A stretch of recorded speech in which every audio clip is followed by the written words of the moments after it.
第一集，自序。午夜，坐在回家的出租车上，周琦戴上耳机，瘫在后座上，一边浏览这座城市的夜景，一边听着音乐。终于可以放松一下了。此刻，他忍不住发出这样的慨叹。就在2个小时之前，作为一家企业市场部总监的他，还在公司举办的晚宴上和客户们推杯换盏，笑语盈盈。他周到而细心地穿梭在新老朋友之间，询问他们对公司的产品和服务有什么意见。偶尔和其中一些人商量最近去哪里打场球。他性格阳光开朗，总是表现得积极主动，让所有人都觉得他能量满满。可只有他自己清楚，在热情爽朗的外衣下，他早已身心俱疲。他很想找一个安静的地方，无人打扰，只是一个人待会儿。生活中，你是否也有过这样的时刻呢？在很多人面前极力表现出一副开朗的样子，内心却疲惫不堪。在各种聚会活动中，看似和谁都很熟络，内心却觉得很孤独。身边的人都说你很外向，可你自己明白，这一切不过是伪装出来的。外向只是你惯用的一张面具，帮你隐藏了真实的自己，我称之为假性外向。外向这个词最早是由心理学家荣格提出来的，他在1921年出版的代表著作《心理类型学》中提出了内向和外向的概念。内向的人能量指向内部，他们从独处中获取能量，因此他们更喜欢安静。外向的人能量指向外部，他们从社交中获取能量，因此他们大多开朗活泼，喜爱社交。在社会发展的过程中呢，内向和外向更多的被用来描述人的性格特征。当我们说一个人很外向的时候，我们大脑中会自动浮现出这个人开朗健谈的画面。而当我们说一个人内向的时候，我们就会不自觉地给他打上木讷、不善言辞、没什么朋友等一系列标签。第2集，人是社会性动物，想要自身获得发展，就需要不断地与社会进行链接。客观来讲，性格外向的人确实比性格内向的人更容易完成与他人的链接。这就导致我们整个现代社会更加崇尚外向。无论是学校教育还是家庭教育，我们总是被倡导做一个外向的人。老师教导我们要融入集体，积极主动。家长告诉我们，见到亲戚朋友要主动问好。整体的社会偏好如此。于是呢，内向的人仿佛成了不受欢迎的代表。甚至在某些时刻，性格内向被视为失败的注脚。在这种集体无意识的作用下，内向的人往往也悄悄地给自己贴上了我不好，我不应该这样内向的显著标签。因为觉得我不好，我不应该这样内向，内向的人就开始寻求改变。他们努力地让自己看起来外向一些，努力地去迎合这个社会的标准，以期获得精神上的认同，满足内心深处对归属感的渴求。当很多人不顾自己内心的真实感受，开始扮演外向时，假性外向便有了真实的演绎空间。当然，假性外向并非一个完全负面的词汇。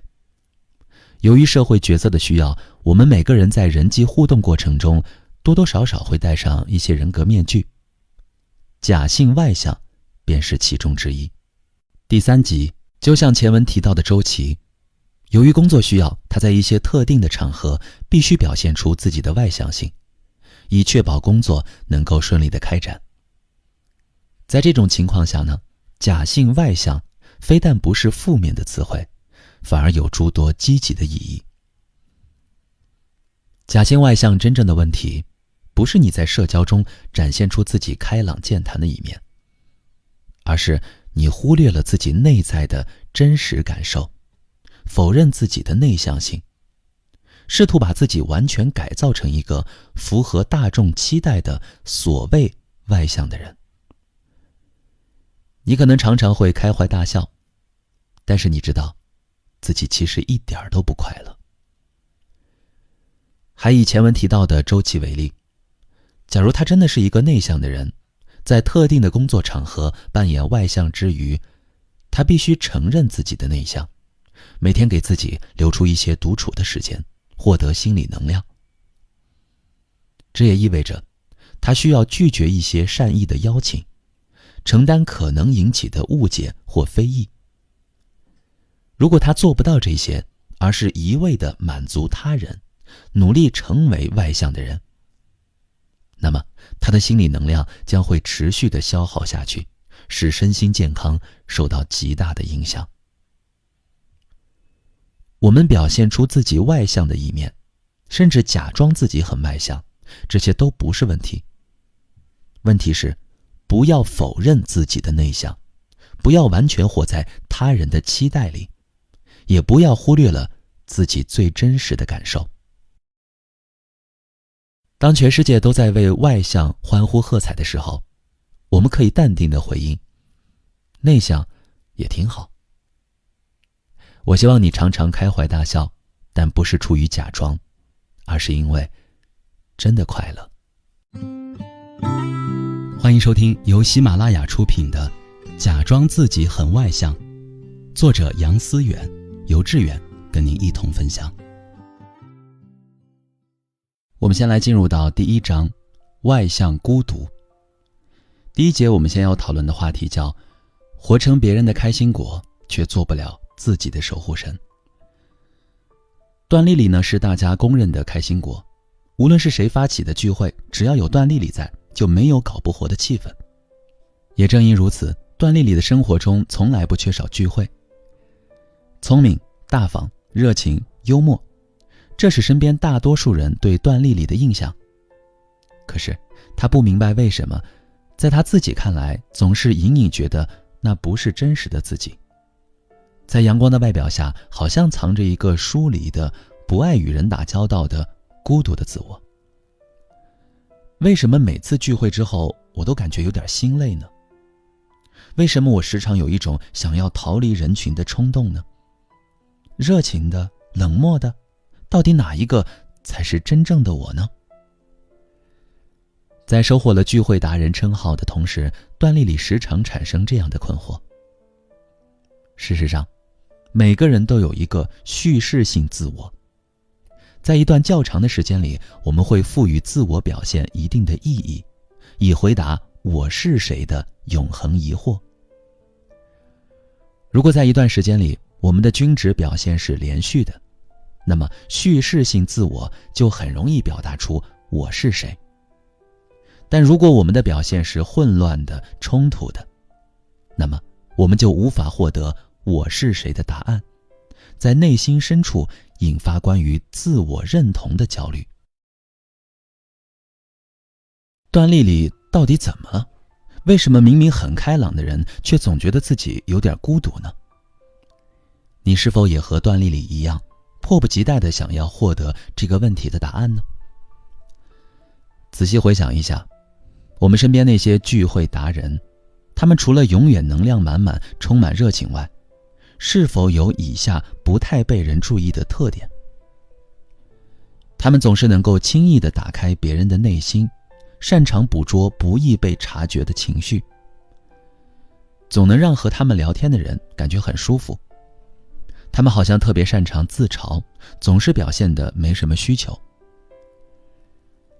通过以上描述，你看到了什么呢？除了聚会达人的光环，你有没有看到一个隐藏着的情绪贡献者，或者叫做情绪照料者的人物形象呢？想想看，在一场又一场的聚会中，一个人想让大家都对他满意，收获5星好评，就要照顾所有人的情绪，满足所有人的需求，他怎么可能不感到心累呢？漠视自己的情绪需求，而选择做别人的情绪能量站。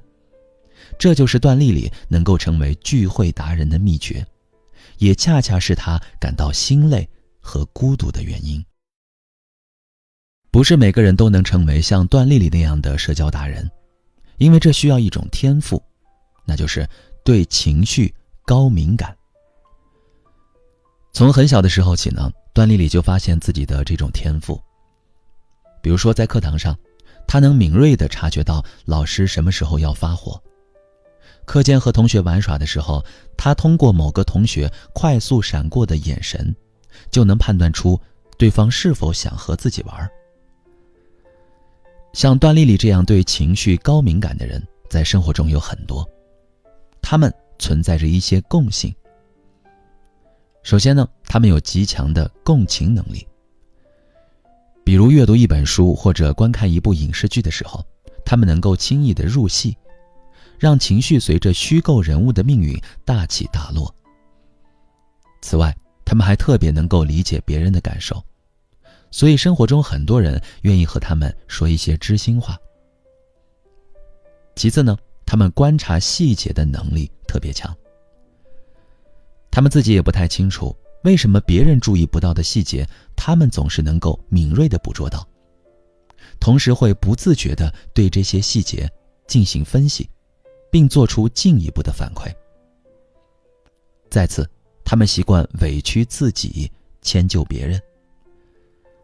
他们不仅善于发现别人的情绪，还懂得照顾别人的情绪，常常为了照顾别人的情绪而委屈自己。那么，一个人情绪高敏感的特质是如何形成的呢？有些人的情绪高敏感是遗传因素导致的，也就是说，这些人的大脑结构属于先天性异常敏感和过度共情。但也有一些人的情绪高敏感是由后天的养育环境所造成的。当被问及小时候有没有什么特别经历的时候，段丽丽想起了自己经历过的一段借宿的日子。从小学3年级到初中毕业，由于家距离学校比较远，段丽丽就一直借宿在舅舅家。虽然舅舅舅妈都和蔼可亲，但在段丽丽的记忆里，她在舅舅家一直生活得谨小慎微。比如她会刻意地控制自己的饭量，让自己不要吃得太多。她常常很快地做完作业，然后主动地帮舅妈做一些家务。她特别喜欢吃的零食也不敢多吃，因为要留给表妹。她之所以这么做，是因为担心舅舅舅妈不喜欢自己，也怕自己给他们添麻烦。正是从那时候起，段丽丽对别人情绪的变化开始特别敏感。在段丽丽看来呢，借宿的环境始终是一种缺乏安全感的环境。在这样的环境下，她无法做到真正的放松，反而让自己陷入一种焦虑的状态。为了应对这种焦虑，她必须对周围环境的变化做出敏锐的反应，以免受到伤害。段丽丽的舅舅舅妈虽然并不会伤害她，但是对于一个未成年的孩子来说，不受欢迎的可能性已经是一种难以承受的伤害。她的敏感不过是自我保护的一种方式。除了缺乏安全感的环境，批评性环境也容易培养出情绪高敏感的孩子。有这样一种家庭，父母平时呢很少夸奖孩子，但只要孩子犯了错误，父母立刻就会批评孩子。如果孩子达不到父母的期望和要求，父母就会严厉的教训或者失望的数落孩子，让孩子深深意识到我简直太糟糕了。父母的这些负面评价会内化为孩子对自己的负面评价。为了摆脱我简直太糟糕了的感受，孩子会变得格外敏感，会尽量稳定父母的情绪，因为只有父母开心了，才意味着我是好的。长大之后，孩子依然忍不住讨好别人，以保证对方处在良好的情绪状态中。在梳理清楚自己情绪高敏感的成因后，段丽丽提出了一个新的疑问：怎样才能在做社交达人的同时又不那么心累呢？这是段丽丽需要花时间去认真完成的个人探索。她需要搞清楚的一个问题是：我为什么一定要做社交达人？不做可不可以呢？对于这个问题，段丽丽几乎不假思索地回答道：当然不可以呀。当被问及为什么不可以的时候，她思考了好一会儿，说道：做不了社交达人就意味着我没那么多朋友，我不被那么多人需要，那样我就没有那么高的价值了，所以不可以。也就是说，段丽丽无法接受的不是做不了社交达人，而是自己不被需要，自己没有价值。换言之，真正驱使她去做社交达人的动力是内心深处的恐惧。一个人在恐惧的时候，自然就会妥协、退让，过度卷入他人的情绪里，强迫自己做一个老好人，结果当然会心累了。想要社交自如，但又没那么心累，我们就需要放下自己的恐惧。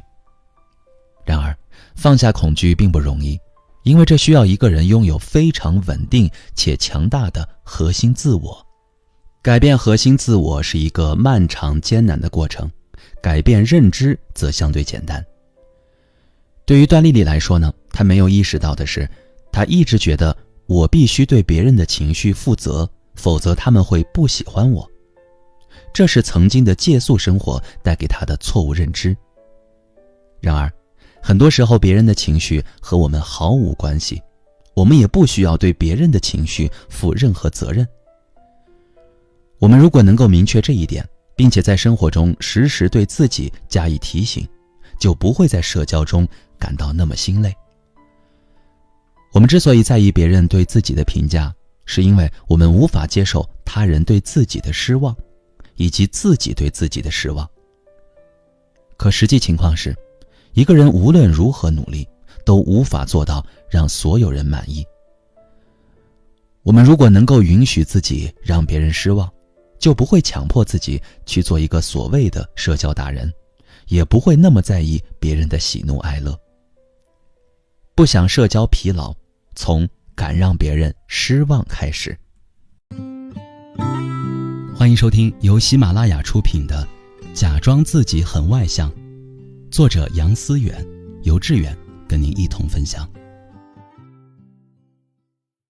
接下来我们要分享的话题是表达难过并不可耻。你身边有没有这样的人，和他们聊天总觉得他们过得不错，工作很顺利，恋爱也很甜蜜，人际关系呢也很融洽，让你羡慕不已。他们总是脸上挂满笑容，除了把自己的生活打理得井井有条，还常常为别人答疑解惑。可如果你走进他们的私密空间后，你可能会发现，其实他们同样被一堆问题缠身。他们或许正处于一段人际关系的危机之中，或许正陷入情绪低潮，又或许正经历债务危机。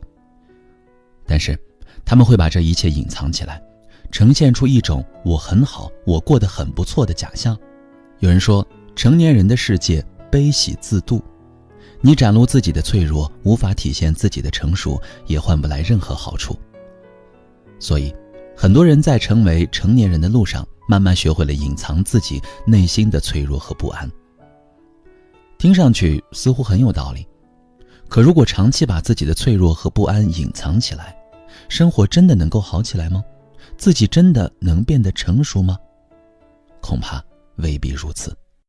2021年，一则消息在教育圈引发热议。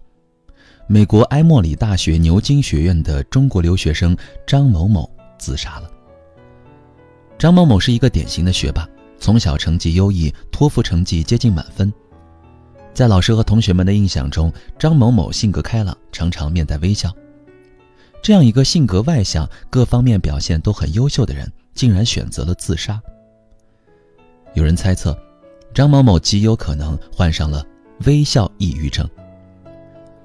微笑抑郁症是一种非典型的抑郁表现形式，患者在别人面前表现得很开心，甚至很有幽默感，但在微笑和乐观的面具背后，他们的内心却充满了无价值感，甚至是绝望。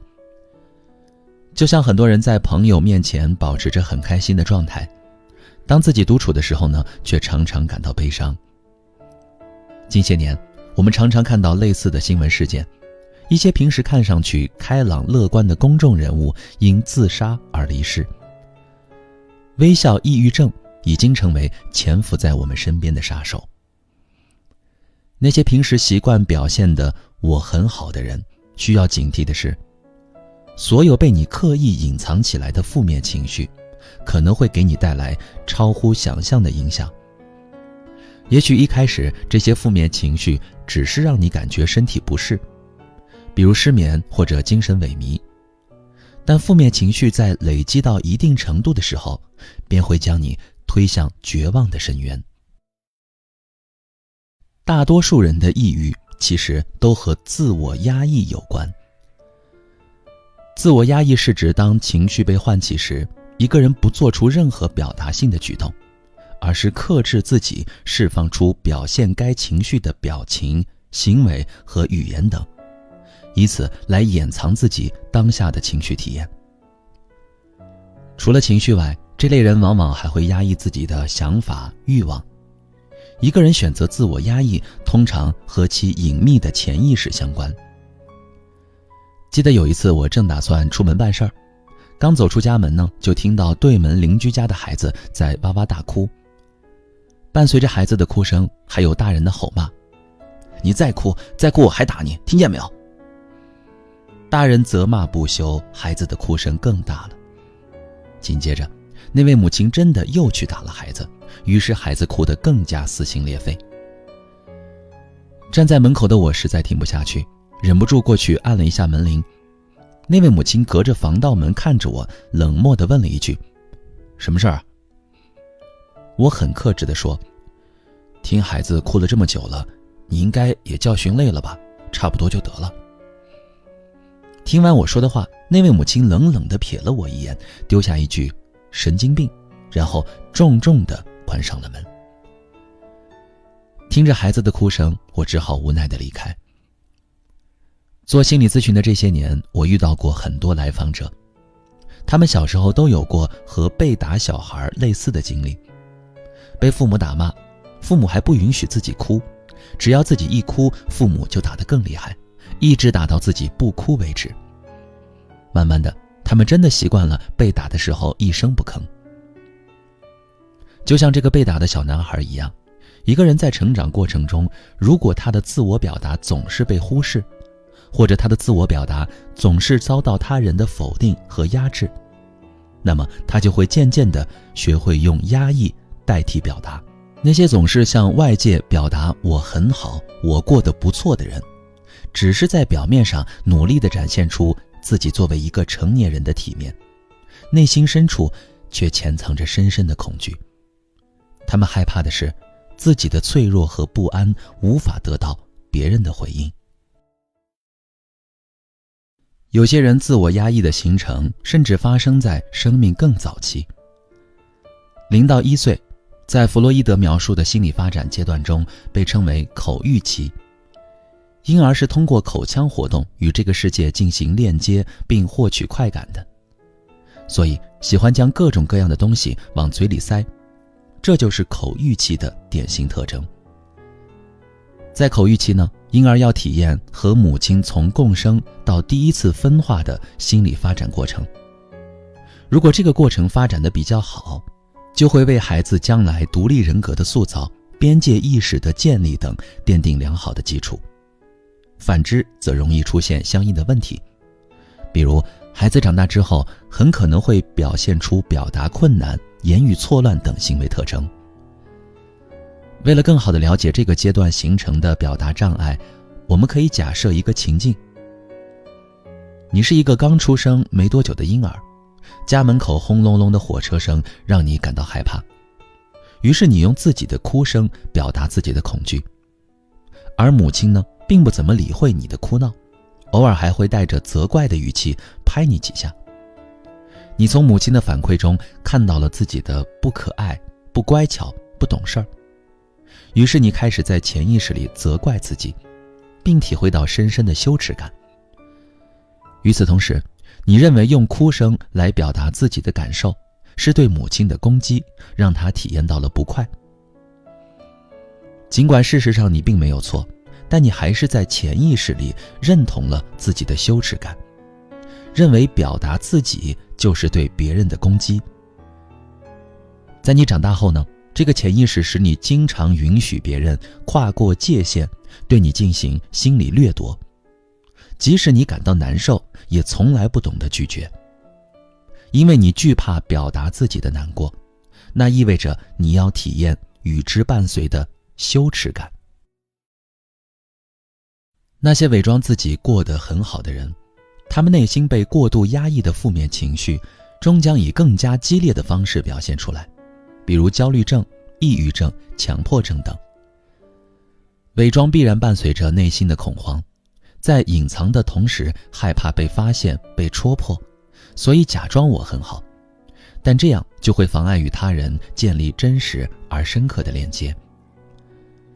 一个人要想真的让自己变好，就要敢于表达自己的情绪和感受，敢于袒露自己内心的脆弱和不安。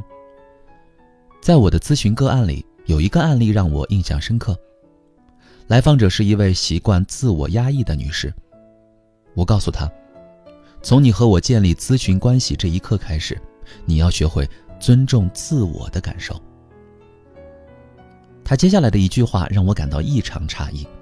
她反问道，什么是自我的感受呢？长时间的自我压抑居然让她变得如此麻木，连自己的感受都搞不清楚了。为此，我不得不带她去尝试连通自己真实的内在，体验真实的喜悦、快乐、悲伤、难过、委屈、焦虑等情绪状态，然后告诉她，这些都是她的感受。我们要先学会尊重自己的感受，再去勇敢地表达自己。我们每个人最终追求的都是真实的自己能够被人看见，从而与外界建立更多深刻的链接，让人生变得更有意义。真实的自己并不来自刻意的装扮，而是无所畏惧的展现。欢迎收听由喜马拉雅出品的《假装自己很外向》，作者杨思远，由志远跟您一同分享。今天我们要谈论的话题叫做我可以和你做朋友，却不能成为你的知心人。吴明走进咨询室，选择离我较远的沙发的一边坐下来。他转头拿起沙发的靠垫，放在了自己的双腿上。在心理咨询师看来，来访者的每一个细节都在展示他们自己。信息的获得绝对不仅仅限于他们说了什么，甚至很多时候，他们所说的内容并不那么可信，反而是他们的行为在介绍最真实的自己。就像此刻，吴敏正在用他的行为告诉我，我可不想离你那么近。吴敏咨询的问题呢是人际关系，他谈过3次恋爱，每次都以对方提出分手而结束。他觉得自己好像有很多朋友，又好像一个也没有。在家庭关系中呢，他自认为拥有一个和睦的家庭，可每次遇到烦心的事情，总是选择自己扛，不太愿意找父母倾诉。相信你已经看到了诸多矛盾的信息。一个人为什么会觉得自己拥有很多朋友，又好像一个朋友也没有呢？为什么自认为家庭和睦，却做不到遇事找父母倾诉呢？想要回答这些问题，吴敏需要一个漫长的探索过程。我无法在一篇文章里把吴敏的自我探索过程全部展现出来，只能按下快进键来看看结论。吴敏在建立亲密关系的过程中存在障碍，因为他习惯用假性亲密的方式去建立关系。真正的亲密关系需要深刻而自由的链接，在这个链接的过程中，彼此真诚、坦荡、信任，也能展现自己的脆弱，最终达到我能看见别人，别人也看见了我的真实美好的状态。这种关系的获得对于吴敏来说太难了，就像吴敏刚进入咨询室时表现的那样，他喜欢我要和你保持点距离的关系。这种有距离的关系对他来说意味着安全。他的生活中处处都是这样的关系。谈恋爱的时候呢，可以和对方约会、吃饭、看电影，但总是没有进一步的发展。和好朋友聚会，一起嘻嘻哈哈的玩耍，看上去很热闹，但几乎不交心。日常生活中对父母的问候和关照从来不落下，但对于自己的人生规划，父母根本不了解。这样的关系就叫做假性亲密关系，也就是看起来很亲密，实际上并没有深刻的链接。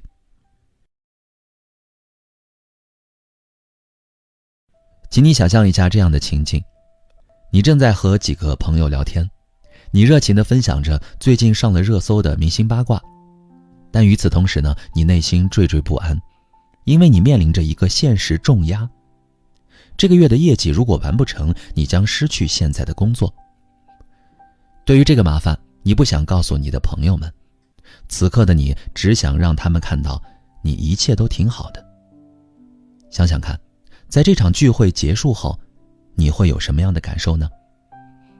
是的，你会感觉很累，因为你在用我挺好的假象掩盖自己真实的焦虑。回到家中呢，你在独自面对自己的时候，会有一种强烈的孤独感袭来，你竟然找不到一个人能够帮助困境中的自己。假性亲密关系的危害，就是因不能够展现完全真实的自己而带来能量耗竭，不能够与他人进行深刻的链接，以致产生孤独感。有研究表明，人的很多身心问题，比如焦虑、抑郁等，都和一个人缺乏与他人进行深刻链接有着密切关系。吴敏从小到大就没有跟他人建立过深刻的链接，包括自己的父母。吴敏的父母都是老师，在他的记忆里呢，小时候的家庭氛围特别安静，父母几乎没有争吵过。一家人吃完晚饭之后，父亲一般都会钻进书房，母亲就在客厅里忙一些家务，而他自己则坐在书桌前乖乖地写作业。虽然没有见过父母争吵，不过吴敏也很少见父母拉手或者聚在一起说笑。家庭是我们每个人从出生起经历的第一个人生学堂，在这个学堂里，我们学习什么叫做爱。对于吴敏来说，像父母那样安静的有点距离的关系就叫爱，所以他也学会了用这样的方式去经营自己和他人的关系。吴敏并不知道，父母保持那种彬彬有礼的夫妻关系，是以压抑他们真实的情感和情绪为代价的。经过长期耳濡目染，他自己也无法表达自己的情感和情绪，因为他担心在这样的家庭里，没有人会真正关心他内心的感受。在成长过程中呢，吴敏的情感情绪都被自己锁了起来，他小心地藏起了自己的委屈难过，藏起了自己关于初恋的幻想，藏起了拥有第一份工作时的兴奋。这一切他都不会拿出来与人分享，只是留给自己慢慢品尝。因为他害怕分享，害怕自己会成为和父母不一样的人，仿佛那就意味着对爱的背叛。可他的潜意识渴望分享，希望自己能真正的被人看见，渴望成为和父母不一样的人，渴望有人能看见被隐藏的那部分自己，渴望和别人形成部分融入的关系，渴望真正的亲密。这些便是吴敏正在寻找的东西。吴敏虽然渴望建立真正的亲密关系，但是建立真正的亲密关系对他来说是一项巨大的挑战，因为他已经习惯了隐藏真实的自己。当真实的自己被人看见或者被人接纳的时候，他内心会产生巨大的不安和焦虑，甚至产生怀疑，对方会不会离开自己？真实的自己真的会有人喜欢吗？这会导致他再次回到有点距离的安全关系里。如果想要走出假性亲密关系，和他人建立真实而深刻的链接，获得真实的爱，吴敏需要做的是：第一，有意识地消除自己的限制性信念。吴敏的限制性信念就是有点距离的关系才是安全的关系。他需要明白，真正安全的关系不是有距离的，而是经过磨合和考验的关系。有距离的关系可以随时分开，但经过磨合和考验的关系则要牢固得多。他需要有意识地提醒自己，努力去创造一段互相磨合、深度链接的关系，并且相信自己有能力建立这样的关系。第二，玩一个秘密交换的小游戏。从假性亲密关系到真正的亲密关系，是一个循序渐进的过程。在这个过程中呢，吴敏需要一点点的通过体验去感受安全。也就是说，他需要在逐渐展示真实自己的过程中体验到安全，才能顺利建立真正的亲密关系。他可以和朋友或者恋人玩交换秘密的小游戏，在游戏中展示真实的自我，彼此做到真诚分享，就会慢慢体验到安全和信任。在爱的路上，一定会有对峙、冲突和磨难，有让人心痛的种种时刻，也一定会有光芒、鲜花和掌声，有让人感动的无数瞬间。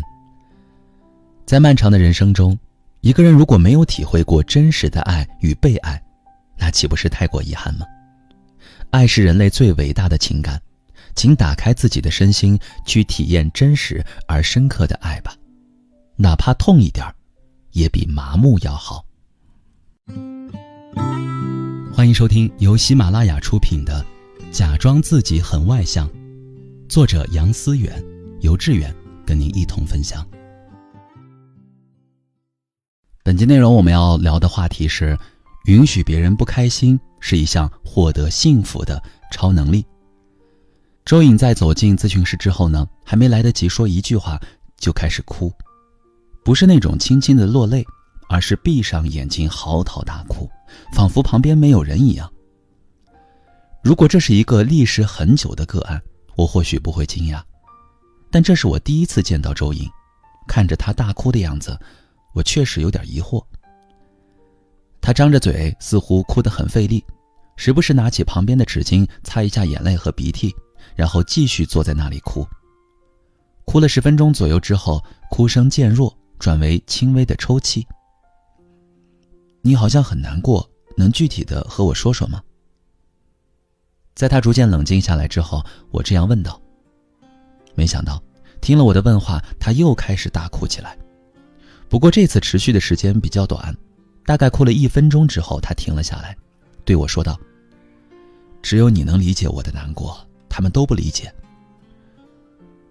你也许对此非常好奇，周颖到底经历了什么重大变故？是亲人突发意外，还是丈夫背叛了自己呢？其实都不是，周颖的嚎啕大哭只是情绪持续积累的结果，就像地表之下不断涌动的岩浆，时间一久便喷薄而出，形成火山爆发。生活中的周颖是别人眼中的老好人，比如在公司里，为了让别人开心，不是他的活儿他也会去干，不是他的错他也甘愿背锅。在生活中呢，话到嘴边的争吵也常常硬着咽回去。可人终究是有自己的感情、知觉、渴望和需求的。当为了让别人开心，把自己的世界搅得七零八落的时候，周颖终于撑不住了。她开始变得厌恶工作，甚至厌恶出门。准确地说，现在她几乎没有勇气和力气出门。她抑郁了。她把自己这种内在的无力感向身边的人倾诉，却得到了这样的回应：哎呀，你就是精神状态不好，出去旅游一趟也许就好了。好像也没发生什么要紧的事儿啊，是不是你想太多了？哎，我给你推荐一部超搞笑的电影，看完保证心情大好。总之呢，没有人能够真正理解他的无力。在咨询室里，当我说出你好像很难过的时候，他终于有了被理解的感受。一个爱笑的、友善的、懂事的、乐于助人的女孩子，有那么多人喜欢她，也没经历什么重大变故，有什么理由抑郁呢？甚至连周颖自己也怀疑，我是不是有点小题大做了？美国精神分析学家杰瑞姆·布莱克曼在其著作《心灵的面具：101种心理防御》中，梳理了人的101种心理防御机制。心理防御机制指的是个体面临挫折或者存在冲突的紧张情境时，在其内部心理活动中产生的自觉或不自觉的解脱烦恼、减轻内心不安，以恢复心理平衡与稳定的一种适应性倾向。有些人的心理防御是健康的，比如当他意识到某些状况不对，或者别人让自己不舒服的时候，会选择拒绝或者离开。有些人则受成长环境等因素的影响，养成了不太健康的心理防御。比如当他意识到别人对自己产生不满的时候，他会幻想对方其实很喜欢他，只是不好意思表达等等。周颖作为老好人的一系列表现，其实都不是发自内心的真实意愿，而是他在无意识中做出的防御。我们把这种处处为他人着想的防御称为利他型防御。周颖呢，生活在一个充满战争的家庭，关于儿时的很多记忆都模糊了，但他始终记得父母争吵不休，互相指责，甚至大打出手的可怕场景。小时候，周颖最渴望的事情就是看见下班回来的爸妈脸上能挂着笑容，那意味着他们不会吵架了，自己也就不用那么胆战心惊了。对于小周颖来说，如果父母开心，自己就是安全的。这个信念慢慢发展成为他潜意识里的一种认知，别人开心等于我不会受到伤害。同样，他如果见别人不开心，那么父母争吵的画面就会在他脑海里闪现，随即引发自己的恐惧情绪。为此，他只好竭尽所能地让别人开心。不仅如此，父母的长期对立其实也影响着周颖的自我认同。作为孩子，他会想，父母是爱我的吗？如果他们爱我，为什么会争吵呢？他们之所以会争吵，是不是因为我做错了什么呢？在父母争吵的那一刻，小周颖会产生自己是否被喜欢、是否被认可的疑问，于是慢慢形成了这样的自我认知：也许我是错的，也许我是不受欢迎的。为了让自己不受到伤害，为了证明自己值得被人喜欢，周颖就会本能地去讨好别人。某些时刻，一些不健康的心理防御机制确实可以使我们的心灵避免受到伤害，但与此同时，也经过了我们人格的发展，迫使我们用不成熟的方式去处理与他人的关系，最终对自身造成持久的伤害。周颖的利他型防御是以压抑自我为前提的。一个人的自我若受到压抑，必然会形成自我攻击。自我攻击的表现形式有很多种，比如习惯性否定自己、批评自己、厌恶自己。严重的就会像周颖一样，最终表现为抑郁。若想摆脱利他型防御，就需要改变自己的核心信念，也就是别人不开心等于我不安全，别人不开心等于我是错的。这种核心信念是自我发展过程中的历史遗留产物，它不等于真实发生的状况。别人不开心有10000种与你无关的可能，而你偏偏将此归因于自己，只因你不是活在当下，而是活在了自己的历史阴影中。你需要把自我核心信念中的2个等于换成2个不等于。别人不开心不等于我不安全，别人不开心不等于我是错的。你必须有意识地练习课题分离，别人不开心是别人的事儿，与我无关。你只要能够进行课题分离，你的人际关系就会发生巨大改变。如果再碰到别人不开心的时候，也许你就不会那么焦虑了。现实生活中呢，有太多像周颖这样的人，他们都缺少一种能力，就是允许别人不开心的能力。他们在意识到身边有人不开心的时候，会本能地联系到自己。难道是我做错了什么吗？他的不开心是在针对我吗？别人的不开心很多时候和我没有一点关系。我们应该做的是走上前去轻轻地问一句，怎么了？需要帮助吗？而不是让自己陷入我到底哪里做错了的自我惩罚。允许别人不开心，是你获得幸福的一项重要能力。欢迎收听由喜马拉雅出品的《假装自己很外向》，作者杨思远，由志远跟您一同分享。今天我们来说一说讨好型人格是怎么回事。一个人为什么会形成讨好型人格呢？我们若想了解这个问题，先要知道人是如何成长起来的。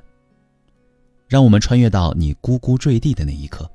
作为婴儿的你，第一次接触这个世界，世界对你来说是全新的、混沌的、未知的，而你本身也充满了无限可能。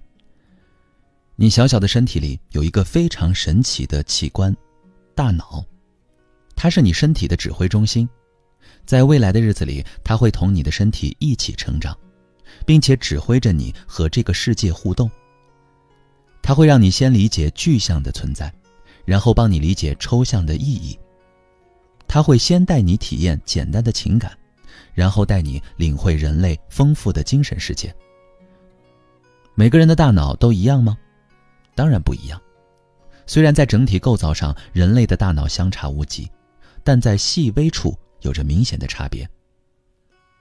有的人左脑发育很好，那么他可能就会成为语言表达能力极强的雄辩家，而有些人右脑发达一些，可能就会成为个性独特的艺术家。大脑究竟会发展成什么样，以及不同人的大脑之间会有哪些细微差别，除了遗传因素外，也受后天成长环境的影响。尤其是大脑中处理情感情绪的部分，受教养环境的影响极大。我们可以把教养环境简单地分为2大类，一类叫做抱持性环境。在这种环境里呢，幼小的你可以充分感受到来自父母或其他养育者的关爱、重视、回应、支持。你的世界就好像充满了粉红色的泡泡，带给你幸福、快乐、轻松的体验，让你觉得周围的世界是安全可靠的。另一类叫做破坏性环境。在这种环境里呢，你感受到的是被嫌弃、被讨厌，是批评，是争吵。你的世界充斥着乌云和惊雷，让你觉得恐怖极了。在不同的教养环境中，大脑会习得不同的情感反应模式。一个人的人际交往模式也在自己的教养环境中，伴随着大脑的经验反应逐渐形成。讨好型人格就是在破坏性环境下习得的一种人际交往和情感反应模式。它指的是一个人习惯把他人的需求和利益置于自己之上，通过讨好的方式和这个世界及他人建立关系。具体而言，讨好型人格的人通常有以下特点：一，对于他们来说，拒绝别人是一件非常困难的事情。很多事情可能自己并不想去做，但还是会违背自己的意愿，答应别人去做。二，害怕面对冲突。一旦发生冲突，他们就会自动的回避，哪怕牺牲自己的利益。第三，内心敏感。他们特别在意别人的感受，感知他人情绪的能力特别强。第四，害怕麻烦别人，自己能完成的事情绝对不寻求帮助，否则就觉得亏欠对方。第五，他们特别看重别人对自己的评价，渴望获得认同。第六，人际交往中比较怯懦，他们不敢展现真实的自己。需要强调的是，讨好型人格和讨好是有很大的区别的。一个人想要在社会中获得好的发展，就无法避开人际交往。在人际交往中呢，讨好是一种普遍又正常的行为。比如逢年过节的时候，给亲戚、朋友、领导、同事送一份礼物。日常生活中呢，对身边的朋友不吝夸赞等，这些都算讨好。这样的讨好本质上是一种社交技巧。那讨好型人格区别于讨好的是，它是一种固定的人际交往模式。讨好型人格的人除了一味讨好，不太会用其他方式与人交际。当和别人产生分歧时，为了和别人保持意见统一，为了照顾别人的情绪，讨好型人格的人宁愿选择违背自己的真实想法。讨好型人格的人缺乏人格灵活性，其讨好他人的目的仅仅是获得他人的认同。讨好作为一种社交手段，它能够被使用的前提是一个人拥有坚实的自我。一个人的自我越坚实，他跟这个世界的关系就越和谐。他不会在意自己的高低，更不会在意别人怎么看待和评价自己，所以他才能够很自如地去讨好，并创造属于自我的意义感。讨好型人格的人，其讨好的动力是恐惧，而不是自我发展，这样就会带来两个不良后果。一是自我消耗增加，限制自我发展。讨好型人格的人呢，由于过于在意他人的评价，以致将大量的时间和精力花费在自己不喜欢的事情以及不重要的事情上面，而那些对自己真正重要的事情却可能因此被耽搁，从而限制了自己的发展。二是人际关系脆弱，容易自我厌恶。讨好型人格的人内心都隐藏着一个声音，你看我都这样了，您总该满意了吧。而在人际关系中，由于他们习惯了压抑自己的真实需求，别人因此无法发现，也就无法满足他们，从而使他们陷入抱怨和自我厌恶中。电影《被嫌弃的松子的一生》就是讨好型人格的经典演绎。女主角松子一生中的所有努力，只为活成父亲心目中理想的女儿。为此，她不惜丑化自己，牺牲自己。让人难过的是，她坚信自己是不被爱的，所以成长后的每一段恋爱关系，她都是和不爱她的人建立的。哪怕是被殴打，被要求做妓女赚钱，她也不会做出反抗。对于讨好型人格的人来说，他以为自己的讨好可以换来被肯定、被爱，实际上换来的却是他人对自己的伤害。过去的20-30年里，我总是活在别人对我的期待中，我总是不停地追逐着别人对我的认可，卑微地去满足别人的需求。但就和大多数的讨好者一样，我越是寻求别人的认可，越是讨好别人，就越是会被别人不当一回事儿，越是会被别人看不起，越是会觉得自己一文不值。导演姜文在一次采访中坦言，自己从小就不停地讨好妈妈，直到妈妈去世。在他看来，与妈妈的关系没处理好，是自己人生中最失败的一件事儿。每个讨好型人格的人，内心都有一种强烈的做自己的渴望。对于姜文来说，拍出那些风格独特的电影，或许就是他努力做自己的宣言。可生活中的大多数讨好型人格者，并不像姜文那样幸运，能找到一个尽情做自己的空间。于是他们就在讨好的消耗中逐渐黯淡下去，甚至严重影响了身心健康。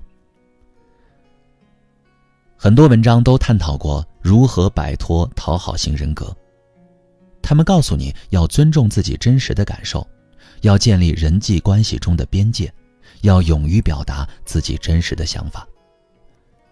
坦白讲，这些方法可能确实让你感觉到找到了努力的方向，但是如果你不能直面内心的恐惧，他们也只能缓解一时之痛，无法从根本上解决问题。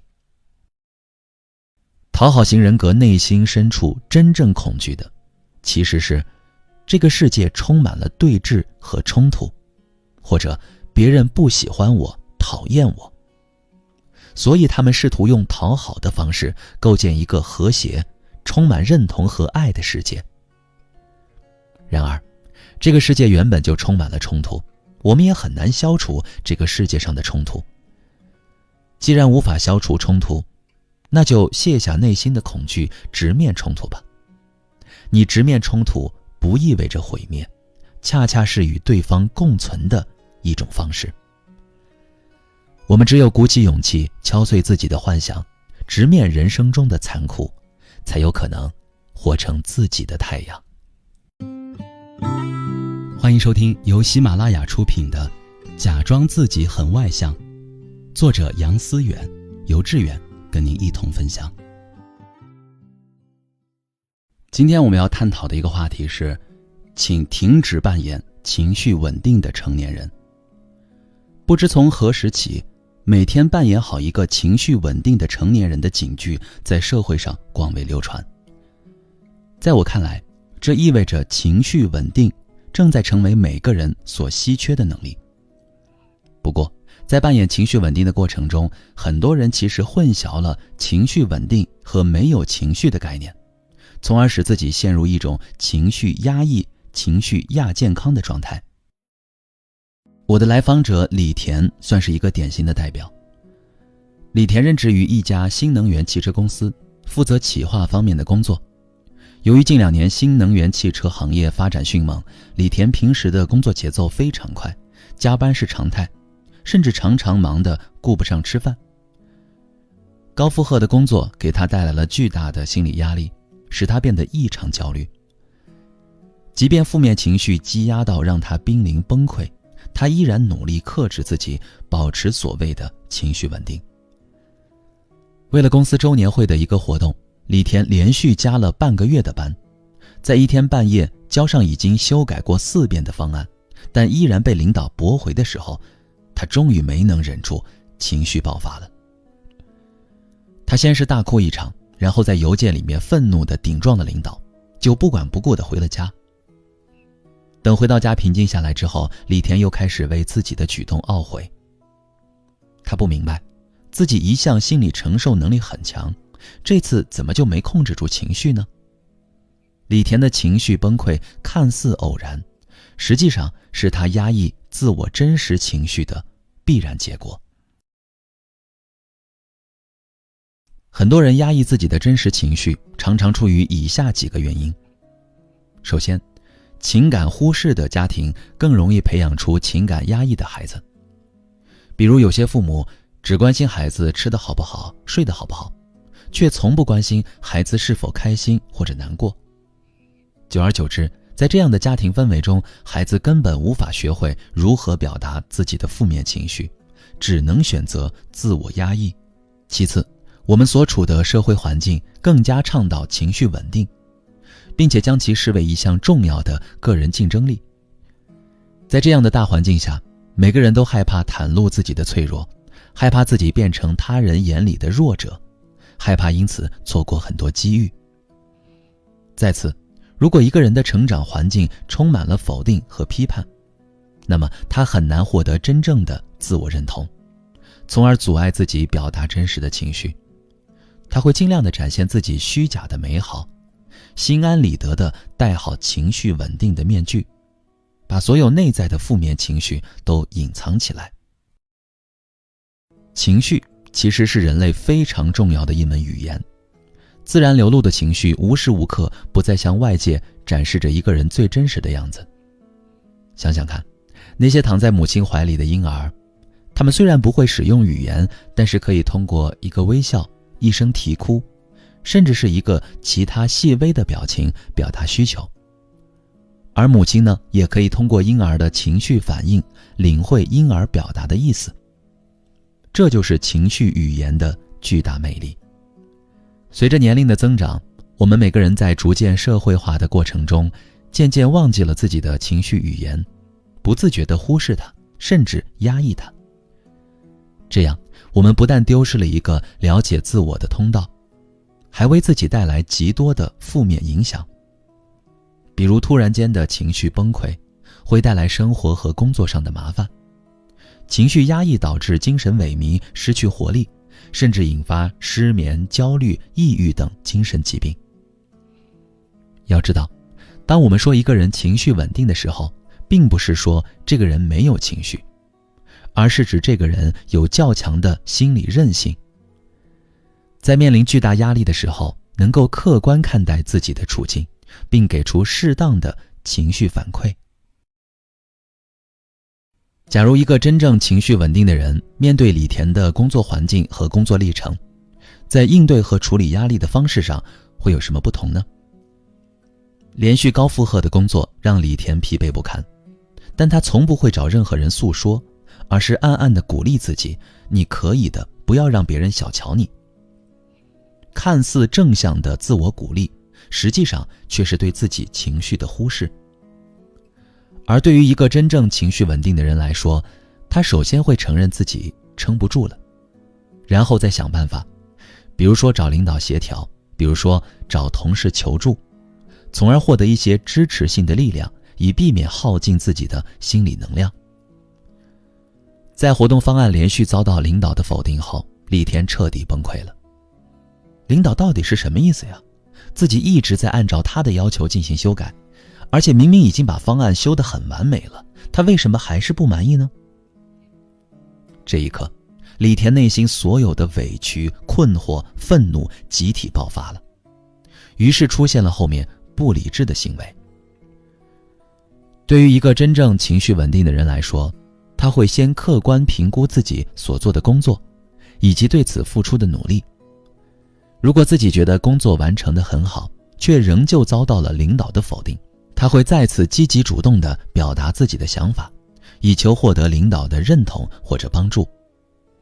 所以，什么是真正的情绪稳定呢？你首先得看见并承认自己的负面情绪的存在，然后学会妥善地处理它们。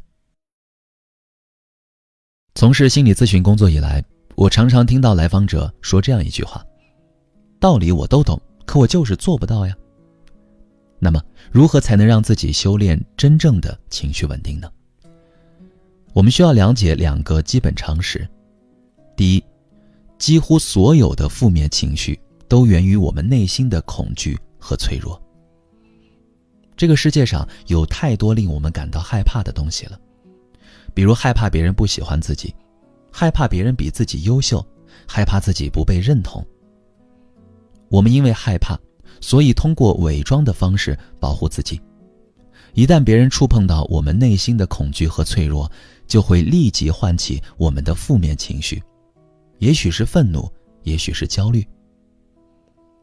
我们可以试着去承认，就是有人不太喜欢我，就是有人比我优秀，就是有人不认同我。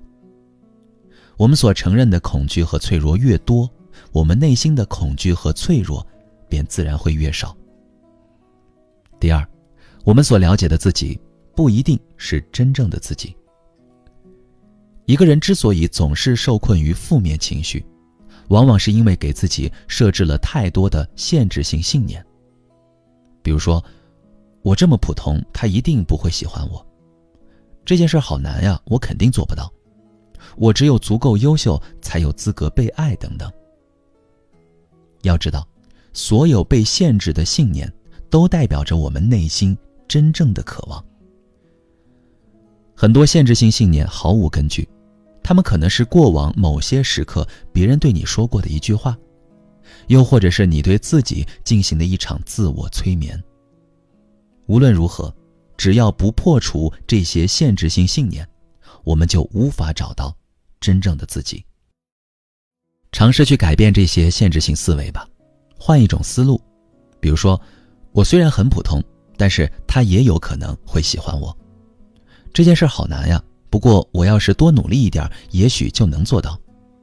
我不用那么优秀，也可以被人爱。你看，换了一种思维，是不是就感觉换了一个世界呢？当你意识到你所了解的自己并不是真实的自己时，你就会有更多的勇气去追逐内心真实的渴望。用承认恐惧的方式减少自己的恐惧，用追逐的方式满足自己的渴望。做到这2点，你就能够获得真正的自我认同。而一个获得自我认同的人，必然能做到真正的情绪稳定。欢迎收听由喜马拉雅出品的《假装自己很外向》，作者杨思远，由志远跟您一同分享。今天我们来说说内向的人如何发挥自己的优势。美国作家苏珊·凯恩在他的《安静内向性格的竞争力》一书中，记录了一个叫伊桑的男孩的故事。在父母眼中，伊桑是一个性格古怪的孩子，他的古怪体现在很多小事上。比如，伊桑已经7岁了，可是经常被3岁的弟弟欺负，而且不懂得还手。父母试图给伊桑灌输战斗精神，把他送到运动场上去训练，但伊桑呢，只想回家读书。伊桑很聪明，但相比学业，他更愿意把精力花在兴趣爱好上，尤其喜欢制作汽车模型。伊桑有几个不错的朋友，却拒绝参加社交活动等等。父母对伊桑的表现感到十分费解，怀疑他得了抑郁症。他们希望伊桑能够更加善于交际，所以多次带他到不同的地方进行治疗。然而，每次医生都表示伊桑非常健康，他只是性格内向。可伊桑的父母还是无法放下内心的担忧，执意要为儿子继续治疗。自从看过这本书之后呢，这个故事便深深地刻在我的脑海中。我从不怀疑很多父母对孩子的爱，比如伊桑的父母，他们积极地为儿子寻求治疗，在儿子身上下这么大功夫，也是担心儿子将来难以适应社会。但是我可以非常肯定地说，想要改变伊桑的性格简直是一件不可能完成的事情。就像书中所说，父母这样做反而可能会破坏孩子对自我的认知，最终生生把一个健康的孩子治出病来。我们所处的世界对于内向者而言似乎总是不太公平。我的朋友小静就是一个性格内向的人，他曾经竞聘一家外企的销售管理岗，以非常优秀的成绩通过了笔试。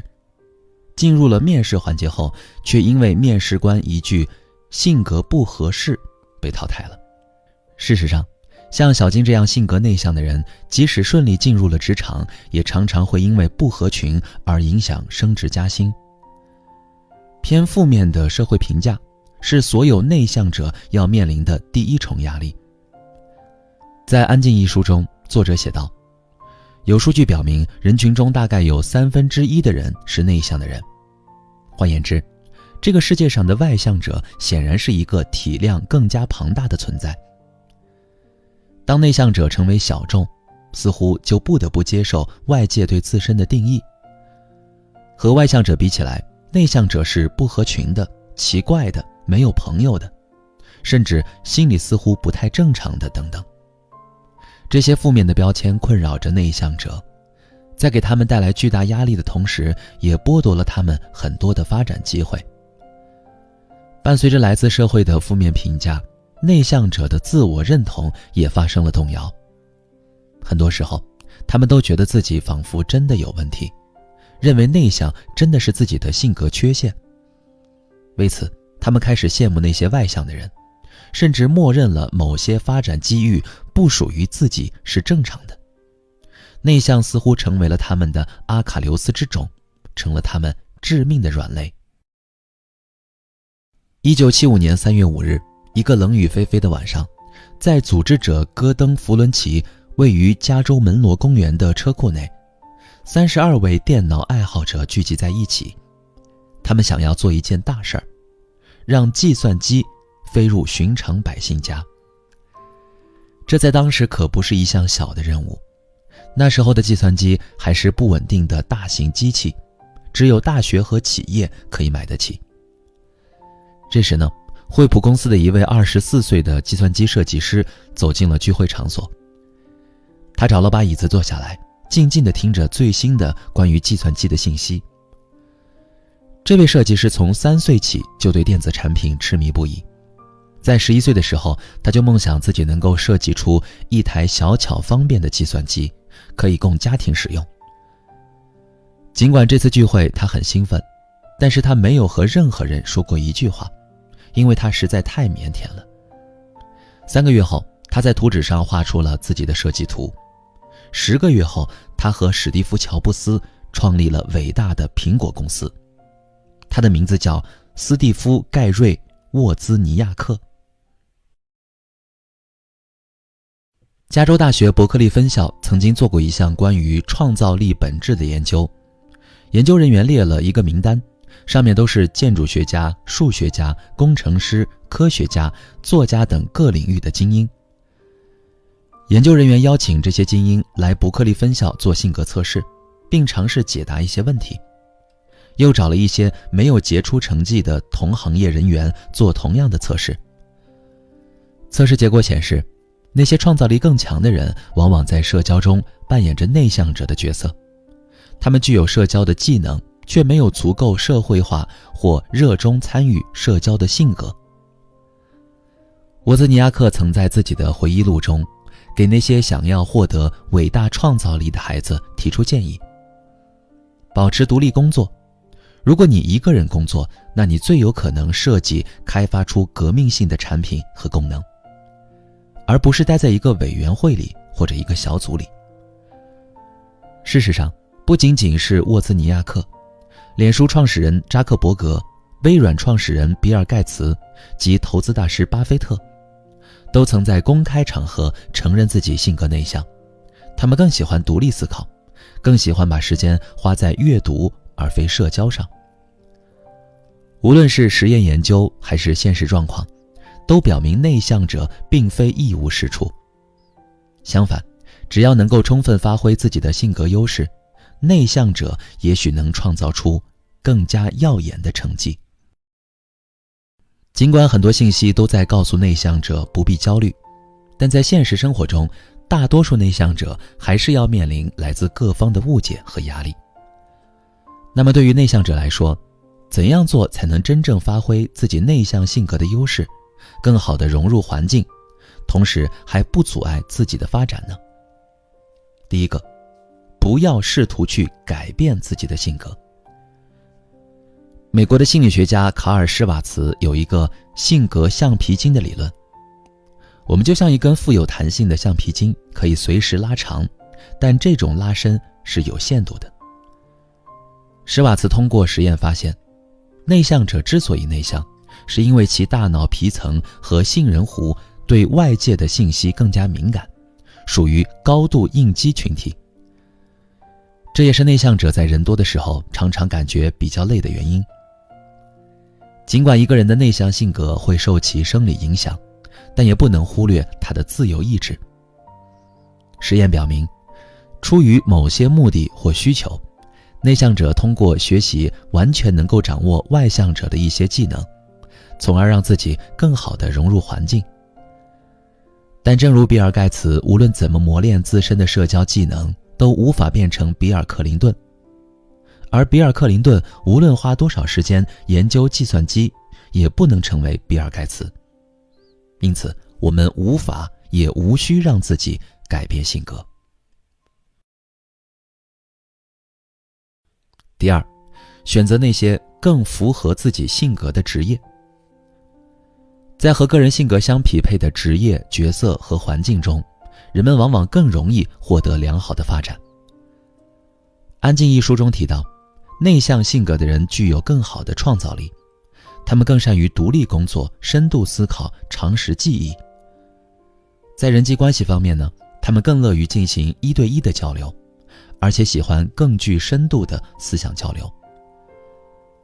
内向者具有的这些特点，使他们在一些工作中占据着优势，比如需要高度专注的写作、设计、编辑工作，或者需要深度交流的咨询工作等等。当内向者的优势与相应的工作需求相契合，他们就更容易创造出显著的成绩。当然，并不是说其他工作就不适合内向者，比如演讲或销售，他们只要懂得发挥自己的优势，用不同的方法去完成工作，同样也会完成得很好。比如演讲前准备更细致的内容，演讲就会更从容。在销售工作中，用更坦诚的方式和客户进行沟通，工作也会更顺畅。第三，发自内心地欣赏自己的性格，肯定自己的价值。一个内向的人，只有发自内心地欣赏自己的性格，肯定自己的价值，才能勇敢地撕掉外界贴在自己身上的那些负面标签，才能停止向别人证明自己，才能理直气壮地表达自己的诉求，追逐自己的利益，也才能真正地绽放自己，活出璀璨的人生。古今多少内向者给这个世界留下了无数宝贵的财富。梵高的画，艾略特的诗，贝多芬的音乐，爱因斯坦的物理理论，你还觉得内向性格不够好吗？内向者从来都不是不够好，他们只是好的与众不同而已。欢迎收听由喜马拉雅出品的《假装自己很外向》，作者杨思远，由志远跟您一同分享。接下来我们进入到第2章内在疗愈。先说说第1节的内容，你不是在回避社交，而是在回避真实的自己。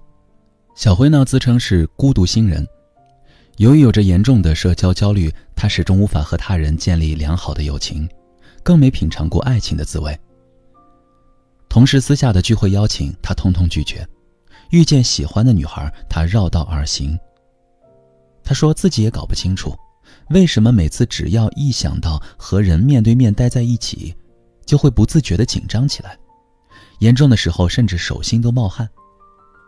生活中有太多的人和小辉一样，长期受到社交焦虑的困扰。他们通常有一些共同的外在表现，比如和人交流容易害羞，不敢直视别人的眼睛，在和别人近距离的接触中常常产生紧张不安的情绪，不太善于表达，在人群中习惯保持沉默，遇到人多的场合总有一种想要逃离的冲动。一个人社交焦虑的产生和很多因素有关，有些人的社交焦虑是遗传因素导致的。研究发现，如果在你的家族中有人患有社交焦虑，那么你患有社交焦虑的概率就会比较高。还有一些人的社交焦虑呢，是由其大脑结构决定的。我们的大脑有一个叫做杏仁核的部位，主管我们的焦虑和恐惧。如果杏仁核功能过于活跃，人就会比较敏感，更容易产生社交焦虑。此外，后天的成长环境、成长经历也可能导致一个人产生社交焦虑。那些控制型父母所培养的孩子，那些习惯了被批评、被否定、被嘲讽的孩子，那些有过被霸凌的经历的孩子，更容易产生社交焦虑。坐在咨询室里的小辉，脸上带着困惑又充满期待的表情，向我询问他的社交焦虑到底是怎么一回事。我不能说让我看看你大脑中的杏仁核是不是异于常人，于是我对他说，先让我了解一下你吧。是啊，又要开始谈论童年了。心理咨询师除了谈论童年，好像也没有什么其他能耐啊。很多人心里可能会有这样的想法。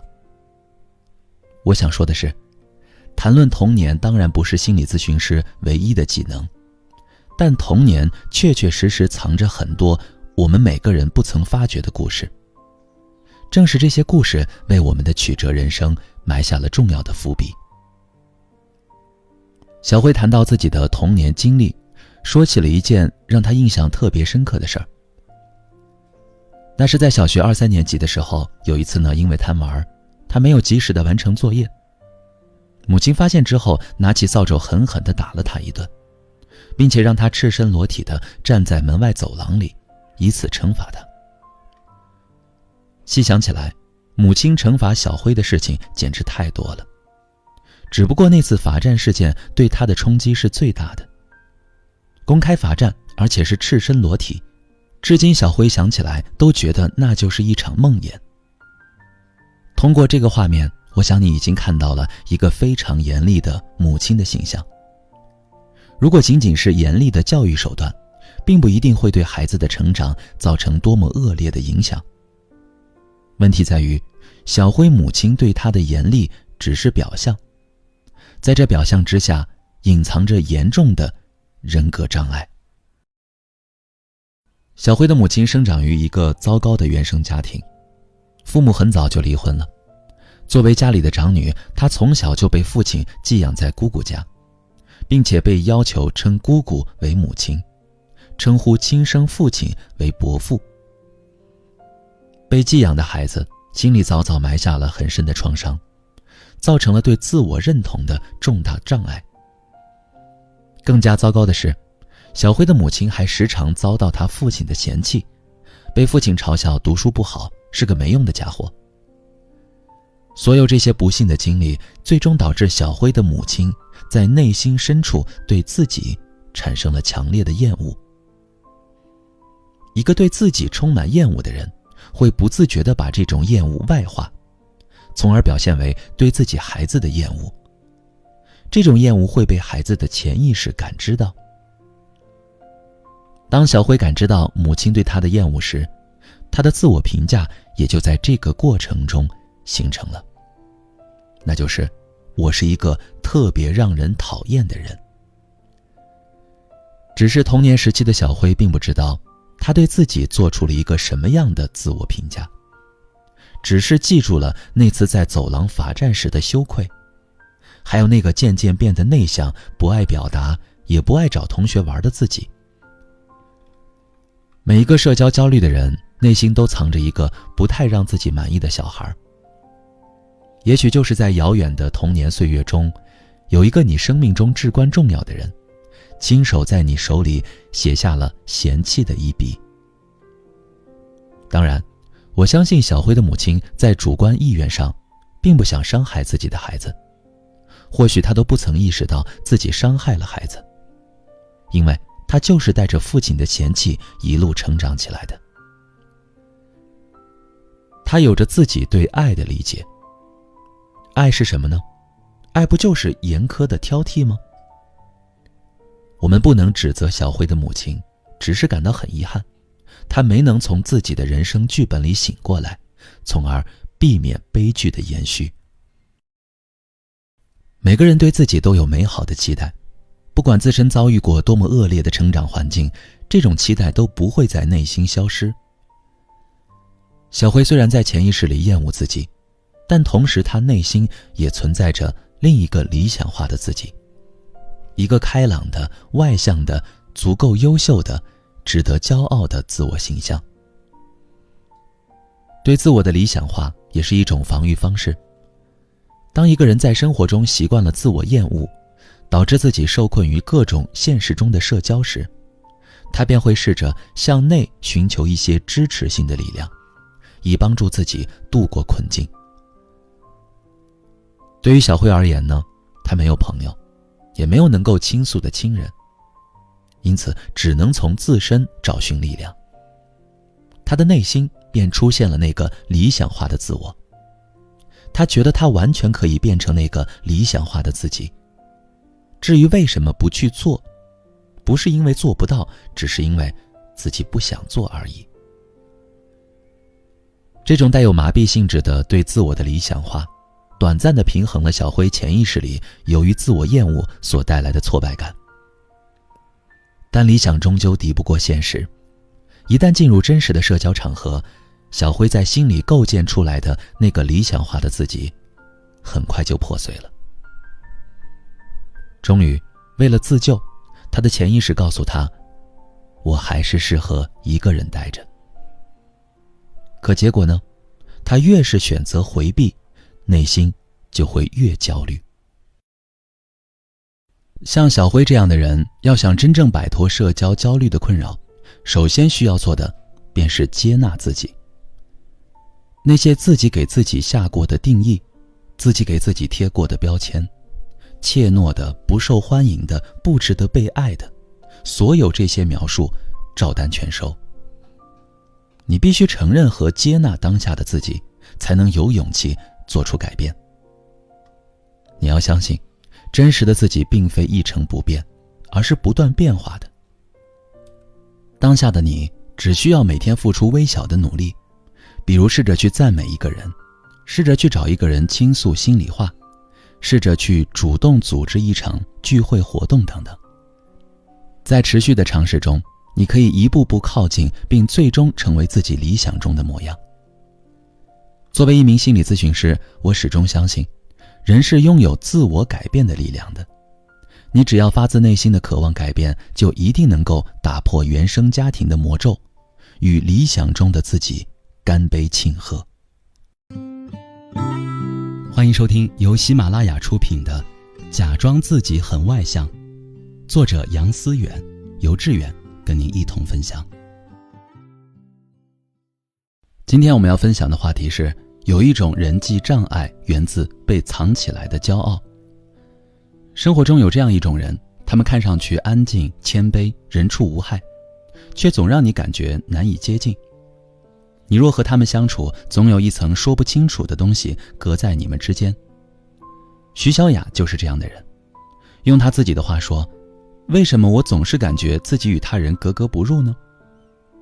在提出这个问题后，徐小雅紧接着做了一番自我分析。她自认为善良、谦卑、包容，甚至像上帝一样心怀慈悲，从无害人之心。可就是如此美好的自己，为什么在生活中总是感觉自己与他人格格不入呢？就拿这些年的职场经历来说，在小雅看来，她每次辞职都是因为自己很难融入职场环境。为此，她已经连续换了6份工作了。回头看，她觉得每份工作无一例外都令自己走到与之格格不入的境地，那一定是自己的问题。可是，自己究竟有什么问题呢？自认为善良、谦卑、包容的人，却无法展开正常的人际交往，这听上去似乎有些矛盾，却也是事实。实际上，这种矛盾的根源就在于，这类人的善良、谦卑和包容，只是他们的外在表象，背后隐藏着的是他们的骄傲和自恋。内心高度自恋的人，在融入周围环境的过程中，自然会形成很大的障碍。自恋的人有哪些特征呢？很多人认为，自恋不就是自信满满、自吹自擂，甚至完全不把别人放在眼里吗？确实，提起自恋，我们习惯下意识地脑补出这样一种极端的狂热的形象。但是自恋型人格存在一个亚型，叫做隐性自恋，也叫羞愧自恋或者脆弱自恋。前文提到的小雅就是一名隐性自恋者。一句话来形容隐性自恋者：表面温和、谦卑、内向，但你在比较深入的接触他们时，才发现他们是如此的自我中心主义。从他们自己的角度看，一方面觉得自己厉害得不得了，另一方面又敏感自卑得不得了。他们就是这样的一种矛盾体。隐性自恋者通常有以下几个明显的特点：一、害怕公开的表扬。和显性自恋者比起来，隐性自恋者害怕自己成为焦点和中心，他们不爱出风头，更不会主动寻求别人的赞美。他们担心的是，别人和自己近距离接触后，发现自己其实不够优秀，从而远离自己。第二，拥有强烈的控制欲。隐性自恋者特别喜欢用操控的方式来满足自己内心对于特殊感的需求。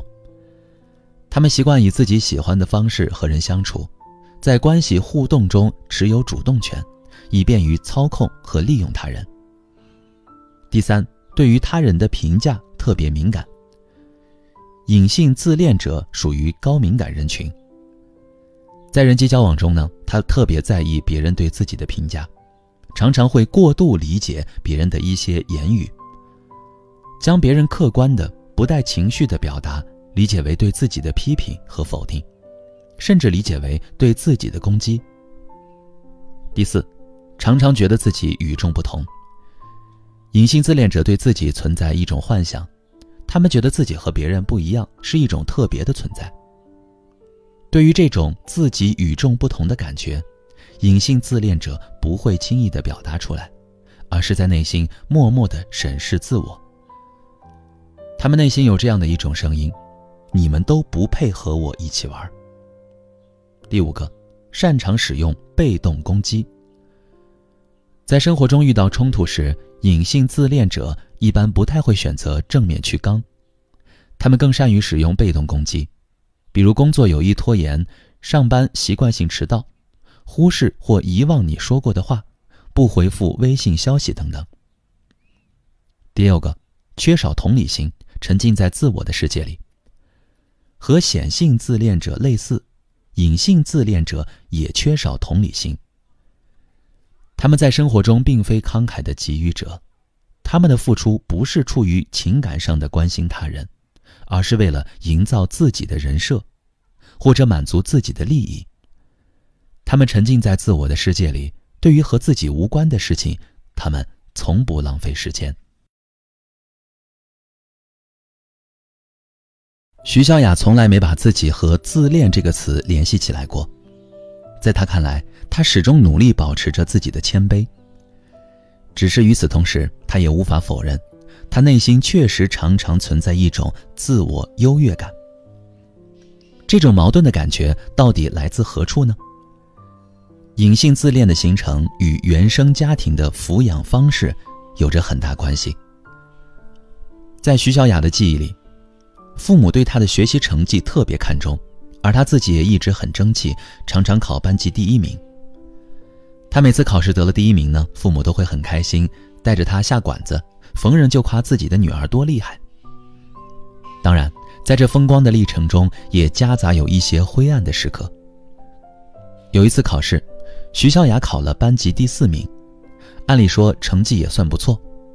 可当她把成绩单交给父母的时候，母亲的反应是默不作声。父亲虽然点头表示还可以，但脸上还是难掩失落。那一次，父母没有带她去餐厅庆祝，原本计划好的外出旅行也取消了。从那天起，徐小雅的内心暗暗生出了一个想法：我必须考第一，我只能考第一。遗憾的是，小雅并不是一个考试机器，她无法保证自己每次都考第一名。随着成绩排名的高低起落，父母对她的态度时好时坏。心理学上有一个概念叫做客体恒常性，它指的是我们在成长过程中能够与客体形成恒定的常态的关系。这个客体大部分是父母或者其他主要的养育者。在这种关系中呢，我们能够培养出稳定的自我认知、稳定的情绪感受，并对他人以及这个世界建立基本的信任。显然，小雅的父母并没有给她提供一个恒定的常态的环境，相反，他们为她制造了一个两极的环境，要么特别好，要么特别糟糕。成长于这样的环境中，徐小雅就会有过山车式的情绪体验。久而久之，她对自我的认知也变得模糊起来。我到底是好的还是坏的呢？父母是爱我的还是不爱我的呢？而这些不稳定的情绪感受和自我认知给她带来了深深的不安全感，从而使她失去了对这个世界的基本信任。渴望被父母爱是我们每个人的本能，因为在无法独立生存的幼年时代，对我们而言，父母的爱意味着最基本的生存安全。在成长的过程中，来自父母的爱也会帮助我们建立稳定而良好的自我认同。对于小雅来说，她内心深处渴望得到父母的爱和认同，但是她也知道这份爱和认同是有条件的，那就是她必须考第1名，她必须做到完美。可这个世界的真相是，没有人是完美的。当完美成为换取父母的爱的筹码时，徐小雅只能通过自己的想象完成自己是完美的诉求。她认为，只有自己是完美的，只有确定自己的优越感，自己才有被爱的资格以及被认同的权利。用自己是完美的这样的幻想来满足父母对完美的自己的期待。与此同时，面对父母失望的眼神，内心激发出羞耻、自卑等真实的情绪感受，这便是徐小雅成为隐性自恋者的原因。像小雅一样，几乎所有的隐性自恋者都遭遇了同样的困境。父母对他们完美的期许，让他们产生了高人一等的幻觉，而父母的失望和冷眼也给他们带来了羞耻、自卑的低自尊心理。作为一名隐性自恋者，徐小雅在工作中把自己隐性自恋的特质展现得淋漓尽致。比如，常常觉得上司不如自己，认为上司做的很多决策都有问题，几乎看不上所有的同事，觉得他们都平庸至极，没有任何与同事交流的意愿，觉得他们的话题都无聊透顶，觉得自己完全可以配得上更高的职位，只怪领导不能慧眼识人而耽误了自己。总之，徐小雅在心里将自己放在了一个很高的层次。这样的人又怎么能够接地气，怎么能够融入周围的环境呢？故而他常常感觉自己与周围的环境格格不入，只好频繁地换工作，借此摆脱自己糟糕的感受。然而，逃避无法真正解决问题，徐小雅还是一次次地陷入同样的人际障碍。就像徐小雅总被要求考第1名一样，隐性自恋者在其成长过程中总被要求做到完美，他们的缺点未曾被包容，也未曾被真正看见，这就导致他们常常如临大敌，对自己的缺点格外敏感，因此他们也就没有能力同别人产生共情了。而共情能力的匮乏，直接导致他们很难融入集体，与他人融洽相处。一个人要想摆脱隐性自恋，很好的融入集体，必须先把自己从云端拉下来。要知道，那种高人一等的感觉并不是事实，而是自己为了避免让父母失望所发展出来的一种心理防御，那完全是自己的一种幻想。我们现在要做的就是亲手击碎这虚妄的幻想。隐形自恋者只有先学会放下自己，再试着通过刻意练习的方法，比如把自己喜欢的东西主动同别人分享，在日常沟通中多多确认对方的感受，主动为他人提供力所能及的帮助等等，以此培养自己的共情能力，这样才能真正的融入集体，与他人融洽相处。然而，要彻底走出隐性自恋的困局，最重要的事情是先完成与自我的和解，不强求自己成为一个完美的人，也不期待别人对自己的认同。在平常又独特的每一天里，去看一朵小花，听一段音乐，读几页书，感受生活的平凡，感受平凡中孕育的美好。有一天，当我们能够承认自己就是个普通人的时候，隐性自恋的困局就会自动消除了。欢迎收听由喜马拉雅出品的《假装自己很外向》，作者杨思远，由志远跟您一同分享。今天我们要分享的话题是，求助这件事儿到底难在哪儿呢？求别人帮个忙只是生活中的一件小事儿，但对于有些人来说，求人难于上青天。他们看着别人心安理得地说，帮我一下可以吗？只能流露出望洋兴叹的神情，然后默默地一个人扛下所有。求助这件事儿为什么会成为一个难题呢？在文心的记忆里，她从来没有开口向妈妈要过什么。确实，妈妈和外人提起小时候的文心，也常常说，文心小时候可乖了，别的小朋友上街什么都要买，她从来不和我要东西。一个小姑娘看着周围的小伙伴都穿着漂亮的花裙子，吃着奶油雪糕，玩着各种有趣的玩具，她怎么会不想要呢？她想要，但是她不能要。文心呢，成长于一个硝烟弥漫的家庭，争吵打架是父母的家常便饭，摔碗、摔衣服、摔电器，能摔的不能摔的都摔了。文心早已见怪不怪。作为家里唯一的孩子，他不但频频目睹父母的争吵，时不时还会被家庭战争的余波所伤到，捎带挨一顿父母的打骂。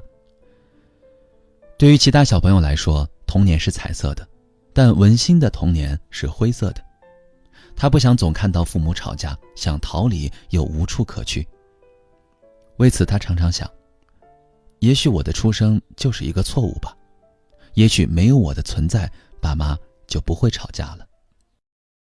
充满争吵的家庭环境催生了文心关于自我的消极认知，那种全身心孤独清冷的感受让他沉溺于自我否定，他越来越觉得我就是个错误。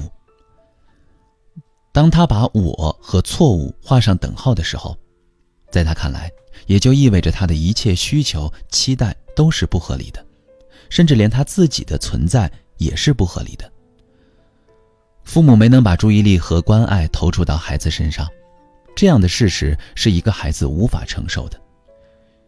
为了应对这种事实，文心就给自己创造了一个合理化的解释：我不该出生，我的出生是个错误。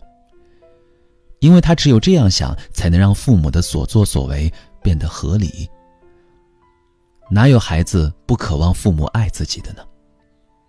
和其他的孩子一样，文心也渴望父母用关爱的眼神望向自己，渴望自己可以像其他小朋友那样向父母索要礼物，渴望父母能够少吵架，多陪陪自己。可是那个我就是个错误的信念，无情地阻隔了文心内心深处的渴望。就像文心一样，那些从小没有得到父母爱的滋润的孩子，他们认为这个世界上所有的事情必须依靠自己，也只能依靠自己。当自己成为唯一可以依赖的人，慢慢的，他们也就丧失了求助的能力。每个人都有一种天然的愿望，那就是无论自己做什么，无论自己表现如何，别人都能够始终爱我们。这在心理学上被称为婴儿般的自恋幻想。听起来不现实，但对于我们人格的形成和发挥至关重要。如果我们这个天然的原始愿望在早年得到了满足，我们就会快乐自由地成长。如果没有被满足，我们便会体验到生存危机，并对自己提出很多要求，比如要求自己乖一点儿，要听父母的话，不可以对父母提要求等等。因为只有做到这些要求，我们似乎才能感受到父母有可能爱我们，我们的生存危机才能够解除。在解除生存危机的同时，我们内在的人格会发展出一种对立的状态，既渴望得到无条件的爱，又认为自己必须满足各种要求才能得到爱。双方持续对抗，就会引发严重的内耗。很多像文心一样的人，小时候没有被父母无条件的爱过，一直以来需要自己照顾自己，甚至很多时候他们还需要照顾父母的情绪。因此，坚强独立就成了他们所习惯的生存模式。他们不允许自己脆弱，不允许自己依赖任何人，因为这些事情一旦发生，就会唤起他们小时候因为缺爱而引发的生存焦虑。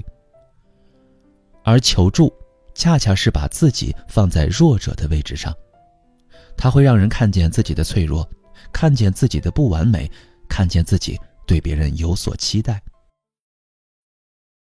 事实上，这种不懂得依赖只懂得硬来的独立，只是一种假性独立。那些幻想只靠自己就能搞定所有事儿的人，最终的结果就是把自己累垮。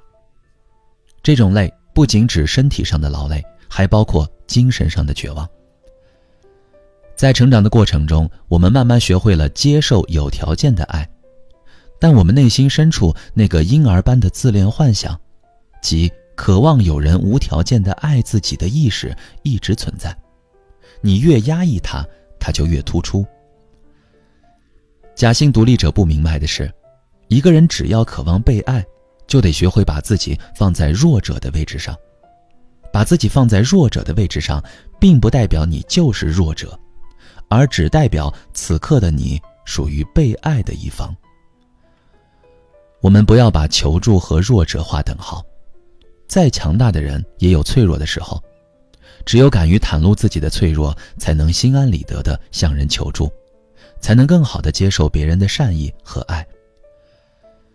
即便在求助的过程中，你遭到了别人的拒绝，就像父母曾经拒绝关爱你一样，也只能说明那个拒绝你的人没有能力满足你。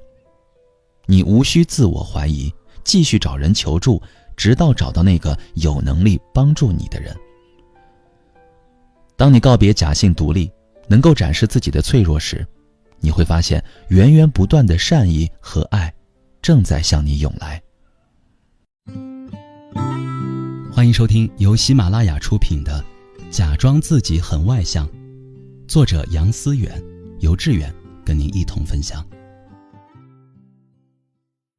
今天我们一起来聊聊，是真的不想要，还是因为不敢要呢？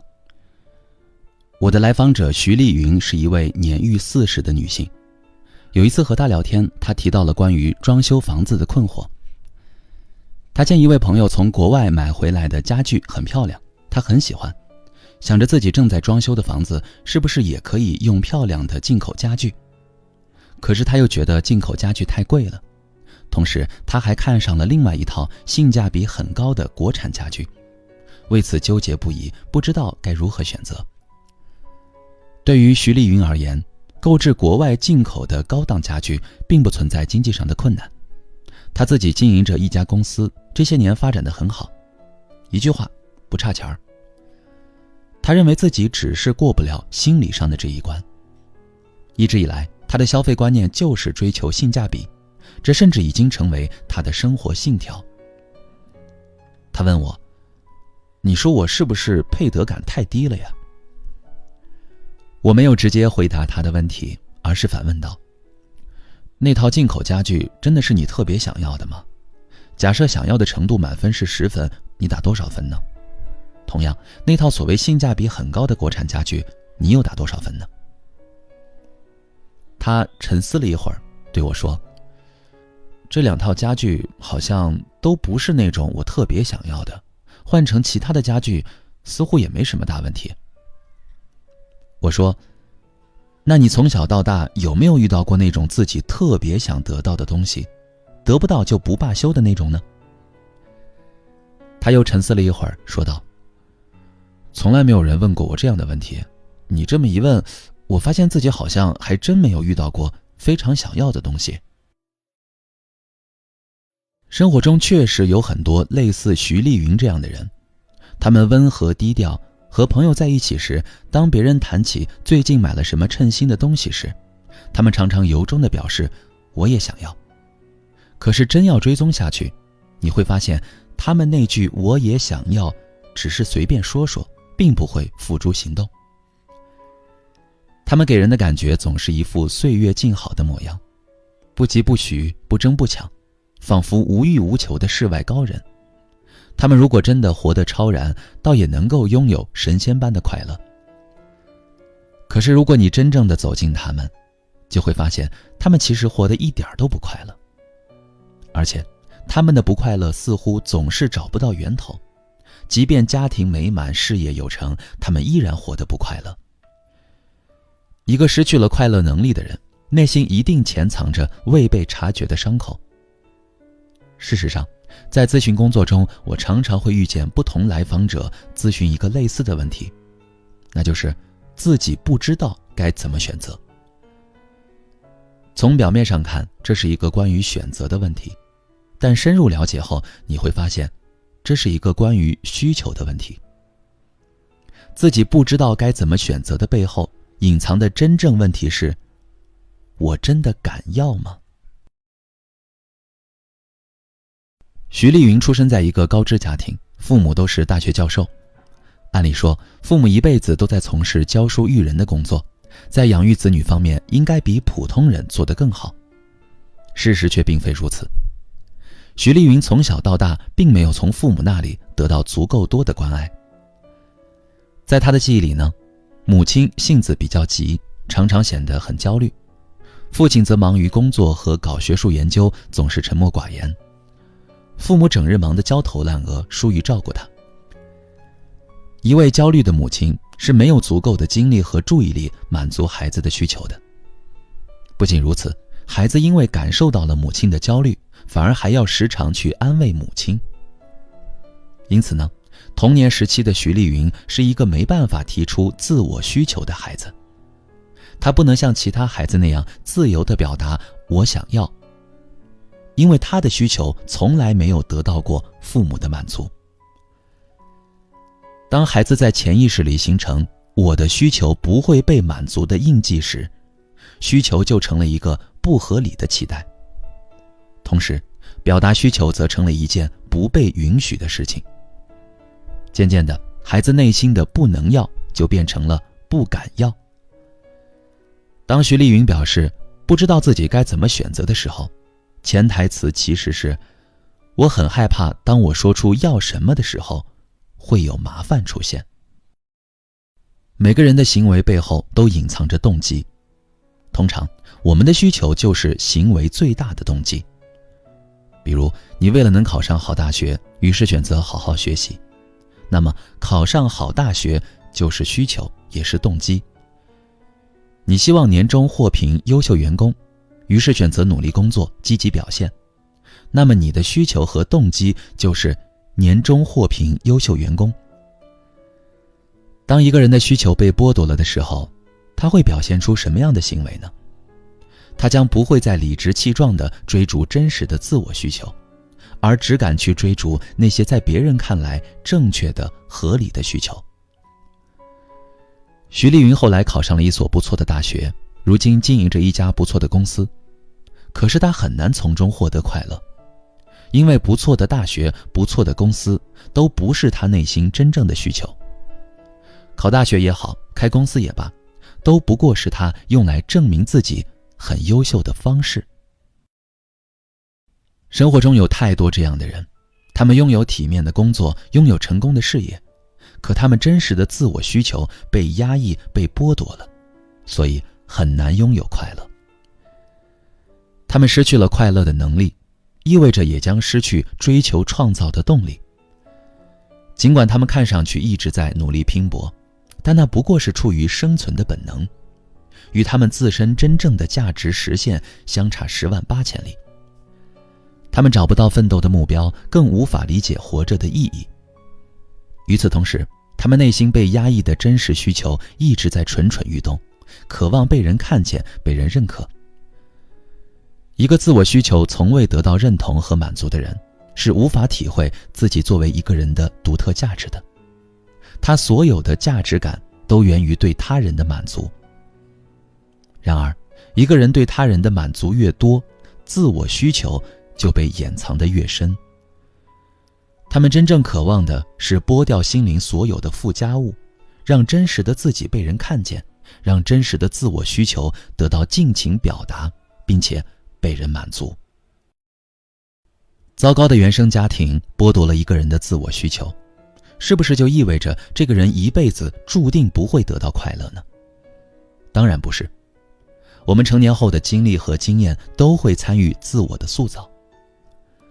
换言之，虽然小时候你的需求可能是不被人理会的，但这并不意味着现在依然如此。当你开始意识到你在忽略自己的真实需求的时候，不妨果敢地做出改变，去面对和坚持自己的需求。这样的改变很简单，从坚定地满足自己的一些小愿望开始。慢慢的，你就能够坦然面对自己真实的大愿望，最终活成一个能自我满足的快乐的人。我记得当年读史蒂夫·乔布斯传的时候，对乔布斯在人生中的很多选择钦佩不已。比如他明明可以读更好的大学，却选择了一所他认为非常符合自己理念的文理学院。在文理学院上了6个月的学，他发现自己实在不想学一些无聊的必修课，又坚持要退学。他热衷禅修，去了印度一趟之后开始吃素食，觉得素食可以净化自己的身体。这些看似疯狂的决定，无不体现了乔布斯对自我的坚持。而正如大家所了解的，乔布斯也并非出生在一个幸福的原生家庭，他曾被亲生父母所抛弃。借助乔布斯的事例，我想告诉所有被原生家庭剥夺了自我需求的人，只要你勇敢地做出改变，最终一定能够成为一个敢于坚定地说我要的人。欢迎收听由喜马拉雅出品的《假装自己很外向》，作者杨思远、尤志远跟您一同分享。今天我们来说说，所有负面情绪都是求救信号。我们先来看3个场景。场景1，小陈是一个马上就要读研究生1年级的学生，在硕士导师的暑期实验室里，他认识了一群师兄师姐。和大家在一起的时候呢，他多数时间都很腼腆，不怎么说话。不过他打心眼里认同这个和谐有爱的小集体。小陈一直认为自己性格内向，长久以来呢，也在努力修炼自己的社交本领。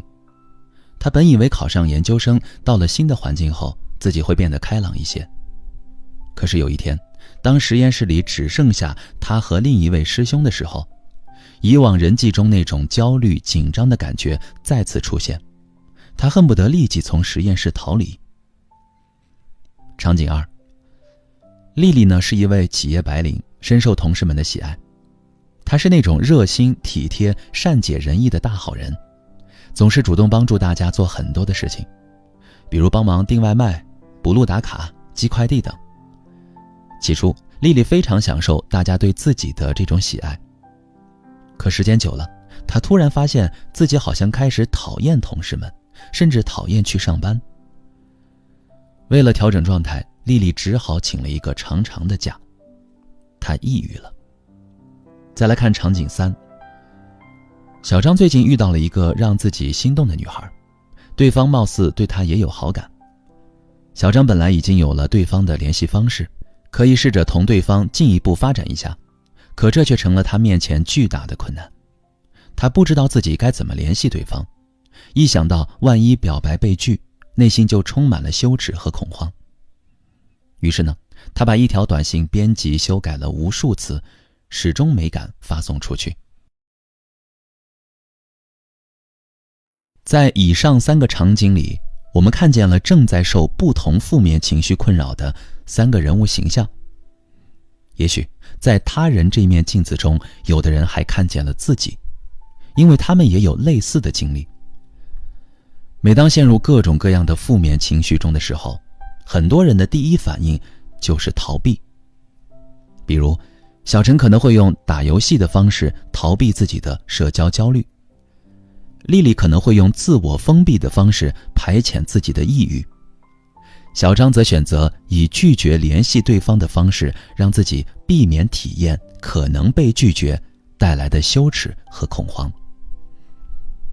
你选择了逃避，就万事大吉了吗？不，事实恰恰相反。你越是逃避，负面情绪越是如洪水猛兽，一次次席卷而来。很多人总是在经历了一次又一次的逃离失败之后，才终于领悟，面对负面情绪，逃避根本不是解决问题的办法。每当负面情绪向你发起攻势时，你那么急着想逃，却从来没看清楚过负面情绪的本质，你又怎么可能解决问题呢？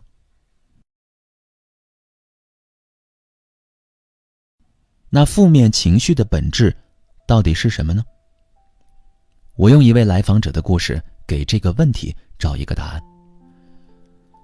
小杜和其他大多数来访者一样，有一个非常糟糕的原生家庭。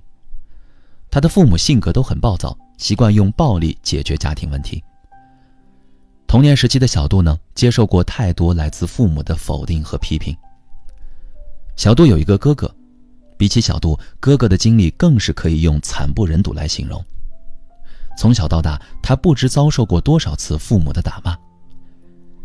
在小杜的记忆中，哥哥有段时间常常被打得连家都不敢回。总之，兄妹俩在父母的管教下，在家里每天都活得小心翼翼、沉默寡言。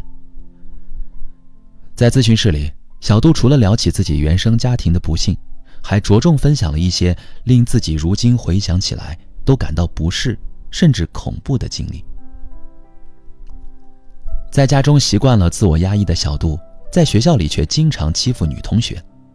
不仅如此，他还迷恋上了虐杀各种昆虫和小动物。每天放学回家，总会经过几处农田，我只要看见蛤蟆或者毛毛虫之类的小动物，就一定要想方设法把它们抓住，并且用非常残忍的方式把它们弄死。现在回想起来，我真的不敢相信，曾经的我做出过这样的事情。个体的防御机制呢，是多种多样的，也有积极和消极之分。有一种消极的防御机制，在心理学上叫做置换，指的是把对某人或某物的感情、欲望或态度转投到其他人或事物身上。比如说，你在公司挨了上司的一顿批评，回到家里憋了一肚子气，看到孩子不好好写作业，只顾玩手机，你便冲着孩子发起了火。孩子被你训了一顿之后呢，心里十分难受，于是一脚踢在了身边的猫身上。这种迁怒于其他人或事物的行为，背后就是置换的防御机制在起作用。对于童年的小杜而言，每天生活在一个充满暴力的家庭环境中，他的内心充满了恐惧、愤怒和委屈。但是他无法向父母直接表达这些情绪，因为具有危险性，也不为自我意识所允许。因此呢，小杜只能选择压抑这些负面情绪，只能找到一个对自己来说较为安全的对象，他才会将这些情绪表达出来。在对各种小动物的残害过程中，小杜内心被压抑的情绪通过置换的方式得到了表达和释放。那么，负面情绪的本质到底是什么呢？它是一种自我保护。每一种负面情绪的出现都是求救信号，它在用独特的方式呼喊着：救救我吧。我们回到文章开头的那3个场景，无论是小陈的焦虑、紧张，还是丽丽的抑郁，亦或小张的羞耻和恐慌，这些负面情绪对于他们来说都是内心亮起的危险信号灯，提醒他们要做自我保护。然而，当负面情绪出现时，如果你一味的逃避，只会加剧创伤体验。因为你逃避的越多，你的情绪感受就越单薄，应对技能就越弱。从短期看，逃避能让你获得好处，但从长远看，只会给你带来更加持久的痛苦。面对负面情绪，你需要做的是看见它的存在，并临危不乱地和它做朋友。你不必急着赶它走，而是要明白，它的出现是在提醒自己，危险来了。接下来呢，你要允许它和自己一起待一会儿，体验一下那些危险是否真实存在。每个人的潜意识往往以非常零散的图片形式储存在自己的记忆里。当负面情绪提醒你危险来到的时候，请你问问自己，我看见了什么？你看见的可能只是早年的不幸经历，那些过往的心理创伤让你一直以来执着于对危险的想象。实际上，过去已成虚幻，唯有当下才是真实。这不是对现实的妥协，而是对感受和真相进行分离。如此你才能成为自己情绪的主人。欢迎收听由喜马拉雅出品的《假装自己很外向》，作者杨思远，由志远跟您一同分享。今天我们要分享的话题是如何摆脱原生家庭的影响。为了挣脱原生家庭的束缚，你做过哪些事呢？在从事心理咨询工作的这些年里，我接待过无数原生家庭的受害者。为了挣脱原生家庭的束缚，他们有的在高考结束选择大学的时候，刻意挑选了距离家很远的城市；有的为了早日逃离父母的掌控，仓促结婚组建了自己的家庭；还有的年少出走漂泊在外，再也没有回过家。他们都信誓旦旦地表示要活出和父母不一样的人生。他们付出了巨大的努力，以为背叛原生家庭就可以找到自己的幸福。遗憾的是，大多数背叛就是在表达忠诚。他们用尽一生也难以摆脱原生家庭给自己写下的咒语，这就是原生家庭的代际传递。不只是活成父母的模样才叫代际传递，你拼命背叛的样子也是一种代际传递。代际传递是指上一代人的心理特征、行为方式传递给下一代人的现象，比如人际关系模式、亲密关系模式以及教育方式等方面的传递。这种传递不仅包含父母和子女之间的传递，也包含了家族之中无意识的传递。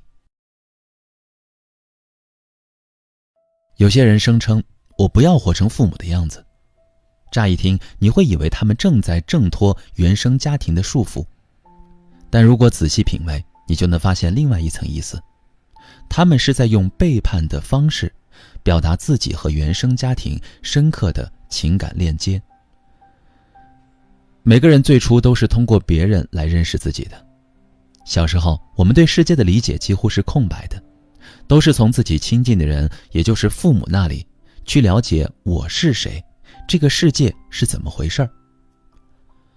父母就像我们的一面镜子，我们在他们的反馈中获取了相关问题的答案，建立起初步的自我认同。随着年龄的增长，我们开始感觉到了自己的力量，也开始通过其他方式慢慢认识这个世界。这时候的我开始呈现出不再依赖父母的评价而存在的独立状态。于是我开始了和父母完成分离的过程，这在心理学上被称作自我分化。当自我分化完成后，我们在情感上和人格上便都独立于父母而存在，我们对自己、对世界也有了自己独立的观点和认识。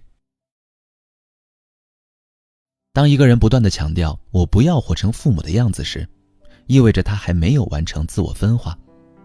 看似是他对原生家庭的背叛，但这种背叛并不是出于自由意志所做的选择，而是一种基于心理创伤的对抗。当然，对抗并不是一件坏事儿。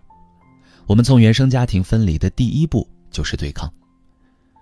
懂得对抗，恰恰证明了我们拥有了明确的自我意愿。只不过这种对抗应当基于自己的真实需求，以求完成自我实现，而非聚焦在自己的童年阴影中，被心理创伤、负面情绪绑架。如果一个人对抗原生家庭的目的仅仅是我不要活成父母的样子，就意味着他只是想通过对抗的方式逃离童年痛苦的感受，而不是真正的建立自我。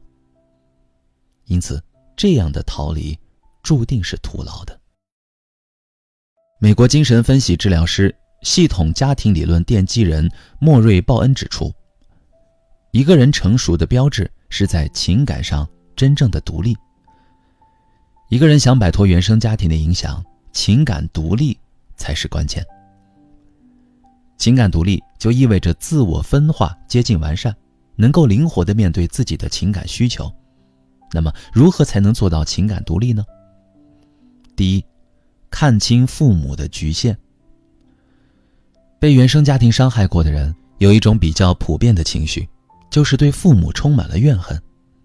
事实上，怨恨背后藏着的是没被解决的问题，它可能是一种渴望，一种遗憾，比如渴望得到父母的爱，遗憾不被父母认同等等。我们可以不认同父母，不接纳父母，但应该试着去理解他们，看到他们所处的时代背景，看到他们各自的原生家庭环境，懂得理解他们的局限性，然后慢慢放下内心的怨恨。我们若能放下怨恨，也就不再期待得到父母的满足，这是情感独立的开始。第二个，重塑自我信念。糟糕的原生家庭容易让人不自觉地接受一些负面的自我认知，并进行自我否定、自我攻击。此时，个人的力量是被削弱的，需要不断通过外界来获取。因此，情感独立的第二步就是学会重塑关于自我的积极信念。我们可以找一件有意义的小事儿坚持做下去，比如跑步、写作等等。在坚持的过程中不断获得自信，久而久之，我们就不会那么依赖向外界寻求自我证明。第三，创造新情境，寻找新体验。在我们的成长过程中，父母对待我们的方式，父母彼此间回应的方式等，很大程度上塑造了我们的情感模式。在走向情感独立的路上，我们可以尝试在现实生活中多交一些不同个性的朋友，了解他们对待事物不同的态度，以及应对事物不同的处理方式，或者有意去参加一些心理学的团队活动，在活动中感受全新的人际互动等等。总之呢，我们需要给自己创造一些新的情境，去获取一些新的情感体验，如此我们才能最终斩断原生情结，在情感上做到真正的独立。我们做到情感独立时，便真正拥有了自我。此时，面对原生家庭，我们就拥有了心理免疫力。这个时候，我们根本无需逃离，就已经摆脱了原生家庭的束缚。欢迎收听由喜马拉雅出品的《假装自己很外向》，作者杨思远，由志远跟您一同分享。今天我们来说说如何提高人格的灵活性。温宁觉得自己太内向了，内向到已经严重影响了自己的日常生活，比如一到社交场合就容易紧张，看着别人如鱼得水的谈天说地，温宁很羡慕。有时候他也会主动参与到大家的聊天中，可是无论如何努力，他内心那股紧张感也挥之不去，甚至连言谈举止都开始变得别扭僵硬起来。关于自己社交紧张的原因，温宁简单归结为自己性格太内向了。事实上，生活中随处可见像温宁这样的人，他们为了让自己表现得合群一些，不惜违背内心的意愿，小心翼翼地迎合他人。于是，他们一边羡慕别人在社交场合里自如地发挥，一边在刻意融入环境的过程中陷入身心俱疲的境地。如果你恰巧也是这样的人，请先不要着急给自己下结论，认为一切问题都是由自己内向造成的。仔细想想，也许在另外一些场合里，或者和另外一些人在一起的时候，你同样可以表现出很健谈、很开朗的一面。有的人只能在特定的环境里展现出自己社交的自如性，而在其他环境中则仿佛换了一个人，变得极度的焦虑和紧张。这就不是内向的问题，而是人格灵活性的问题。什么是人格灵活性呢？简单理解，就是指我们在面对外界刺激时，保持自我意识以及自我整合的能力。那些人格灵活性高的人，具有较强的处理负面情绪的能力，也更能以开放的态度面对生活，从容地应对各个场景，适应不同角色，从而获得良好的人际关系。那些缺乏人格灵活性的人呢，则容易让自己的生活秩序变得僵化脆弱。具体来说，他们在生活中常常会有如下一些表现。第一个，缺少换位思考的能力，常常选择以非黑即白的自我的方式来处理很多事情，看不到事情的多面性。第二，对于不符合自己意愿和期待的事情，常常产生逃避心理，会认为我就是这样的，我无需改变什么。第三，适应能力不足，难以融入新环境、新场合，面对生活中突如其来的变化毫无招架之力。第四，情绪调节能力差，在困难和压力面前容易被持续的负面情绪、强烈的情绪波动裹挟。当我们在婴儿时期还不懂得使用语言与人交流时，父母通过我们的哭闹声来理解我们的需求。在他们摇晃的臂弯中，我们感受到被安抚；在他们递来奶瓶的时候，我们感受到被满足。父母通过共情的方式为幼小的我们创建了一个安全的环境。随着慢慢长大，我们开始对周围的一切充满好奇，于是尝试去探索这个世界。在探索的过程中，我们可能会受伤，但同时对周围的环境有了初步的认识和理解，并且发展出相应的应变能力。在安全的环境里，我们可以自由地去探索，慢慢的，我们的自我就会逐步得到建立和完善，养成具有较高灵活性的人格。然而，我们如果出生在一个父母缺乏共情能力的环境中，会发展成什么样呢？想想看，你的哭声总是没有人回应，你的饥饿也常常得不到及时的食物提供。缺乏安全感的你，渐渐对这个世界充满怀疑，甚至敌意，就会导致人格灵活性的匮乏。于是长大后的你，就因为太缺乏安全感，很多社交情境对你来说一样充满了危机。除了缺乏共情能力的父母，控制型父母也容易培养出人格灵活性匮乏的孩子。控制型父母习惯给孩子设立很多规矩，这对孩子进行自我探索形成了极大的限制，导致孩子难以发展出真正的自我。当外部环境呈现出不同的状况，孩子如果缺乏独立应对的意识，往往就会依赖父母的意见。久而久之，孩子同样难以养成具有较高灵活性的人格。总之呢，一个人的人格灵活性如何，取决于他的自我是否完善。如果他的自我得到了充分的发展，那么他的人格灵活性就会比较高。相反，如果他的自我在成长过程中一直被压抑、被限制，那么他的人格灵活性就会比较低。幸福的童年治愈一生，不幸的童年要用一生去治愈。这句流传甚广的话，虽然有它的合理性，但我们也应该知道，人的发展是可以通过发挥主动性来改变的。童年并不能完全决定我们的一生，我们可以通过后天的努力，不断提高自己的人格灵活性。首先，卸下内心的防御。人格灵活性匮乏的人，通常对自己的一些想法和行为比较执着，很难改变固有的行为模式。他们要想提高人格灵活性，首先就要卸下自己的防御，推倒内心的那堵高墙。平时可以多去参加一些有助于我们卸下防御的活动，比如练习舞蹈。每一次身体的舒展都能够帮助他们缓解情绪，从而更好地与他人建立链接。其次，多和共情能力强的人相处。在共情能力强的人面前呢，我们更容易被看见和被接纳。和他们相处，我们内在的原始客体会逐渐发生变化，从而发展出更加完善的自我。能够和我们共情的人，可能是一名心理咨询师，也可能是我们生活中的一位长辈、一位朋友。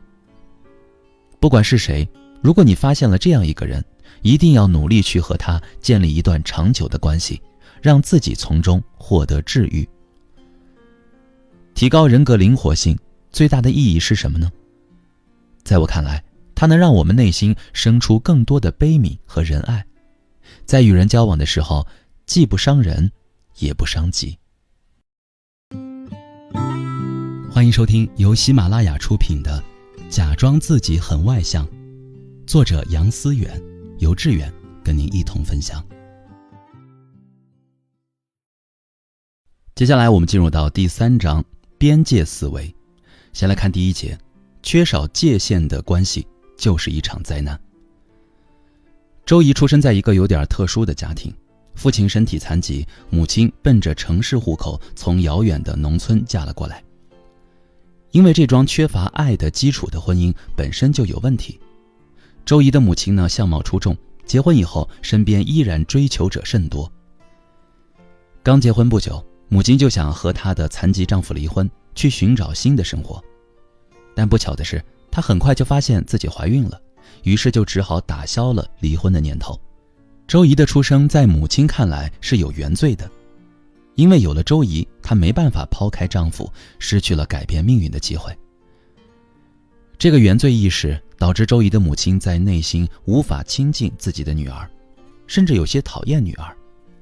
再加上她丈夫因为残疾无法为这个家庭承担更多的责任，家庭生活的重担几乎全落在了周怡母亲的肩上，她内心的怨气就更重了。孩子天生就是敏感的，周怡察觉到了母亲对自己的不满和埋怨，所以她很小就学会了讨好母亲。据她回忆，5、6岁的时候呢，她就已经能够帮家里做一些简单的饭菜了。然而周怡的讨好并没有改变母亲的态度，母亲对她的批评反而变本加厉。在周怡的整个童年记忆中，母亲对她和父亲的肆意指责成了家庭生活的主旋律。因为找不到庇护所，面对母亲对待自己的所有方式，周怡能做的只有无条件的认同。也就是说，在周怡的成长过程中，母亲对她的埋怨、指责、挑剔等都得到了周怡的认同，而且她将这些不被爱的感受内化成自我的一部分。在心理学上，这种情形叫做与攻击者认同。当我们认同了攻击者，就意味着我们给自己的内心设置了一个内在警察。这个内在警察时时刻刻盯着我们，让我们体验到小时候被攻击者对待时的感受。在成长的过程中，我们逐渐变得习惯性的否定和批评自己，对别人的情绪异常敏感，不敢和别人发生冲突，喜欢用委屈自己的方式缓和一段紧张的关系，并且形成内归因的思维模式，常常觉得自己一切都是错的。每个人的成长都要经历从共生到分化再到独立的过程。当我们还是襁褓中婴儿的时候，我们和母亲是一体的，如果没有母亲，我们就无法存活。英国心理学家温尼科特说过，当一个孩子还是婴儿的时候，我们提到这个婴儿，无可避免的要提到他的母亲。此时的婴儿和母亲是共生融合在一起的。后来我们渐渐有了自己的思维，对母亲的需要程度也在递减，直到迎来人生中的第一次分化。处于婴儿期的我们有了我的意识，知道了妈妈是妈妈，我是我。这种分化会随着年龄的增长逐渐加强，在青春期的时候迎来最高峰，孩子开始展现出叛逆的一面，试图主宰真正的自我，完成和父母的分离。在一个家庭中呢，如果父母的人格是完善的，对孩子的管理方式是正确的，那么孩子将会顺利成长，最终建立自我认同，实现个人的心理独立。但是如果像周怡一样，出生在一个糟糕的原生家庭中，那么他的自我认同之路就会受阻。一个人总是先通过学习的方式，将他人对自己的认同内化，然后才能逐渐发展出独立的自我认同。但像周怡这样，如果他内化的是母亲对自己的攻击，那么就很难发展出自己的自我认同。每当周怡想要认同自己的时候，那个暴力的母亲形象就会在潜意识里跳出来，对自己进行一番攻击。这也意味着周怡始终在背负着母亲的形象，无法和母亲完成分离。如果我们的内在世界无法和母亲完成分离，这种共生融合的感觉就会被我们投射到外部世界。对于周易来说，他缺乏清晰的边界意识。尽管从表面上看，他已经是一个成熟的大人，但内在始终是一个寻求认同的小女孩。而周围的人则象征着母亲，她将自己和他人在心理上捆绑在一起，心中呼喊着，请你们认同我吧。如果无法摆脱与攻击者认同的防御机制，不能建立清晰的边界意识，我们的人生将变成一场灾难。因为缺乏界限感的人是没有能力保护自己的。你一味的忍让和迁就，让自己的心理门户大开，结果只会任由他人长驱直入。无法在心理上保护自己的人，一定会在现实世界中屡受伤害。对于周易来说，母亲的攻击其实是一种隐形操纵。当他没有能力摆脱这种操控的时候，只能不断地向母亲寻求认同，最终造成无休止的内心冲突。那么，如何才能建立清晰的边界意识呢？首先，要敢于对别人说不。判断自己是否应该做一件事儿，只有一个方法，那就是尊重自己的感受。其次，检查自己的投射。我们与这个世界建立联系，是通过投射的方式。所谓投射，简单的理解就是指我认为的。遇事多问问自己，真的是这样吗？因为很多时候，我们所认为的并不一定是真相。最后，也是最重要的一点，就是要坚定即使是我错了也没关系的信念。要做到对自我的全盘接纳，这关乎核心自我的建立。你若做一个允许自己犯错的人，别人就很难影响你，很难打破你的边界。在成长的过程中，一个人不可避免地会背负原生家庭的一些印记。如果被这些印记所束缚，就会活得很累，也很难活出自我。我们只有看清自己的处境，并勇敢地冲破这些束缚，才能迎来真正的新生。欢迎收听由喜马拉雅出品的《假装自己很外向》，作者杨思远，由志远跟您一同分享。今天我们要分享的话题是被偷走的人生该如何挽回。当身边的朋友们都在为了找工作费力劳心的时候，即将研究生毕业的李潇已经准备去人生中的第一个工作岗位报到了。那是一家事业单位，工作稳定，待遇优厚。事实上，李潇没花什么力气就得到了这份工作。父母的社会资源给了他很大的助力。工作有了着落之后呢，父母又将一把钥匙交到了他的手里。一套3室1厅的新房，算是父母送给他的毕业礼物。在同学们眼里呢，李潇是妥妥的人生赢家。让他们犯愁的好工作、新房子，李潇都能够轻松获得。但这让人艳羡的一切，对于李潇来说，却都挺没意思的。大多数时间里，李潇沉浸在网络游戏中，偶尔从游戏中抽出身来，看着身边忙忙碌碌的同学们，他的心中反而生出一种羡慕。为什么获得了同学们想要的一切，我却没什么感觉呢？我真的一点快乐的感觉都没有，这究竟是为什么呢？在咨询室里，李潇发出了这样的疑问。不仅活得不快乐，李潇发现自己还厌恶很多事情，比如社交。每逢生日或者某些特殊节日的时候，朋友们都会组织聚会活动，大家相谈甚欢，玩得很尽兴。可当酒席散场回到家的时候，李潇总觉得这样的聚会很无聊。相比之下，一个人打游戏似乎更有意思。总之呢，在别人眼中，李潇过得很好，衣食无忧，朋友也多。但在他自己看来，他早已对拥有的一切感到麻木，觉得生活无聊透顶。相信我们每个人都有过收礼物的经验。一般而言，当收到别人馈赠的礼物时，我们内心都会感到开心。可为什么李潇在收到房子这样贵重的礼物时，却感到麻木呢？答案很简单，李潇收到的礼物太多了。收到的礼物多，可以理解为父母对李潇的生活干涉的过多。当李潇的生活被父母一味的操控，他的世界就不再受控于自己。在他的世界里，他觉得自己一点用都没有。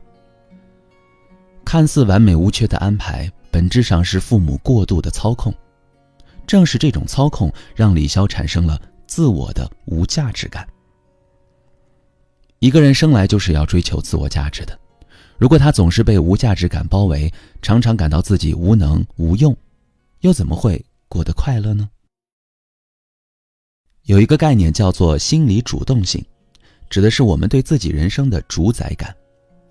具体而言，就是我们清楚地知道谁是自己人生的设计者、建设者和受益者。很多父母表现出很努力、很上进、很阳光、很热情、很有能量的样子，但本质上他们活在一种被动的人生里。他们内心充满了焦虑，迫切希望自己的孩子能够替自己实现人生未尽的理想。当孩子还小的时候，他们对于要承担父母的期待这件事儿是缺乏个人意志的，只能听从父母的安排。而他们在能够自己做决定的时候，早已习得了一种心理认知，认为自己的价值体现在别人需求的满足上。这种错误的认知让孩子在成年后体会到一种深切的不完整感。因为失去了对生活和自我的控制权，所以感到深深的沮丧和委屈。我在咨询的过程中发现，李潇的读研、工作甚至交友，很多方面本质上都是母亲理想的延续。他没有属于自己的人生，只是服务于母亲理想的一个工具人。一个人最根本的心理需求，就是寻找对自我价值的肯定。换言之，我们每个人都希望能为自己而活，能对自己的人生负责。我们只有感受到这种对人生的掌控感，内心才会焕发活力和创造性。对于李潇而言，他的这种价值感已经在满足母亲投射的过程中被摧毁了。他只能被动地按照母亲的期待去生活。对于经营自己的生活，李潇没有一丝主动的意愿，因为他知道生活早已不属于他。人生被偷走的李潇，在完成母亲期待的同时，也形成了价值依赖。在他看来，按照母亲的要求生活，可能并不会那么快乐，但也不会有什么灾难性的后果。可是如果不按照母亲的要求去做，后果可能是自己难以承受的。李潇的自我价值感早已习惯建立在满足母亲的期待上，如果离开这个设定，他就会本能地怀疑自己的价值。当有人告诉他可以按照自己的意愿去选择人生的时候，他的反应是退缩和逃避，然后他会小心翼翼地问自己一句：我真的可以吗？于是哪怕讨厌社交，李潇还是会强迫自己去维持一个好人缘的形象。哪怕不喜欢父母安排的工作，李潇也不敢违背母亲的意愿，去追求自己真正喜欢的工作。他就这样被动而痛苦地蜷缩在母亲的期待里。怎样才能改变麻木的生活状态，摆脱无价值感呢？李潇需要做的就是掌握自己人生的主动权。李潇可以想象得到，假如他告诉母亲自己将不再为了满足她的期待而活，母亲的反应只会是气愤和不解。他大概会这么说：你这个不孝子，我辛辛苦苦做的这一切，难道都是为了我自己吗？李潇想要得到的是心理满足，而母亲只给了他物质上的满足。这种需求上的不匹配，导致双方很难进行真正的沟通。因为母亲没有意识到，自己真的偷走了孩子的人生。他要想掌握人生的主动权，就要完成人生设计者、建设者、受益者这三者的整合认同。其中最难的一点是，承认自己才是自己人生的受益者。这一点之所以最难，是因为我们需要处理大量深藏于潜意识中的愧疚、羞耻和恐惧等负面情绪。换言之，对于李潇来说，最重要的事情是敢于承认自己才是人生的受益者。这意味着他要违背母亲的意愿，去做那些真正能够让自己快乐的事情。他做让自己快乐的事情所需要付出的代价，就是和母亲完成分离，脱离母亲给予他的保护。韩剧《25/21》里面有这样的一个情节，击剑队员李瑞芝向教练提出想要放弃击剑，理由是自己无法从中找到快乐。教练对他说，想要放弃可以，但是先得打到全国8强。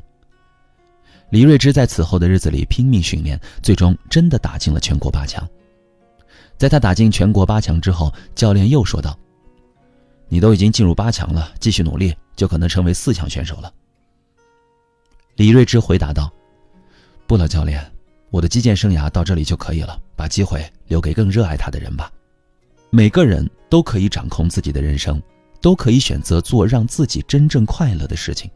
我们只有告别对他人的价值依赖，确认自己才是自己人生的设计者、建设者和受益者，才能创造属于自己的人生。欢迎收听由喜马拉雅出品的《假装自己很外向》，作者杨思远，由志远跟您一同分享。今天我们要分享的话题是，你所谓的心直口快不一定是真的爽快。于越在他的朋友圈里面有一个绰号叫做灭绝师太，这倒不是因为他个性要强，而是因为他说出的话常常有巨大的杀伤力。比如朋友们正在微信群里面商量聚会的事儿，七嘴八舌地讨论着具体的时间和地点，一时半会儿没能确定下来，于越就直接在群里宣称自己不参加了，理由是你们真的太磨叽了，我的时间很宝贵。再比如，要是哪次聚会有人迟到，他也会毫不客气地直接指责对方。守时是最基本的素质，像你这样总是迟到的人，怎么在社会上混呢？这种不近人情的批评常常搞得对方无比尴尬。见于越一直单身，朋友善意地劝说，于越30几岁了，该找个男朋友了，不然多孤单呀。于越就回答，你就别替我操心了，你不知道单身的日子有多爽，我哪里需要什么男人呢？总之呢，只要于越一开口，大家就几乎没什么能接的话了。有个别朋友向于越提过一些意见，提醒他说话的时候考虑一下别人的感受，毕竟不是人人都能接受他那么直接的说话方式。听到这样的反馈，于越反而觉得自己很委屈。我说的就是事实啊，我只是心直口快而已，心直口快有什么错吗？在心理学的范畴呢，语言是一个人内心活动的反应，语言的内容以及表达方式都在清晰地传达着一个人内在的心理活动。怎么理解心直口快呢？我们常常用心直口快形容一个人爽朗直率的性格，但从心理动力学的角度来看，心直口快的交流方式至少有以下3层深刻的含义。一，用心直口快表达我不想看见你，理解你。能够表达自己的感受和想法是一个人获得独立人格的前提，但如果一个人在表达的过程中完全不顾及对方的感受，就说明他在与人沟通的时候，内心深处是没有理解对方、与对方共情的意识的。有的人在成长过程中很少获得别人真正的理解和支持，导致内心积压了很多委屈，消耗了很多心理能量，因此他也就没有更多的能量去理解和支持他人。第二，用心直口快来表达我渴望被你看见。每个人最终的心理需求都是渴望被看见。所谓被看见，就是指你出现在我的世界里，仿佛一道光，照亮了我的黑暗世界。我们都渴望有人能够接纳自己所有的不完美，让我们感受到温暖和力量，感受到活力与生机。一个从小没有被父母全盘接纳过的孩子，会用一生的时间去寻求被看见的体验。所谓心直口快，就是寻求被看见的一种途径。它的潜台词是：我把我真实的、不完美的，看上去有些让人讨厌的自己全部呈现出来，希望你能够接纳这样的我。第三，用心直口快表达我要攻击你。除了大量的委屈，没被父母接纳过的孩子内心深处还会积压很多愤怒。但出于对父母本能的爱，孩子会在内心深处压抑自己的负面感受。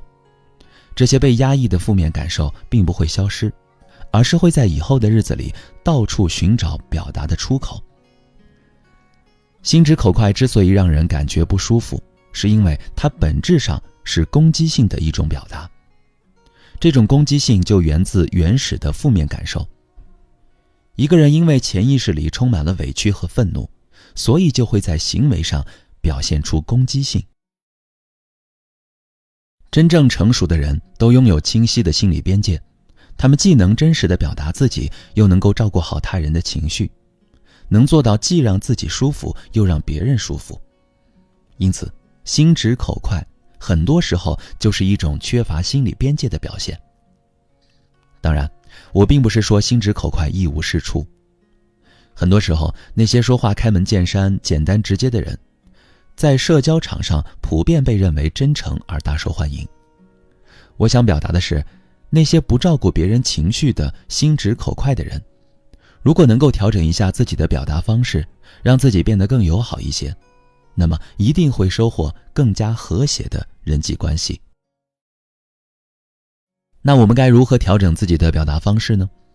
首先，把你内心的委屈和愤怒表达出来。无论是找朋友倾诉自己不幸的童年经历，还是给伤害过自己的人写一封信，都是很好的疗愈方式。在此过程中，让你的情绪逐步得到释放。其次，说话要学会慢半拍，尝试让自己慢一点开口。开口之前想一想，如果别人用你的方式和你说话，你会有什么感受？这样换位思考后，你会更能理解别人的感受，从而减少自己不合时宜的心直口快。最后，每天赞美3个人。童年的情感创伤让你习惯沉溺于黑暗的能量状态中。要摆脱这种负面感受，你可以尝试每天赞美3个人。所谓赞美，不是客套地说一句“你真的很棒”，而是发自内心地欣赏别人的优点。当你能够看到别人的优点，并且能够表达自己的赞美时，就意味着你拥有了积极的思维。这种积极的思维将带领你走出创伤，带领你感受自己的美好。欢迎收听由喜马拉雅出品的《假装自己很外向》，作者杨思远，由志远跟您一同分享。接下来我们说说如何摆脱病理性的羞耻。场景一，早上去上班的时候呢，李小宁在电梯口偶遇自己的直属领导，正犹豫要不要主动上前打招呼，自己就被人群挤进了电梯。搭电梯的过程中呢，小宁特别的忐忑，因为他觉得自己不和领导打招呼似乎是不对的。场景二，在办公桌前工作的小宁，偶然瞥到工位斜对面的2个同事边说边笑，在议论着什么。他不自觉地低头检查了一下着装，他总觉得在那些议论里有关于自己的一些内容。场景三，领导把小宁叫到办公室，指出他昨天提交的报告里有一处错误。小宁于是就陷入自我怀疑，认为一直以来自己似乎什么都做不好，简直一无是处。他觉得领导大概早就厌倦自己了，这份工作真的很难继续做下去。以上呢，都是小宁日常工作中的场景。总之，用他自己的话说，不知道为什么自己总是因为工作中的一些小事终日惶惶不安。小宁这种惶惶不安的感觉，实际上是与其内心的羞耻感有关。生活中的很多时候，我们都会产生羞耻的感受，比如当众出丑的时候，或者公开告白被拒绝的时候，感到羞耻是我们正常的情绪反应。不过像小宁这样，在日常工作和生活中时时刻刻被羞耻所困扰，以致终日惶惶不安，则是羞耻感的一种过度表现。在心理学上，这种现象被叫做病理性羞耻。那些怀有病理性羞耻的人，会觉得自己的存在本身就是一种错误，一种羞耻。在这种根源性的认知下，会衍生出一系列负面的自我认知。于是他们会一味地进行自我贬低，夸大自己的缺点，比如认为我简直一无是处，我活该被人批评等等。怀有病理性羞耻的人，总是轻易地从方方面面否定自己。也许在别人看来，他们一样拥有很多闪光点，可惜习惯性的自我否定，让他们一直以来忽视了自己的优点，只盯着自己的缺点。有时候，为了能更好地融入环境，他们会尽量表现得自信，但总是难掩内心的不安。事实上，当一个人从根本上否定了自我，便意味着他丧失了自己的存在边界。这时候，别人的任何言语或行为，在他眼中都有可能成为一柄利器，向自己的世界狠狠刺入。根据弗洛伊德的人格结构理论，完整的人格结构由3部分组成，即本我、自我和超我。本我由欲望支配，遵循的是快乐原则，它不顾现实，只要求满足欲望。超我由道德支配，遵循的是理想原则，它通过自我典范，也就是良心和自我理想确定行为标准。而自我是面对现实的我，遵循的是现实原则，它活动于本我和超我之间，以现实条件实行本我的欲望，又要服从超我的强制规则。怀有病理性羞耻的人，其自我一定是弱小的，因此才会时时刻刻感受到自己的不足。为了应对生活中的种种挫折，他们就会发展出非常理想化的超我，幻想自己是完美的、全能的。这就好像一个被困在深渊的人，他的自我呼喊道：我完蛋了，一定逃不出去。他的超我则说：我就像神一样伟大，可以超越所有的苦难。怀有病理性羞耻的人呢，不断地否定自我，同时强化着他们对完美自我的需求。在他们看来，如果做不到完美，自己就会陷入永无止境的羞耻感中。然而他们越是追求完美，越是能够发现自己的缺点，从而越会加强对自己的否定和攻击。这种矛盾的病态的人格，让他们常常充满无力和绝望。如何走出病理性羞耻呢？你需要建立自己的存在边界，从根本上承认自我存在的合理性。你知道自己很多时候是脆弱的，很多事情是做不到的，很多地方是不如别人的。但这一切都没有关系，你依然有自己存在的独特价值。以色列作家尤瓦尔·赫拉利在他的著作《人类简史》中提出了一个非常有趣的观点。他认为智人之所以能够在进化中胜出，最终站在食物链顶端，离不开自身的一项重要能力，那就是讲故事的能力。和人类的发展史相似，一个人在自我发展史也建构在故事之中。那些负面的自我认知，就是你在大脑中为自己搭建的故事。一旦你认同了那些故事，你将在自我否定、自我贬低的情境里继续发展，最终度过糟糕的、消极的一生。而你只有先改写自己大脑中的故事，才能改写自己的人生。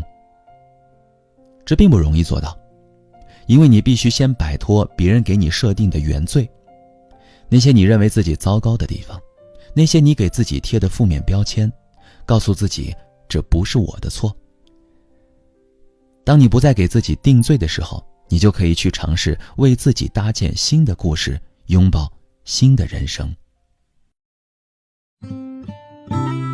欢迎收听由喜马拉雅出品的《假装自己很外向》，作者杨思远，由志远跟您一同分享。本期内容我们要分享的话题是，习惯说好吧的人不一定是真的好。你是否遇见过这样的一种人，每当面对自己不满意的人或事，他们习惯以各种隐蔽的间接的方式，比如说沉默、暗示等，来宣泄自己的情绪，表达自己的攻击性，常常让人摸不着头脑。你和他们相处，有时甚至让你严重怀疑自己是不是做错了什么。如果你身边正好有这样的人，那么你很可能遇见了被动攻击者。唐小静因为人际关系方面的困扰走进了我的咨询室。按照她自己的表述，她在公司里属于十足的老好人。比如公司有一个她很不喜欢的同事，经常找她一起吃饭或者逛街，尽管内心不想去，但她每次还是会答应对方。其他同事就更不用说，无论谁找她帮忙，她都会帮。我就问她，你给别人帮忙的时候开心吗？她沉默了一会儿，回答了4个字：假装开心。随着咨询的深入，我了解到唐小静在生活中显然把自己当成了一个演技高超的演员，但只要是表演，就一定会有破绽。唐小静的那些不开心，还是通过其他形式表现了出来。比如在和那位自己不喜欢的同事逛街的时候，她偶尔会以开玩笑的口吻嘲讽对方眼光差、没品位。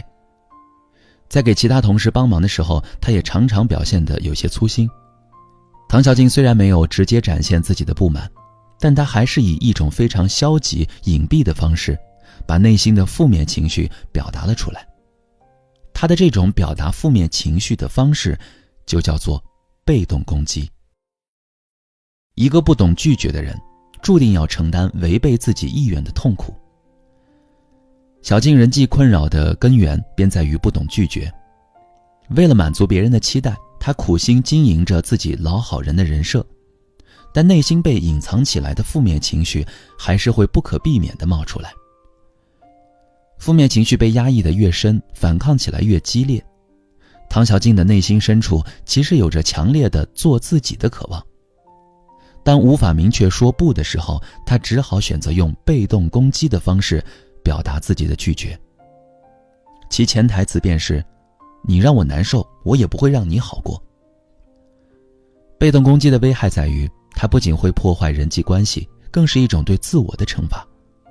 因为自己的负面情绪无法被直接的、正常的释放出来，被动攻击者们会长时间处于一种消极的状态，严重影响自身的心理健康。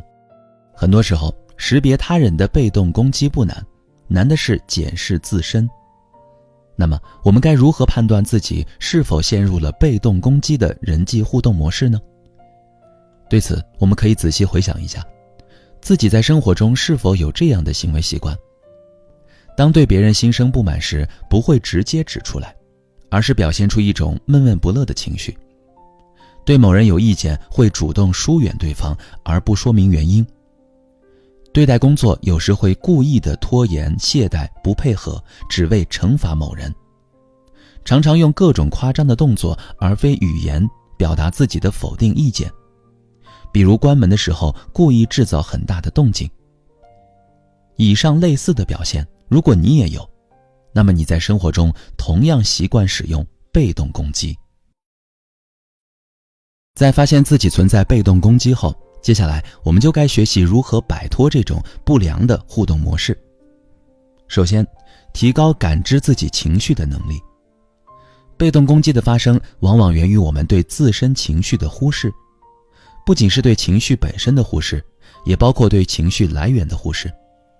我们只有看见自己的情绪，看见情绪发生的过程，才能看见自己被动攻击背后的需求，从而激发自我改变的动机。其次，将自己的感受语言化。一个人之所以开启被动攻击的模式，一定是因为内心的某种消极感受被引发了。当我们能够将这些感受平和地说出来，我们就更容易被对方理解和接受。大量心理学研究表明，人际沟通中能够真诚地表达自己的感受，对促进彼此关系的发展有着极为重要的意义。最后，针对小静这类人，他们只需要做到一点，就能从根源上摆脱被动攻击，那便是培养自己拒绝他人的能力。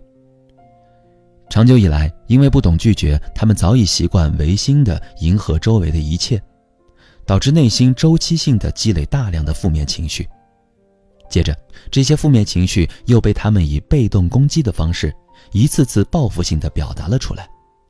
对于他们来说，只有学会拒绝他人，建立起自己的边界意识，才能真正走出被动攻击的恶性循环。欢迎收听由喜马拉雅出品的《假装自己很外向》，作者杨思远，由志远跟您一同分享。今天我们分享的话题是：别轻易说你懂我。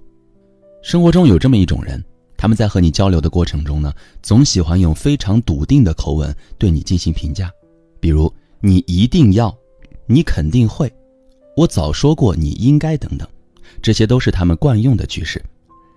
他们自以为对你甚是了解，实际上他们只是好为人师，甚至喜欢随意给你贴标签罢了。更让人烦恼的是，当你向他们澄清事实或进行反驳时，他们反而会露出一种意味深长的神情，好像早已洞穿了一切似的，对你说一句：哎呀，你就别装了。听到这种话，相信你已经意识到你们之间存在着一道沟通的鸿沟。你能做的就是放弃辩解，转身离去，或者苦笑着回应一句：行，就你有理。心理学上有一个概念叫做投射。投射是什么意思呢？一个人自身就像一部放映机，投射的过程呢，就是通过操作使底片成像的过程。一个人把自己的情感、意志、行为动机等强加给另外一个人，这就是投射。显然，那些即使遭到我们否认后，依然坚信自己很了解我们的人，就热衷于玩投射的游戏。他们对自己的判断和理解坚信不疑，便是因为他们只看见自己底片上拥有的东西，却看不见底片之外的其他东西。你可能会疑惑，为什么一个人会在人际关系中玩这样的游戏呢？那是因为他自身需要。在某些情况下呢，个体出于自我保护，就会启动投射的心理防御机制。举个例子，有一次我在微信公众号发了一篇文章，其中谈到了一些和性有关的话题。一位女性读者就在后台给我留言，大概的意思是：我印象中的你应该是优雅、知性、友善的，而不是会在公开场合说出做爱这种粗俗字眼的人。总之呢，这位读者表示对我非常失望，并决定对我取消关注。显然，在他眼里我是分裂的，既有温和美丽的一面，又有粗俗丑陋的一面。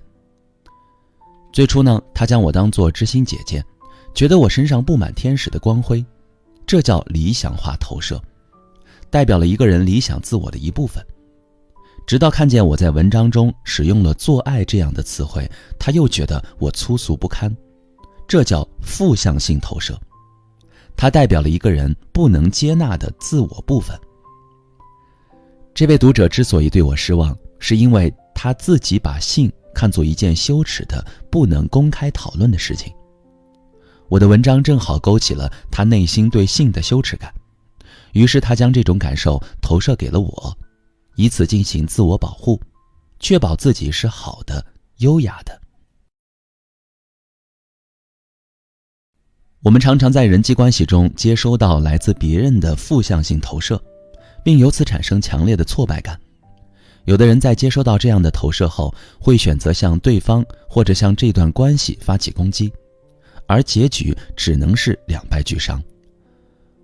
我的朋友小红在大家眼中属于聪明能干的独立女性典范，但在她老公眼里，她却是一个懒散且没什么主见的人。同样一个人为什么会得到两种完全相悖的评价呢？小红难以接受老公对自己的评价，为此也曾和老公争得面红耳赤，说自己不是那样的人。可老公对她的贬低呢，始终没有停止。结果可想而知，原本勤于家务、事事上心的小红，在家里开始选择躺平，真的满足了老公对自己的所谓期待。为什么小红勤劳能干的特质无法得到老公的认同呢？原来在这段婚姻关系里，小红很早就察觉到老公的工作能力不是很强，其他各方面也不是很优秀，于是潜意识里就有了很多对老公的不满。尽管这些不满她从来没有说出口，但时间久了，这种情绪还是在不自觉的状况下无意识地显露了出来。小红的老公渐渐觉察到自己在小红眼里是个没价值的人，于是选择发起攻击，通过投射的方式剥夺了小红的价值。在以上案例中呢，你可以清晰地看到，在人际关系中的一方首先使用了攻击，而另一方为了自保，选择了用投射的方式来进行回击。这世上每个人都是独一无二的存在，除了先天基因不同，我们还拥有不同的原生家庭、不同的成长经历，这些都参与塑造了我们最终的样子。我们不要再轻易的去主观认定我懂你了，真正的懂得一定是建立在深深的理解、接纳之上的。比起让人无力吐槽的别装了我懂你，一句坦诚的我确实不懂，但我愿意慢慢了解你，往往能瞬间拉近双方的关系。很多时候，承认不懂是对双方关系最大的尊重。欢迎收听由喜马拉雅出品的《假装自己很外向》，作者杨思远，由志远跟您一同分享。今天我们来讨论婚姻中到底要不要看伴侣的手机。问你一个严肃的问题啊，对自己朝夕相处的伴侣，你到底了解多少呢？我猜很多人看到这样的问题都会信誓旦旦地表示自己非常了解自己的另一半，就连对方心里想什么自己都一清二楚。然而事实可能会让你大跌眼镜。意大利电影《完美陌生人》讲了这样的一个故事。一个月食之夜，由3对夫妻和一位未婚宅男组成的7人好友团，相约在其中一对夫妻洛克和伊娃的家中聚会。正常的好友聚会，大家一般都是聊八卦、扯闲篇，愉快地消磨时间。这7个人的聚会呢，却不按常理出牌。女主人伊娃提议，大家一起玩一个高危游戏，大家一起玩一个危险游戏。所有人都将手机掏出来，放在桌子上。无论是谁，接下来收到的每一条信息都请公开内容和大家分享。这时呢，伊娃的老公洛克就提出了反对意见。他表示自己不会参与这个游戏，因为人与人之间的关系是非常脆弱的。看到这里，你不妨先问问自己，倘若我是他们中的一员，我会愿意玩这个游戏吗？我想大多数人都会表现出迟疑，因为我们每个人的内心都藏着一些不太愿意让别人知道的秘密。这些秘密未必和出轨、背叛等破坏亲密关系的内容有关，而仅仅是我们不想展示给别人的一部分自我。在这部电影中，一开始表示拒绝参与游戏的男主人洛克，最后也在大家的怂恿下参与了游戏。随着游戏的进行，朋友们发现了洛克的秘密。原来洛克一直在进行心理治疗。奇怪的是，伊娃本身就是一名心理咨询师，可她对丈夫正在进行心理治疗的事情竟然毫不知情。接受心理治疗是一件多么不道德的事情吗？当然不是。但是对洛克而言，那一部分自我是他不愿和人分享的，哪怕是自己的妻子。心理学认为，人在亲密关系中有2种恐惧，一种是被抛弃的恐惧，另一种是被吞没的恐惧。男女之间建立夫妻关系，要经历打破彼此界限、互相融入的过程。在此过程中呢，我们为了防止自己产生被吞没的恐惧，就会用各种方式为自己创造一些私密的心理空间。比如，你总是在朋友圈给某个自己欣赏的异性点赞，你会定期悄悄地给父母寄一笔钱，你习惯找某个知心朋友聊聊心里话。很多类似的情况，为了避免一些无谓的误解和争执，你都不想让伴侣知道。这当然无关背叛，而只象征着你有权利做自己。所以，一个人在想要查看伴侣手机的时候，其实是在试图侵占对方私密的心理空间，剥夺对方做自己的权利。哪怕对方表面上没有表现出不悦，其内心也一定会有被侵占、被剥夺的糟糕体验。这只会在更深的层次上破坏彼此的亲密关系。我们再看这部电影，在这个7人好友团里，唯一没有携带伴侣的佩普，一直被另外3对夫妻吐槽：为什么迟迟都不带你女朋友给我们看看呀？你好自私呀，光想留着美女自己欣赏是不是？面对朋友们的吐槽呢，佩普显得面露难色，然后找各种自己女朋友不能出现的借口。可是当游戏进行到一半的时候，有男性打电话进来说想念他，于是呢，佩普是同性恋的秘密再也藏不住了。佩普的秘密暴露之后，现场气氛略显尴尬。作为从小到大的玩伴，另外3位男士竟然都不知道佩普的性取向。那么，佩普在过去为什么不和朋友们坦白自己的秘密，反而编造谎言隐瞒自己的性取向呢？因为害怕。也许他害怕别人异样的眼光，也许他害怕得不到朋友们的理解，也许他害怕自己和这个世界上的大多数人不一样。事实上，很多人的内心都有一部分自我，脆弱的、自卑的、渺小的自我，是害怕被别人看见的。他们不想自己坚强的、自信的、伟岸的形象被打破，想继续被人认可、被人接纳、被人赞美，所以选择自己去处理那部分负面感受。随着剧情的推进，我们发现，除了洛克和佩普，其他几个人的秘密简直令人惊掉下巴。伊娃和丈夫的朋友卡西莫在偷情，卡西莫不仅和伊娃有染，且另有情妇。另外一对夫妻莱勒和卡洛塔各自都有暧昧对象，也就是说，3组婚姻关系每一组都千疮百孔。有评论说，这部电影不适合未婚人士看，它会摧毁很多人对婚姻的美好想象。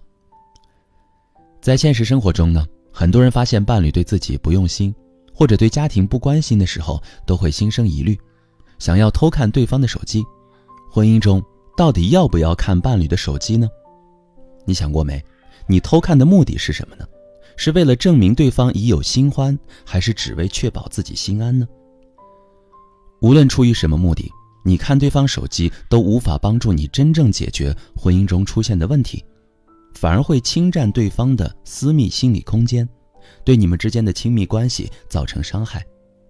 因为关系再亲密的爱人，也有互相保留一部分自我的权利。谁都渴望如胶似漆的感情，但现实中的爱情保持一点距离感才更美好。欢迎收听由喜马拉雅出品的《假装自己很外向》，作者杨思远，由志远跟您一同分享。接下来我们进入到第4章，关系真相。先来说第1节，如何正确的吵架。小莹呢，最近很纠结，不知道该不该申请离职。很长一段时间以来，她总觉得自己和领导意见不合，导致内心充满压力。开会时，每当发现自己和领导有不同意见，小莹很难据理力争，而是选择退缩，压抑自己的真实想法。用她自己的话说，我实在懒得和他们沟通。实际上呢，小莹不是懒得沟通，而是不敢沟通。童年打了败仗，一生都在溃逃。一个人在童年时期受过的创伤，深刻地影响着他今后的人生。小莹成长于一个充满了冲突的家庭，自记事起，父母似乎每天都在争吵。他见识了父母之间太多的肢体暴力，印象最深的一次是母亲的头部被父亲打出了血，后来被送到医院缝了7、8针。试想一下，对于一个孩子来说，这样激烈的家庭冲突意味着什么呢？巨大的恐惧。这种恐惧的感觉很早就被记录在小莹的潜意识里。在这种家庭氛围下成长的孩子，为了摆脱恐惧，便会启动逃跑的本能。于是，长大后的小莹只要有冲突出现，她的潜意识就会下达指令，催促自己赶紧逃离。和领导意见不合，在小莹看来就是一种潜在的冲突，因此她选择了逃离。现实生活中，我们常常会遇到这样的人，他们在外面从来不与别人发生争吵，在家里也常常回避一切冲突。从表面上看，是因为他们性格温良宽厚，实际上是因为他们缺乏足够多的心理空间去容纳冲突。在他们看来，冲突意味着灾难，甚至毁灭。心理上无法容纳冲突的人，也很难真正拥有亲密关系。因为亲密关系的建立，就是两个人打破彼此界限、互相融合的过程。经过冲突和调整，两个原本独立的圆，既有了重叠的部分，又保留了各自独特的部分。一个人选择回避冲突，就是选择关上自己的心门，拒绝别人走进自己的内心，自然也就无法同他人建立真正的亲密关系。亲密关系中的吵架，从表面上看是由于观点不同引发的冲突，但从心理学的角度看，每一次争吵都隐含了很多深层的心理活动。第一个是，请你看见我的存在。亲密关系是母婴关系的一种延续，亲密关系中的双方于对方而言，彼此都有着非同寻常的意义。其中最重要的一点是，因为你，我变成了非常美好的存在。个体的价值感和生命的意义感都在这种亲密关系上得以构建。这种亲密关系一旦遭到外界的威胁，就可能会带来冲突，而这种冲突是在表达，你对我是如此的重要，如果你不爱我了，那我的生命就没有了意义。第二，请你看见我的需求。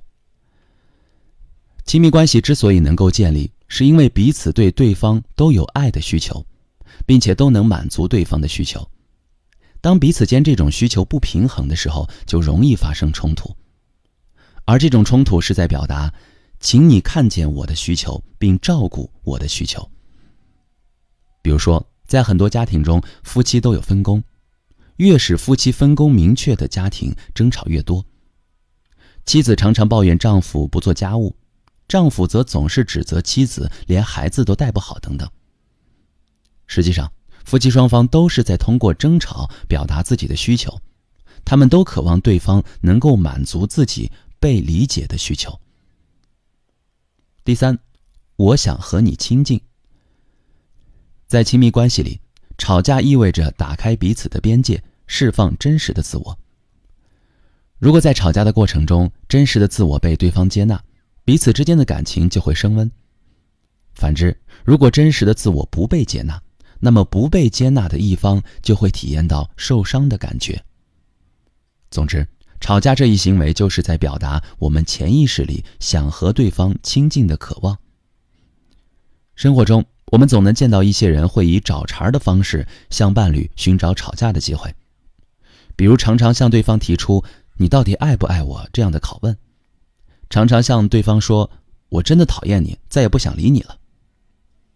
这些表达的背后真实的含义都是我想和你亲近。在亲密关系里，双方能吵架敢吵架，说明二人都有容纳冲突的能力，也都有和对方亲近的强烈渴望，这样的关系模式才是健康的。当然，我并不鼓励冲突，只是想让大家看到冲突的积极意义。但不可否认的是，频繁的失控的冲突的确会让亲密关系变得更糟。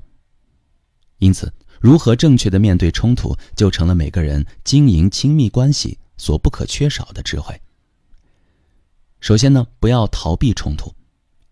很多人无法正面冲突，是因为他们在内心给冲突预设了一种结果，那就是冲突会带来毁灭性的灾难。一个人如果能看到生命中冲突的普遍性，看到冲突背后的积极意义，就会卸下对冲突的恐惧，不再退却和逃避。其次，拓宽自己的心理空间，也就是提高自己的心理包容度。注意，这并非鼓励你隐忍压抑自我，而是让你摒弃受害者思维。不要总是把冲突视为对自己的伤害，而是认清冲突不过是一种自我表达的方式。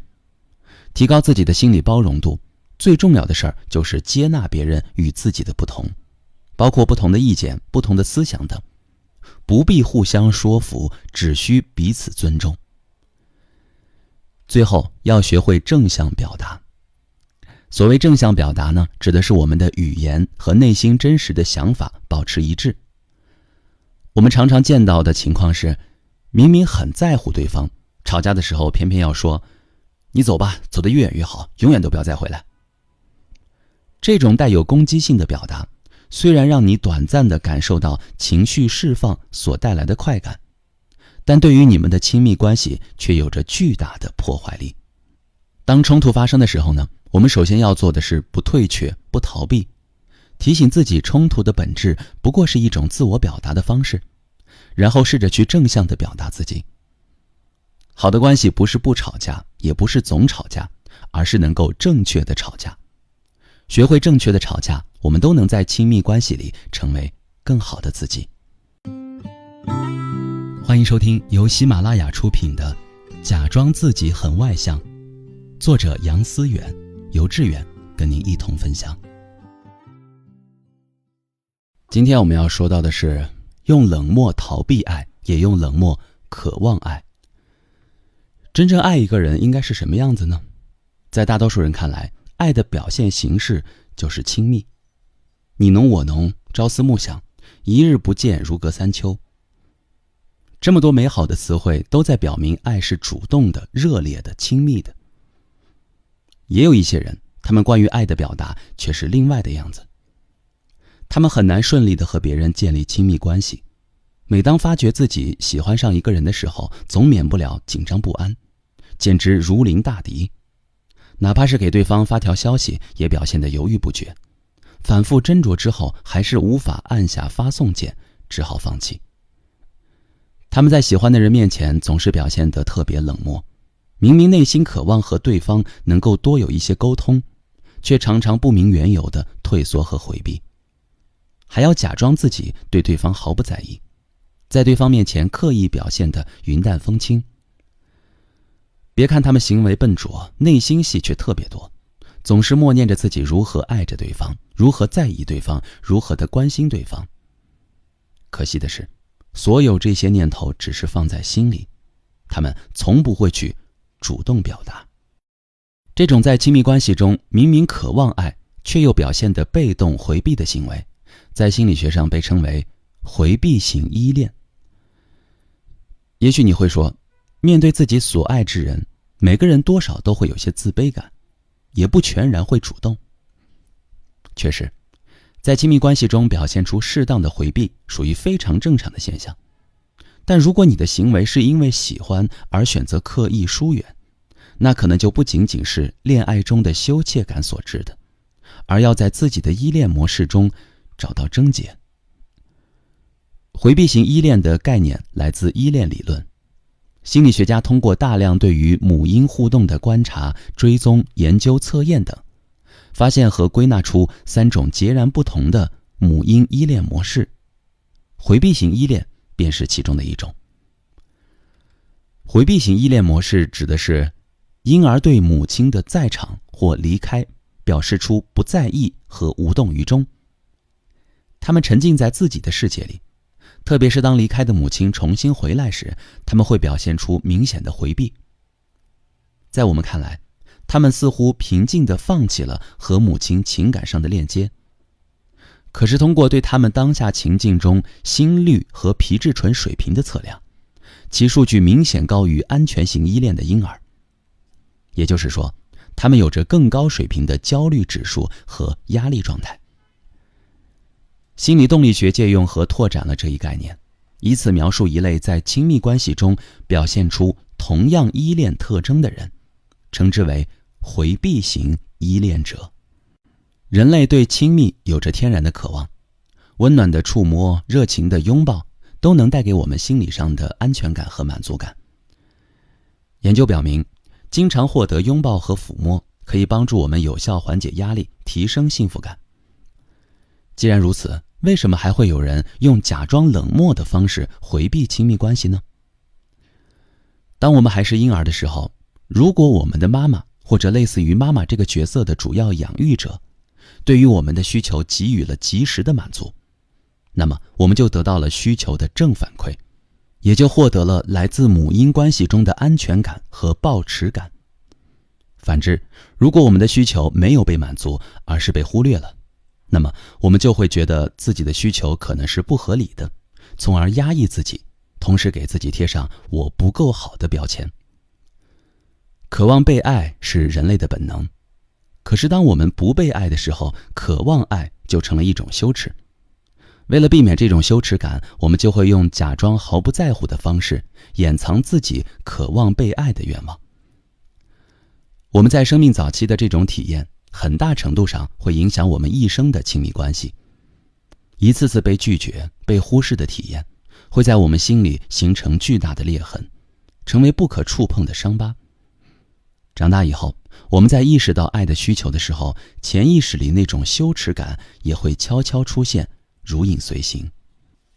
对于安全型依恋者来说，爱意味着信任、赞赏、安全和归属；而对于回避型依恋者来说，爱意味着羞耻、自责、自我怀疑、自我否定。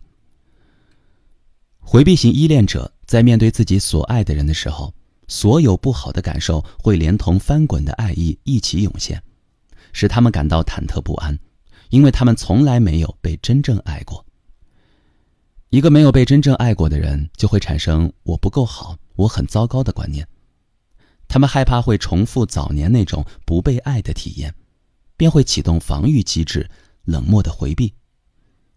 对于很多回避型依恋者来说，他们可以拥有很好的友情和很好的职场关系，他们在社交中的表现让你难以相信他们是不太会爱的人。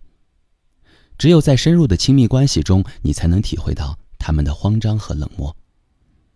这是因为只有在爱的人面前，他们才会照见我不够好的创伤。只有在爱的人面前，那种潜藏在内心深处的羞耻感和恐惧感才会被唤醒。在他们心中，爱是渴望，也是毒药。于是他们一边渴望爱，一边回避爱。不被爱的种子一旦被种下，就会在我们内心生根发芽，最终长出畸形的果实。这些果实名称各异，有的叫我不值得被爱，有的叫我很糟糕，也有的叫他是不会爱我的，还有的叫我配不上这么好的东西。这些果实最大的毒害，就是让我们感到自卑、羞耻、虚弱，并且深信这样糟糕的自己无法让别人真正的接纳。我们因为不相信真实的自己会被人接纳，所以学会了伪装。我们用一个假自我来和这个世界周旋。我们虚张声势，假装强悍，刻意冷漠，故意回避。我们抬起高傲的头颅，藐视世间的一切。我们以为这样做就会有人爱我们。可是，当真的有人向我们表达爱的时候，我们却犹豫了。因为我们知道，对方爱上的是假的自己呀，真实的自己怎么会被爱呢？于是我们仓皇而逃，只因害怕暴露那个真实的自己。在心理咨询中，我经常会让来访者做一个拥抱自我的游戏，你也可以试试。请你想象自己手里拿着很多气球，来到了一个公园门口，那里有很多的小朋友，他们看见你手里的气球，主动地跑过来向你索要。你很热情地将气球分给了他们。这时候，你发现不远处有一个小朋友，正在用渴望的眼神看向你，但出于羞怯不敢走过来。那么，你会怎么做呢？我想，你大概会主动走过去，把手里的气球分给他一个，顺便用手抚摸一下他的头，或者蹲下去抱抱他。他羞怯，但是你并没有嫌弃他，而是通过抚摸或拥抱向他表达善意和爱心。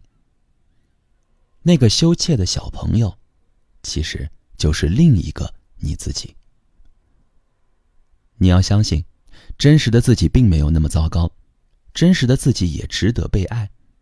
潜意识里那些牢固的关于自我的负面认知，屏蔽了这些积极信念，导致你从来不敢展现真实的自己。学着去展现真实的自己吧，虚张声势不会帮你迎来真爱，而残缺的不完美的真实才会为你赢得一切。我们只有真实，才会让被看见成为可能，只有被看见，才能让自己体验到被爱的感觉。最好的亲密关系不是两个完美的人结合在一起，而是两个各自有缺点的人彼此接纳，向对方展示真实的自己。欢迎收听由喜马拉雅出品的《假装自己很外向》，作者杨思远，由志远跟您一同分享。今天我们来聊聊为什么你无法真实地表达自己。心理学研究表明，良好的人际关系是人们最重要的幸福感来源。这句话反过来说似乎也是成立的。很多人的痛苦源于人际关系出现的各种问题。链接人际关系的是沟通，所以为了解决痛苦，很多人去看各种关于沟通技巧的书，去听五花八门的情商课，可到头来人际关系也没见处理得多好。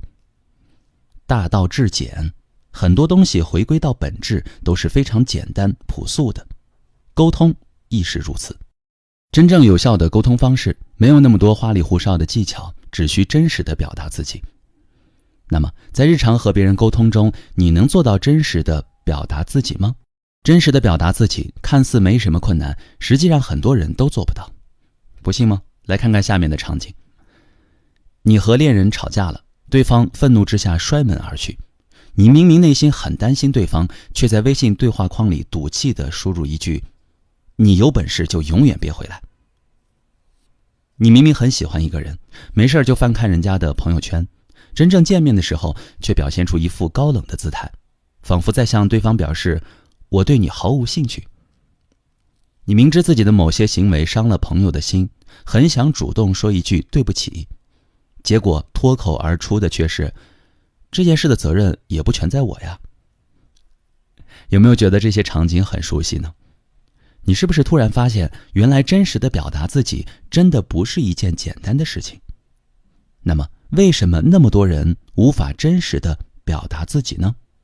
人是具有情感的社会性动物，我们之所以在关系中很难真实地表达自己，本质上是因为害怕被伤害。为了避免被伤害，我们渐渐习惯了在人际沟通中玩一些自欺欺人的游戏。第一个游戏叫做高姿态。关于高姿态呢，最具画面感的例子大概就是我们平时看到的一些所谓高冷的女神或男神。他们在人际关系中习惯将自己放在高高在上的位置，给对方造成一种距离感和压迫感，努力营造让对方仰视的错觉。但当你真的走进他们，你会发现他们高姿态的外表下大多藏着一颗玻璃心。别人一句拒绝的话语，一个嘲讽的眼神，就足以击溃他们的内心。高姿态的背后，实际上是内在自我的虚弱。当虚弱的内在不足以应对外部世界的恶意，他们就给自己套上了一个高冷的外罩，使别人敬而远之。这样一来，他们就可以暂时摆脱被拒绝、被嘲笑等人际关系中的痛苦体验了。事实上，表现为高姿态的人，内心同样对健康的人际关系有着很强烈的渴望，只是碍于易破碎的内心，他们常常不敢表达自己真实的愿望。于是他们只能在自己的世界里一直高冷着、孤独着。第二个游戏叫做你错了。我们总能遇见这样的人，他们习惯在人际交往中指责批评他人，先挑对方的毛病，然后给对方贴上一些负面标签。他们从来不会说自己有什么不妥，似乎在他们眼中永远都是别人在犯错。他们或许也明白自己在人际关系中的行事不当之处，但出于维护我是正确的完美幻想，于是选择用指责、批评他人的方式掩盖自己的过错。第三个游戏叫做别废话。别废话，多么耳熟的三个字呀，代表了一些人在面对冲突时习惯见诸行动。遇到冲突，他们不会心平气和地和对方沟通，而是直接通过某种激烈的行为方式表达自己的愤怒。比如开会的时候，因为自己的意见没有被采纳，愤然离席；和朋友发生争执后，立刻将其微信拉黑。为什么他们就不能好好说话，非要用激烈的行动来表达自己呢？因为他们在潜意识里面害怕面对被拒绝、被抛弃的感受，所以直接通过行动避免这些感受真实的发生。除了见诸行动，还有对他人的愤怒、指责。当然，这些负面情绪也会指向自己，最终伤人又伤己。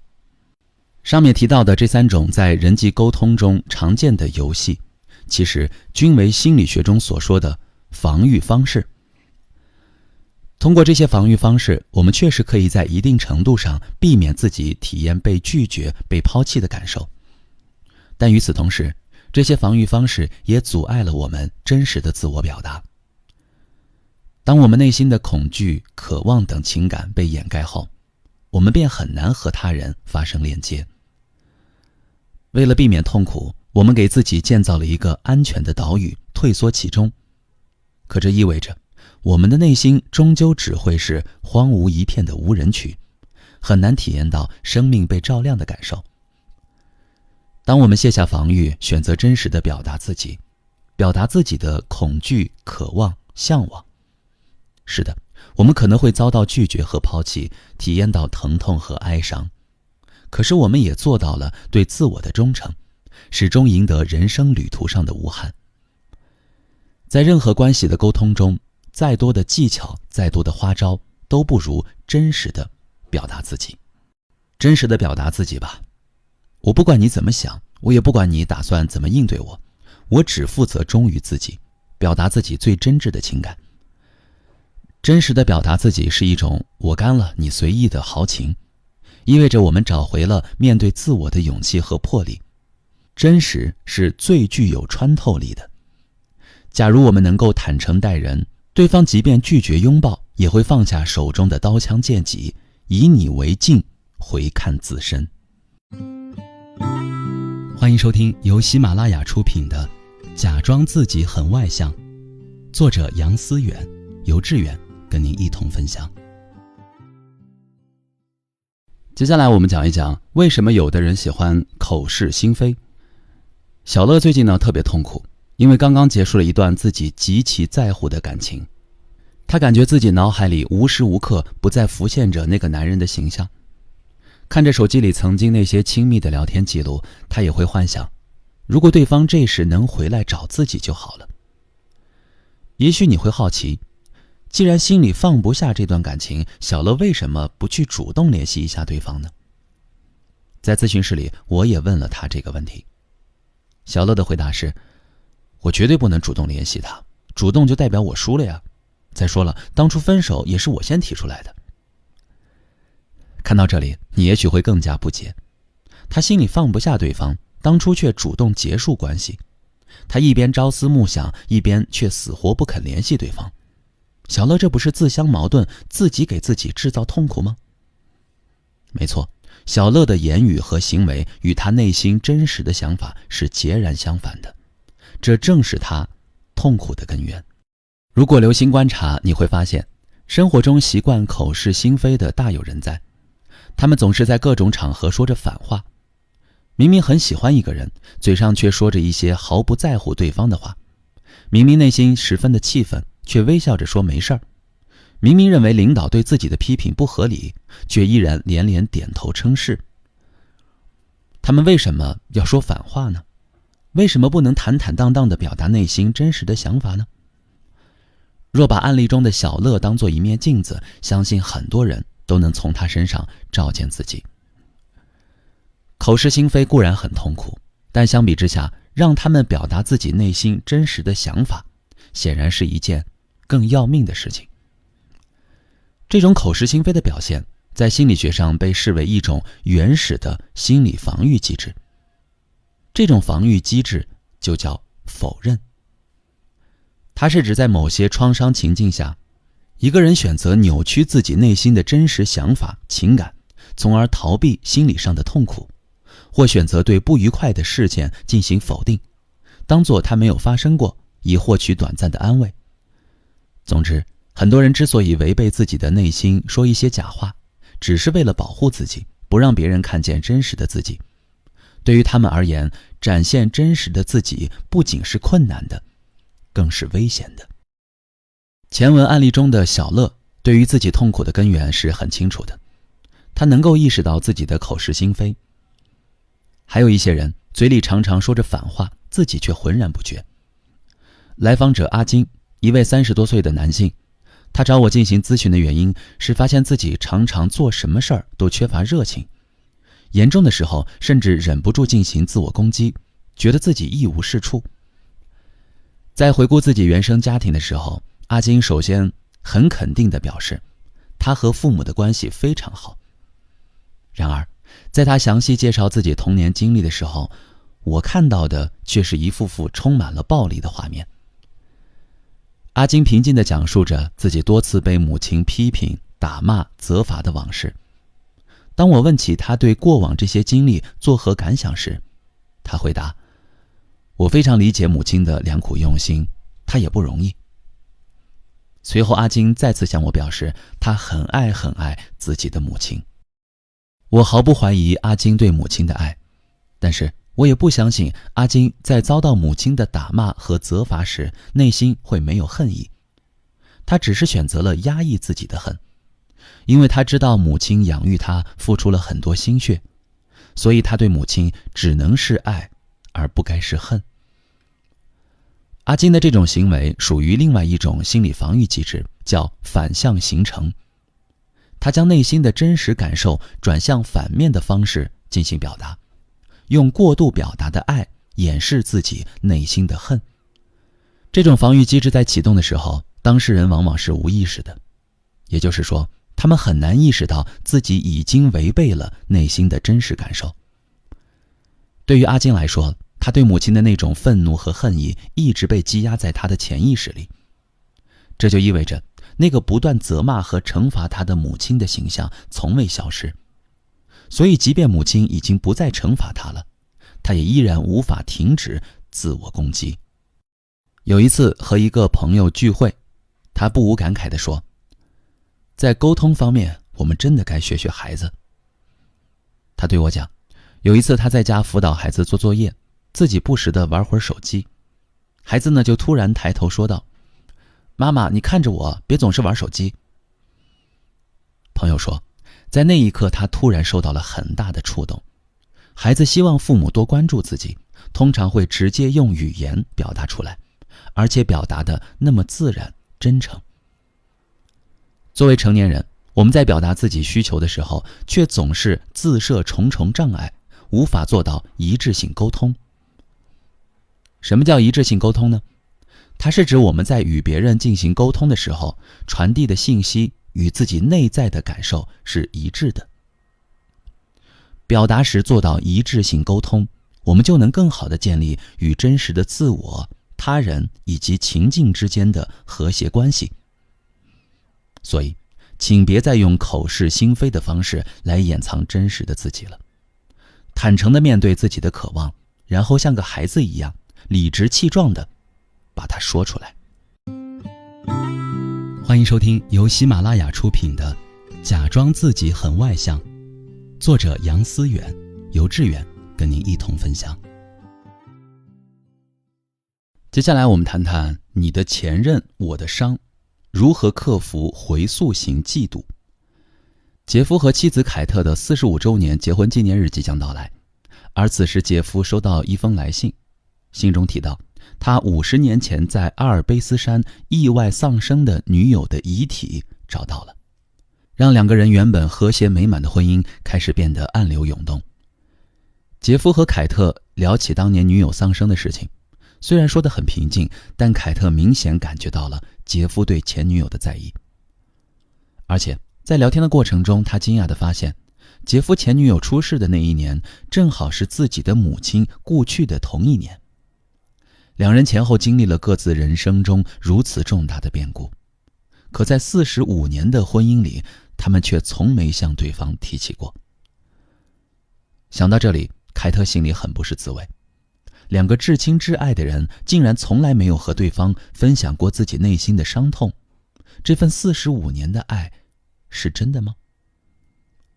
凯特一直觉得自己的婚姻还算幸福，可是当这些秘密逐渐浮出水面，她发现自己并不了解眼前的爱人，而这份不了解随着杰夫表现出的一系列异常行为变得更加明确。本来说好参加朋友聚会，她突然决定不去了。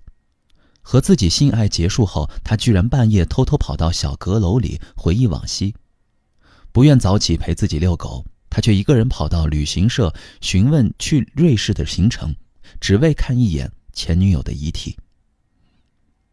杰夫的种种变化让凯特滋生出一种难以言说的情绪，她一边质疑现在的婚姻，一边疯狂地嫉妒丈夫死去的前女友。以上情节出现在电影45周年里，很多人表示他们在这部电影中看到了自身的处境。确实，有的伴侣总是因为某一方的前任而引发无休止的争吵，细究起来，争吵的原因大多是嫉妒。嫉妒伴侣的前任，在心理学上叫做回溯型嫉妒。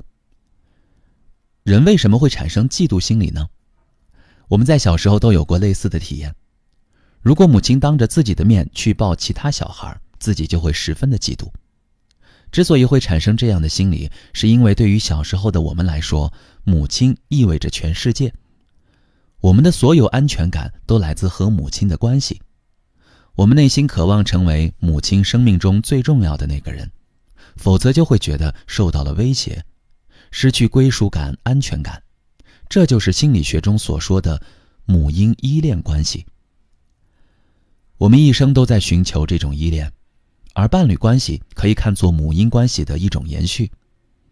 因此，就像小时候渴望母亲的爱一样，我们渴望自己能够成为伴侣生命中最重要的人，和对方建立深刻的链接，从而让自己找到新的归属感。于是，一旦伴侣表现出对前任的怀念，我们就会产生这样的想法：我不是你生命中最重要的那个人。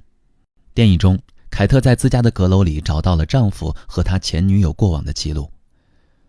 杰夫珍藏的日记本里记录着他和前女友恋爱的点滴。杰夫还保存了一部幻灯片影集，里面都是前女友的照片。其中一张，凯特看完之后整个人都僵住了。照片中，丈夫的前女友赫然挺着孕肚，而这些事情杰夫从来没有向自己透露过。阁楼上的这些发现让凯特深深地怀疑，自己经营了45年的婚姻到底是不是一个谎言呢？她联系现在的现实处境，越来越多的猜疑和联想接踵而至，以至于让自己陷入了回溯型嫉妒的泥潭。一般而言，回溯型嫉妒可以分为两种情况。一种情况是自身通过联想创造出来的，与真相无关的嫉妒。比如说有些喜欢小题大做的女生，她们的嫉妒情绪往往来自自己的脑补。一旦发现男友还有前任的微信，就会觉得在男友心里一定是前任比自己更重要。只要对方提起前任，就觉得他对自己不忠。另一种情况是伴侣真的难以割舍前任，造成对方内心的不安。就像电影45周年里的男主人公杰夫，他沉湎于那段已逝的美好爱情，难以自拔，导致现在的妻子陷入羞愤和记恨，从而深深地伤害了他们的婚姻关系。生活中，如果前任确实影响了我们的亲密关系，我们需要做的是，在和伴侣的沟通过程中表明自己的原则和底线。我曾在网上看到有位女性网友诉苦，说她老公放不下前任，而自己一直默默隐忍着，承受了太多的委屈和愤恨，心态接近崩溃。前任是老公的初恋，在两人分手后没多久就病逝了。老公觉得对方是单亲家庭的孩子，短暂的一生没有得到别人足够的关爱，出于同情和缅怀，每年都会去给他扫墓。在这个案例中，作为妻子，她可以明确地向老公指出，自己对他给前任扫墓这件事儿非常介意，并且希望他今后停止这样的行为。我们不要害怕夫妻间可能引发的冲突，在表明自己的原则和底线之后，如果对方还是忘不掉前任，你就可以考虑同对方分手了。因为一味忍让的关系，要么无法长久，要么只会让自己忍出一身的病。当然，我相信生活中大多数人还是希望处理好和前任的关系，从而保护好自己的家庭的。因此，在面对来自伴侣前任的威胁时，我们不妨选择以下这种做法，让亲密关系得以修复，甚至变得更加稳固。首先呢，尝试以开放式的心态和伴侣一起聊一聊他的前任。每个人的经历都参与了其自身的塑造，和伴侣聊他的前任，实际上聊的是伴侣的经历，而这将帮助你进一步了解你的伴侣。其次，做好当下的陪伴。人对曾经错过的美好普遍都有一种留恋，在理解了这一点之后，我们更要相信，和空虚的怀念比起来，当下的陪伴才是真实的人生，也更有意义。弗洛姆在他著名的《爱的艺术》一书中写道，成熟的爱是因为我爱你，所以我需要你，而不成熟的爱是因为我需要你，所以我爱你。成熟的爱是接纳，包括接纳对方的过往。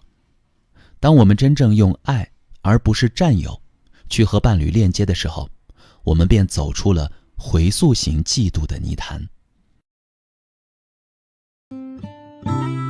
欢迎收听由喜马拉雅出品的《假装自己很外向》，作者杨思远，由志远跟您一同分享。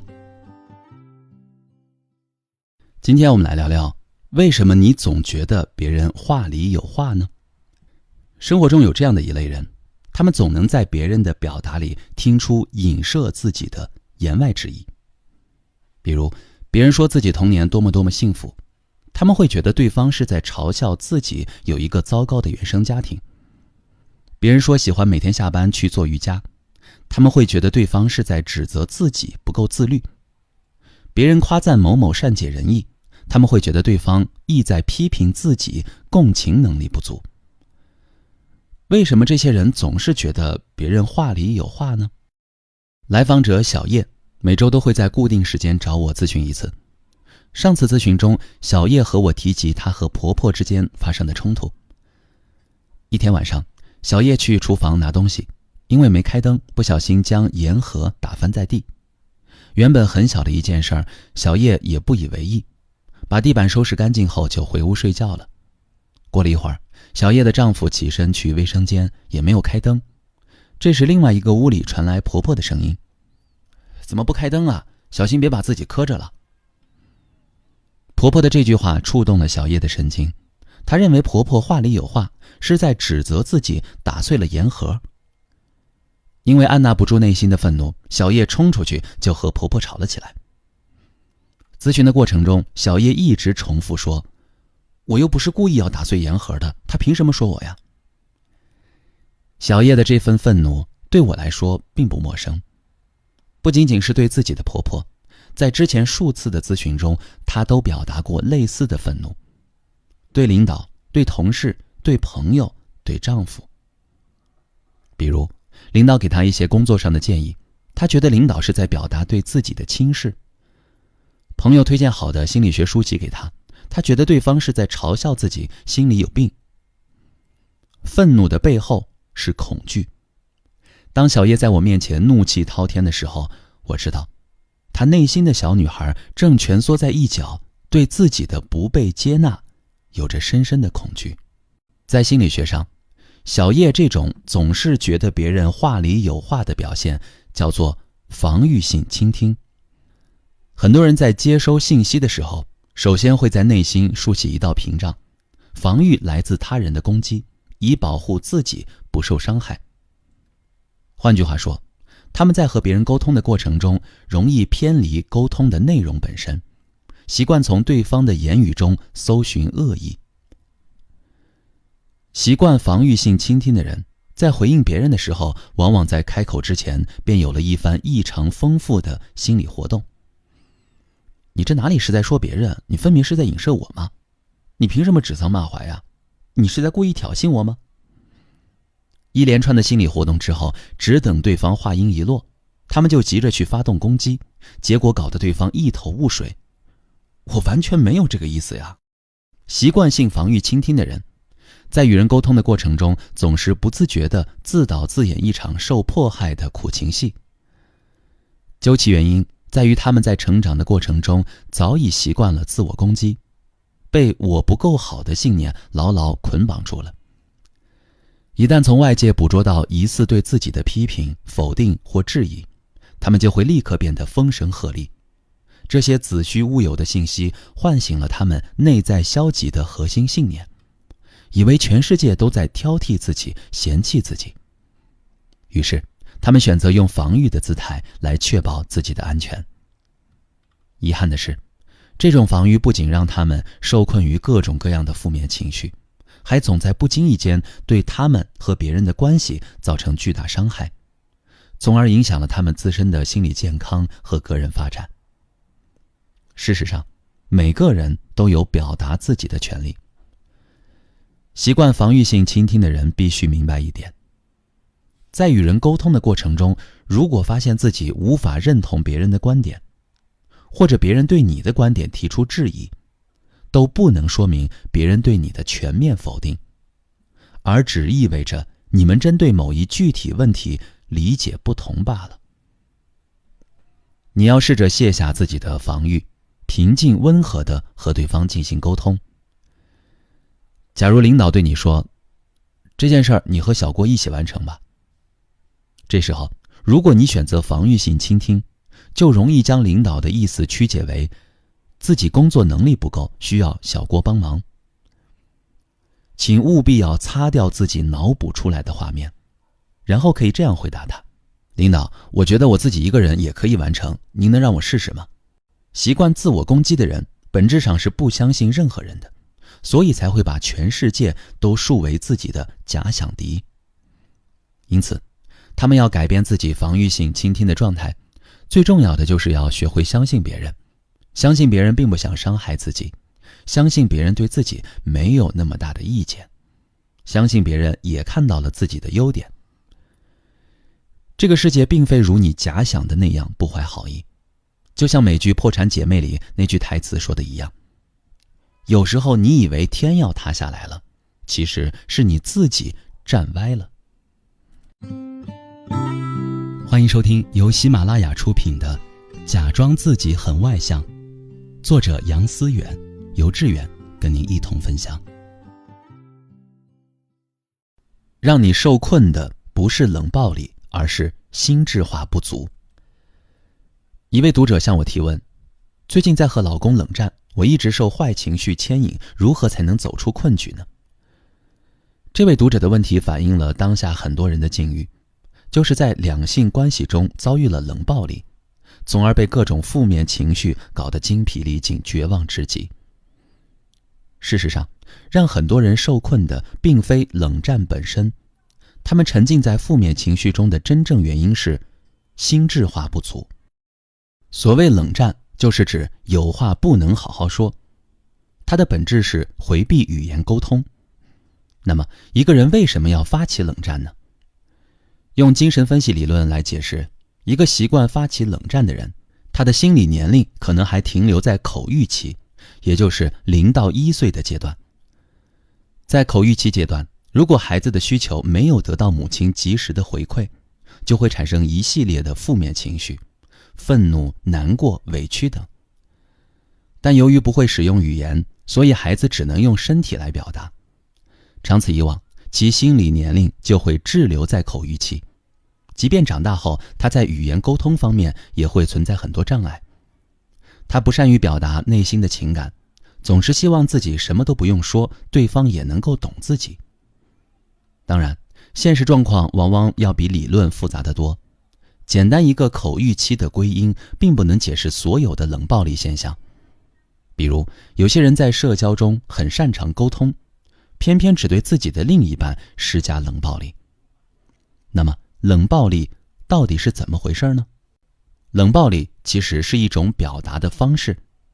大多数冷暴力所表达的内容无非以下3种：一、表达回避。小时候总是遭受父母批评的孩子，长大后更害怕承认我错了。每当外界有类似指责自己的信息出现，他们就会选择以沉默、漠视或疏远的方式进行回避。还有一种情况，有些人由于在早年没有和养育者建立良好的依恋关系，导致极端缺乏安全感。对于他们而言，爱往往意味着被伤害。于是在长大后的亲密关系里，他们习惯了用冷暴力的方式和对方沟通，以此回避内在的心理创伤。第二个，表达惩罚。除了表达回避，还有的人喜欢用冷暴力的方式表达惩罚。他们的潜台词是：你惹我不高兴了，我现在要用不理你的方式来惩罚你。自恋型人格障碍者便是这类人中的典型代表。自恋型人格障碍者总是以自我为中心，缺乏一定的同理心。在他们看来，除了自己，外界所有人都是工具一般的存在，为的就是满足他们的自恋心理。他们使用冷暴力，本质是其自恋的表达。顺便提一句，遭遇自恋型人格障碍者的冷暴力，很多人会忍不住反思，我哪里做错了？这是缺乏边界意识的表现。一个边界感不清晰、核心自我不够强大的人，很容易被其他人操控。第三，表达拒绝。还有一些人会用冷暴力的方式表达拒绝，比如不回复信息、不正面沟通等。在亲密关系中，施加冷暴力的一方，很多时候是在用冷暴力向对方表示某种意思，比如我不喜欢你了，我不想和你在一起，别来烦我等等。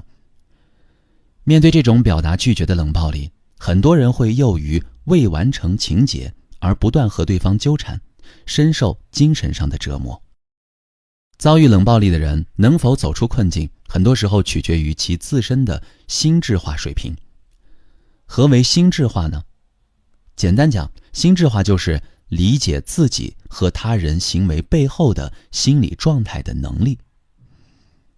面对冷暴力，一个心智化水平高的人会进行理智的思考。对方为什么要和自己冷战呢？问题的关键到底是什么？对方有什么样的情绪呢？自己是否也有哪些地方做得不对呢？思考之余，他再去寻找能够切实解决问题的方法。而心智化不足的人，在面对冷暴力的时候，总是轻易地让自己卷入负面情绪里。他们的内心充满了委屈、愤恨及不解。你让我觉得自己很糟糕，你为什么要这样对我？你一定是不爱我了。这些感受让他们忘记了审视问题的真相，反而唤起了他们内心深处的恐惧。为了保护自己，他们就会去指责、攻击对方，从而进一步加剧冷战。我们若想从冷暴力中脱困，就需要提高自己的心智化水平。当然，这件事不可能一蹴而就，而是需要你尝试从小处着手，做出改变，一点点提高。如果下次遭遇冷暴力，你不妨按照以下几个方法调整自己。首先，让自己冷静下来。真正让你陷入负面情绪的不是对方，而是你内心那个我不够好的消极信念。对方的冷暴力只是触碰这一信念的开关。一味地向对方发起攻击，最终只会搞得两败俱伤。记住，你需要做的不是发飙，而是深呼吸，让自己保持冷静，并进行自我暗示。对方的冷暴力无法伤害我。其次，看见对方。冷暴力也是一种表达，不管他表达的内容是什么，这背后都藏着一个真实的人。你需要让自己的视线穿过冷暴力的表象，看见藏在后面的那个人，看见他的情绪、感受和需求。需要强调的是，我并不倡导遭遇冷暴力的一方去无条件地理解和接纳对方，而是表明看见对方实在是一个人提升心智化水平的必要功课。当然，在看见对方的同时，你也需要看见自己，看见自己的真实需求。最后，也是最重要的一点，以需求和目标为导向，你要不带情绪地同对方进行沟通。在看见彼此之后，想想自己到底要什么，这段关系是该继续维持，还是该果断放弃呢？围绕自己的需求，平和沟通，再做出选择。很多时候，让你饱受摧残的，恰恰是你对待冷暴力的态度，而非冷暴力本身。提高了自己的心智化水平，冷暴力就再也无法伤害你。欢迎收听由喜马拉雅出品的《假装自己很外向》，作者杨思远，由志远跟您一同分享。接下来我们进入到第5章，自我重塑。先来看第1节，拥有普通力才能成为人生王者。一个天生跛足，智商只有75，被正常学校拒收，从小就被同龄人欺负的小男孩，将来会拥有怎样的人生呢？按照一般人的想象，他可能拼尽全力，也只能很艰难地活下去。事实上，这个男孩后来成为了橄榄球明星、战争英雄、外交使者，甚至成为亿万富翁。相信你已经猜到了，我说的这个男孩正是电影《阿甘正传》里面的男主角阿甘。第一次看《阿甘正传》的时候呢，我还在读大学，依稀记得当时看完后略感失望。一个跛脚小男孩不断奔跑的简单故事，为何会成为大家心中的经典呢？直到10多年后再回看这部电影，我才理解了简单故事里所蕴含的深意。我们每个人又何尝不是阿甘呢？大家都带着各自天生的缺陷，经历着后天的种种磨难。只是，并非每个人最终都能活成阿甘的样子，因为不是每个人都能淡然地面对起伏的人生，都能利用自己的一技之长将人生推向高峰。阿甘的成功在于以平凡的自己创造了不平凡的人生，这种能力我们称之为普通力。智商只有75，小阿甘无疑属于低能儿，很多其他孩子都懂的问题他却无法理解。到了上学的年纪，因为他智商测试没通过，所以学校拒绝了他，并建议阿甘的母亲送他去专门为智力欠缺的孩子提供教育的特殊学校。在这样的现实面前，换做其他父母可能就选择妥协认命了。可阿甘的母亲据理力争，最终为儿子争取到了读普通学校的资格。母亲从没有放弃这个有缺陷的儿子，她常常对儿子说，你要记住，你和其他孩子没有任何不同。电影中的这段剧情让我想起前几年的一则新闻。2017年，华东理工大学的毕业典礼上，先天失聪的高宇业代表毕业生发言。他说，我是一名聋人，我的发音有点不标准，但我会努力说好每一个字，请大家谅解。高宇业出生在一个父母都是聋哑人的家庭，从一出生就生活在一个无声的世界里。他也遗传了父母的基因，可奶奶并没有因此放弃自己的孙女儿。她拿着认字卡训练孙女儿开口说话，并坚持将她送到普通的幼儿园、小学接受教育。功夫不负有心人，这位聋哑女孩后来在全校艺术生中以文化课第1、专业课第2的优秀成绩考入了华东理工大学。就像阿甘的母亲从没放弃自己的儿子一样，高宇业的奶奶也始终坚信自己的孙女儿和其他孩子没有任何不同。我们每个人的一生本质上都是寻求认同的过程。无论是电影里的阿甘，还是现实中的聋哑女孩高雨夜，他们都在自己最亲近的人身上照见了和别人没什么不同的自己。这种照见最终通过内化的方式形成了他们关于自我的认同。我们不妨试想一下，如果阿甘的母亲或者高雨夜的奶奶告诉孩子，你和其他人不一样，你是一个有缺陷的孩子，孩子又将受到怎样的影响呢？我想他们可能一生都会带着自卑羞怯的负面信念，早早便向艰难的人生缴械投降了。可是当你和其他孩子没有任何不同的声音根植在他们内心深处的时候，他们就看见了更多的可能性。别人可以做到的事儿，我也可以。很多时候我们之所以会在残酷的生活面前一蹶不振，或许并不是因为困难本身太大，而是因为我们对自己缺乏一份内在的认同和笃定。一旦我不行，我不好的信念成为我们人生的主宰，无需困难步步相逼，我们自己就会败下阵来。那些在苦难面前应对从容的人，都拥有一种普通力，他们内在都有一个我很好的信念。这种我很好，不是我很完美，而是对自身不完美的包容，是一种即便我有缺陷，但我依然觉得自己可以的自我认同。正因有了这样的自我认同，他们在面对困难时才变得云淡风轻。电影《阿甘正传》里，阿甘生命中还有另外一个极其重要的人物，就是珍妮。小时候，学校里其他孩子都不愿意和阿甘玩，只有珍妮主动和他交朋友。两个人一起度过了非常愉快的时光。在被其他孩子欺负的时候，珍妮告诉阿甘，快跑，阿甘快跑。于是呢，阿甘不但逃脱了同学们的追赶，还彻底摆脱了双腿上的支架，仿佛获得了新生，从此成为一个可以自由奔跑且跑得最快的人。珍妮教会了阿甘奔跑，也让阿甘体验到了被爱的感觉。此后的人生中，无论是在球场上还是在战场上，阿甘总是会想起珍妮的那句快跑，阿甘快跑。所以他总是不停地奔跑，不停地跨越人生中每一个危急关头。对于阿甘来说，尽管珍妮并没有时刻都与他在一起，但是在心灵上，他从未远离过自己。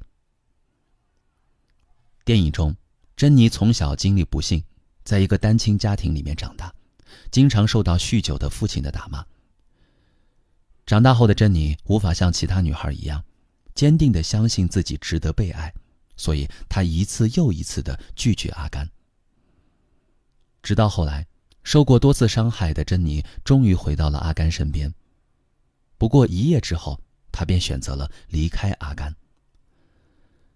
珍妮这一次的离开让阿甘深陷于痛苦和迷茫，于是他跟从自己的痛苦和迷茫，开始了漫长的奔跑。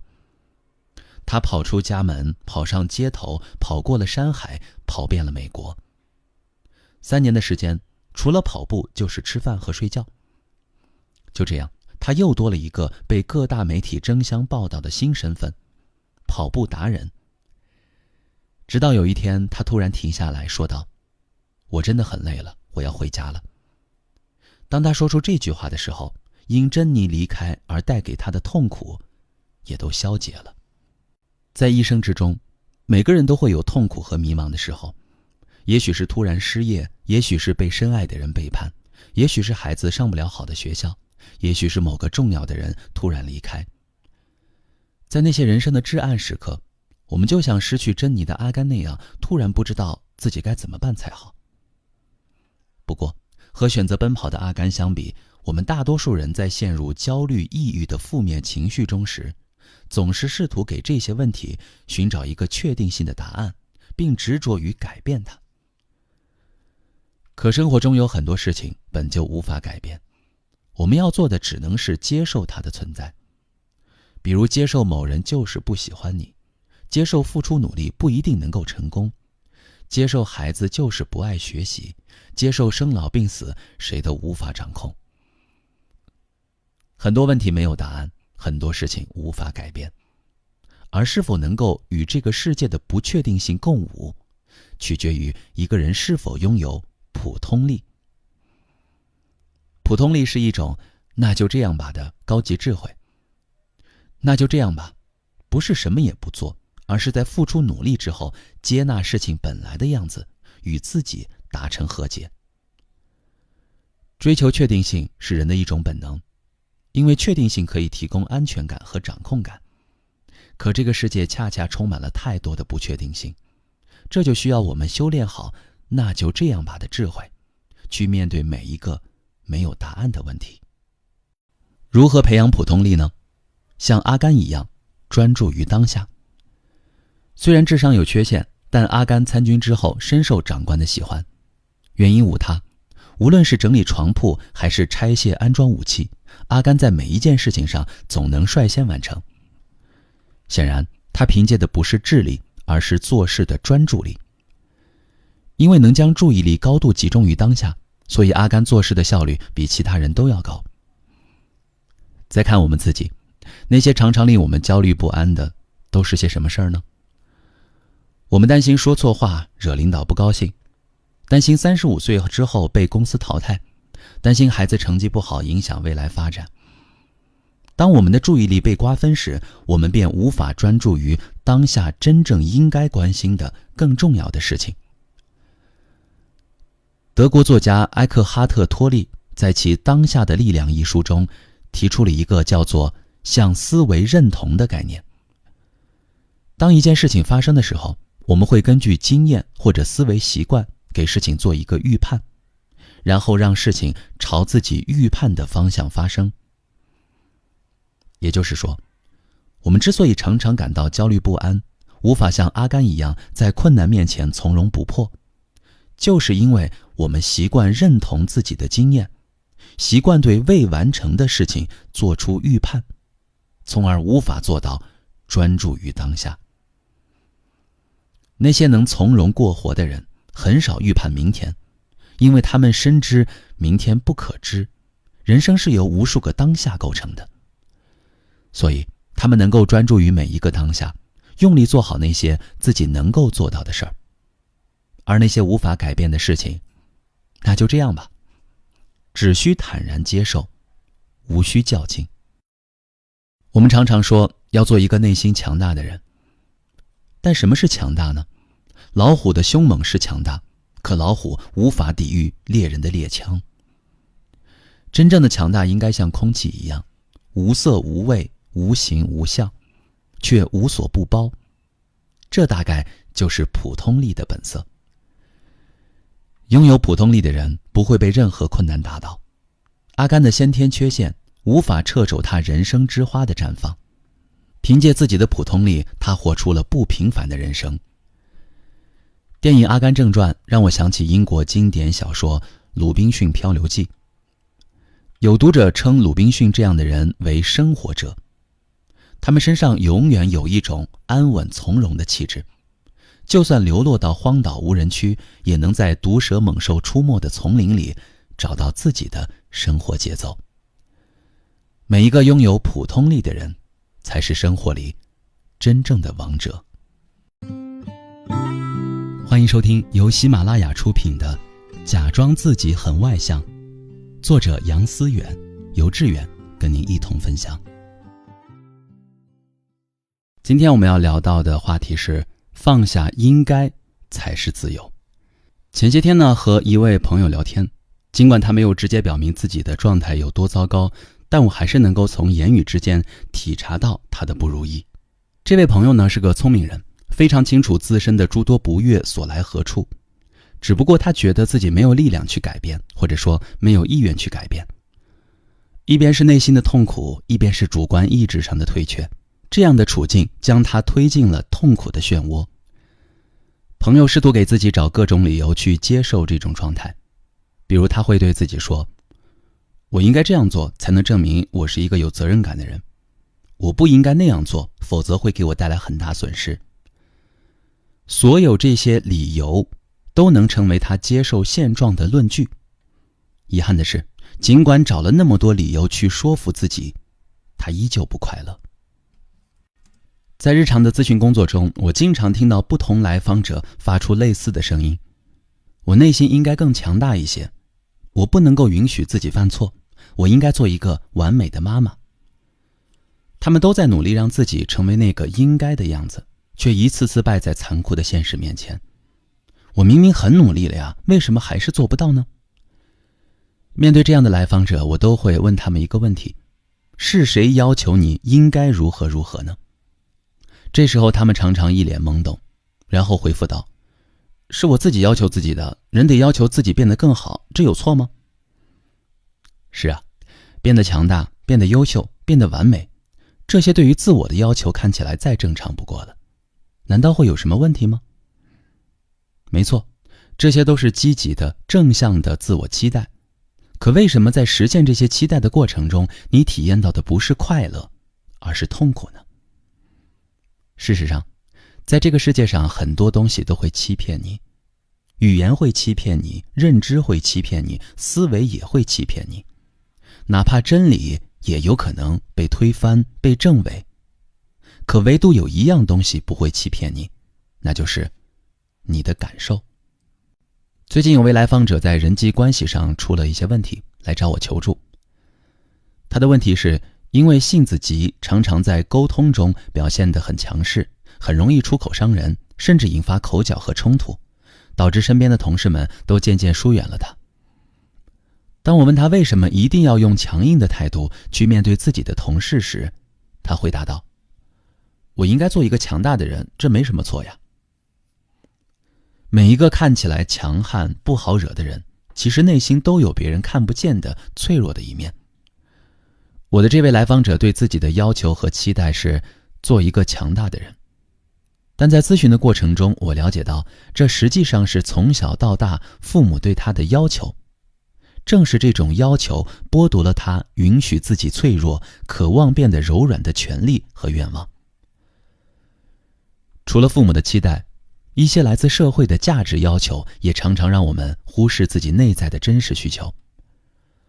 我们所处的社会似乎也在倡导所谓的丛林法则，仿佛强大就是对的，弱小就是错的。可丛林法则完全忽视了人有别于动物的特性。人有感情，有自己的心理需求，我们即便做到了外在的强大，也并不能消除内在的脆弱。若一味地按照外界的要求处事，就会加剧自己内在的冲突。期待自己成为某个模样，这原本没有问题，问题在于这个期待到底是你自己的本心，还是外界强加给你的。教你一个鉴别期待的方法。对于实现某件事的动机，如果你觉得是应该，而不是我想，那么你的期待很可能就是外界套在你身上的枷锁，而非你内心真实的渴望。相反，你只有真诚地接近自己的内心，从我想出发，才能找回自由快乐的状态。有一篇关于微信之父张小龙的报道，文中记录了张小龙很多我行我素的事例，比如不参加腾讯早会，不喜欢社交，对某位来腾讯视察的大人物避而不见，沉迷于打高尔夫球等等。文字间满溢着作者对张小龙我行我素的极高赞赏。抛开对成功人物神话的因素，假若真实的张小龙真如文中所述，那么我想他一定是一个快乐的人，因为他的行为没有被太多的我应该所绑架，而是充分遵循了自己内心的意愿。做自己内在感受的虔诚信徒，是一个人最重要的快乐来源。欢迎收听由喜马拉雅出品的《假装自己很外向》，作者杨思远，由志远跟您一同分享。本期内容我们要分享的话题是：新欢不是人生困境的解药。每个人也许都有过类似的体验，突然发觉自己的人生仿佛走进了一条黑暗逼仄的死胡同，看不见一丝光亮，找不到新的出路。它可能是一段充满争吵的婚姻，也可能是一份让人绝望的工作。每当这时候，我们就会本能地想要寻求突破，比如尝试换个人，或者换个环境，以为这样就可以走出当下的人生困境，可到头来总是徒劳无功。前几天我看了伍迪·艾伦的一部电影《遭遇陌生人》。这部电影讲述了一对老夫妻和他们的女儿遭遇的人生困境，以及他们尝试解决困境的过程。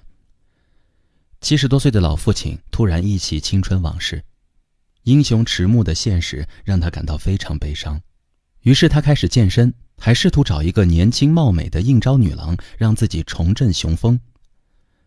老太太逐渐感觉到老头对自己爱答不理，后来甚至向自己提出了离婚，这让他内心颇为受伤，于是就去找算命师算命，并深陷其中不可自拔。女儿嫁给了一位作家，婚姻生活平淡如水，连房租都要靠母亲帮忙支付。她开始出去工作，并爱上了自己的老板，绝望的生活似乎有了一丝光亮。而她的作家丈夫自从写出一部像样的作品后，才思枯竭。直到有一天，他透过窗户看到了一位性感的女孩，他约女孩共进午餐，并觉得自己找到了新的灵感缪斯。看《遭遇陌生人》的时候，我脑海中浮现出了身边各种熟悉的人。电影讲述的故事与我们真实的生活何其相似呢？有的朋友觉得每份工作都让自己绝望，于是不断跳槽；有朋友觉得婚姻生活乏味无趣，于是下载各种社交软件，希望能遇到真正的对的人。有的朋友已经到中年依旧单身，突然开始相信星盘的力量。新工作、新爱好、新的恋爱对象，我暂且将此通通称作新欢。遇到人生困境，我们大多数人都习惯性地以为逃向新欢就能解决问题。我的一位来访者在工作中常常感到特别痛苦，他觉得领导同事都是在针对他，各种脏活累活都甩给他干。为此他决定换一份工作。我就劝他，也许你可以等一段时间再看看。他坚定地说，不行，实在没法再待下去了，我一定要辞职。没过多久他就换了一份新工作。不出我所料，去新公司没多久，他就又想要换工作了。我见过太多这样的人，他们辞职只是为了逃避工作中的挫败感，换一个新的环境，选择一个新欢，能给他们带来积极的自我暗示，让他们重获一种对人生的掌控感。然而，遭遇困境后找新欢，只能暂时帮你摆脱内心的负面情绪，并不能真正解决问题。就像电影《遭遇陌生人》中的几位主人公，他们最终也没有通过新欢真正解决自己的困境。老父亲因为应招女郎花钱大手大脚，陷入了财务危机。老太太将意识和身体全部托付给算命师，唯命是从，导致自己在人生暮年彻底迷失了自我。女儿莎莉在发现老板居然和自己的好朋友约会后，豪门梦碎。而那个找到新的灵感缪斯的作家丈夫依然写不出新东西，不得已剽窃了朋友的作品。新欢不但没有成为他们人生困境的解药，反而给他们带来了各种各样的新麻烦。究其原因，寻找新欢看上去是在努力解决问题，其实不过是一种逃避。第一个，寻找新欢只为满足外界的某些期待。我的一位女性朋友曾经为了能在30岁前把自己嫁出去拼命相亲，后来她总算如愿以偿，可婚姻只维持了2年就草草收场。前些天见面，她感慨自己当初真傻，那时候只是因为亲戚朋友一个劲儿的催婚，加上自己所在的圈子有一种论调，认为女人30岁前一定得结婚，于是她就选择了盲从。现在想来，结婚这么重要的事情，怎么能有半点含糊呢？人是一种天然具有社交属性的动物，渴望被认同是我们每个人的基本需求。有时候，我们只是为了满足外界的期待，便引发了内心的认同焦虑。为了平复这种焦虑，寻找新欢是最省力的一种方式。但也恰恰因为我们所找到的并非我们真正想要的新欢，反而给我们带来了更大的麻烦。就像我这位朋友，一心想要在30岁前把自己嫁出去，火速结了婚。可遗憾的是，婚离得也火速，为了满足外界的期待，最终让自己付出了巨大的代价。第二，寻找新欢，借此回避自己的无力感。人生中有很多问题是我们无法回避的，比如生命的老去和相爱的人分离，付出努力却没有得到回报。这些残酷的事实都让我们体验到自身的渺小和无力。电影中那个70多岁的老父亲之所以不愿承认自己老了，本质上就是在回避自己人生的无力感和失控感。事实上，不管他愿不愿意承认，他都老了。应招女郎不会让他逆龄生长，除了接受老去的事实，其他任何努力都不过是逃避而已。需要说明的是，我并不认为所有逃避都是不可取的。比如有的人离职的原因是和领导工作理念不合，经过充分的沟通后，确认彼此在价值取向上存在不可调和的矛盾。这种情况，换个环境自然是更好的选择。那么在什么样的情况下，换个环境并不能解决问题，最终还是要回归自我呢？以下这种情况可能需要你慎重考虑。发现周围的人都能和谐相处，只有自己是个另类。这并不是说我们不能有自己的个性，或者我们一定要与他人保持一致，而是要求我们培养一种开放的、平和的社交态度。如果你做不到这一点，就算换个环境，也不能让你变得更愉悦。就像前面讲到的那位急于换工作的来访者一样，工作中遇到困境，并没有从自己身上找问题，而是习惯将其归因于环境，并寄希望于换个环境就能改变人生，结果让自己陷入了一个恶性循环。欢迎收听由喜马拉雅出品的《假装自己很外向》，作者杨思远，由志远跟您一同分享。接下来我们聊聊原生家庭最大的诅咒。在大多数人的印象中，演员郝蕾一直都是一个独立女性的形象，看起来有一种男孩子气，干练坚韧，气场十足。其实这一切都和她的原生家庭有关。许知远主持的访谈节目13邀有一期节目请的嘉宾是郝蕾。郝蕾在节目中透露，自己出生在一个重男轻女的家庭，从小就背负着必须是个男孩的信念。因为爷爷去世的早，作为家中长子的父亲一心想要生儿子，却没能如愿生下了一个女儿。于是在成长的过程中，郝蕾一直被当作男孩来养，小小年纪就离家闯荡，从来没让家里操过心。谈到自己的原生家庭，谈到自己和父母的关系，郝蕾数次哽咽落泪。因为必须是个男孩，因为无人可以依赖，他只能被迫选择坚强和独立。现实生活中，有太多的女性和郝蕾一样，从小背负着必须是个男孩的信念。在我看来，这个信息是来自原生家庭最大的诅咒。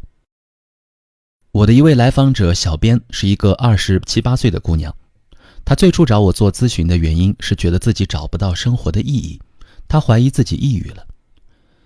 小编呢是一名乡镇公务员，工作稳定，人长得很漂亮。按照一般人的设想，这样的女孩子应该生活得不错。但她说自己常常感到莫名的绝望，做什么事儿都没有动力，包括谈恋爱，她也觉得没什么意思。随着咨询的进展，隐藏在水面之下的冰山开始一点点地浮现出来。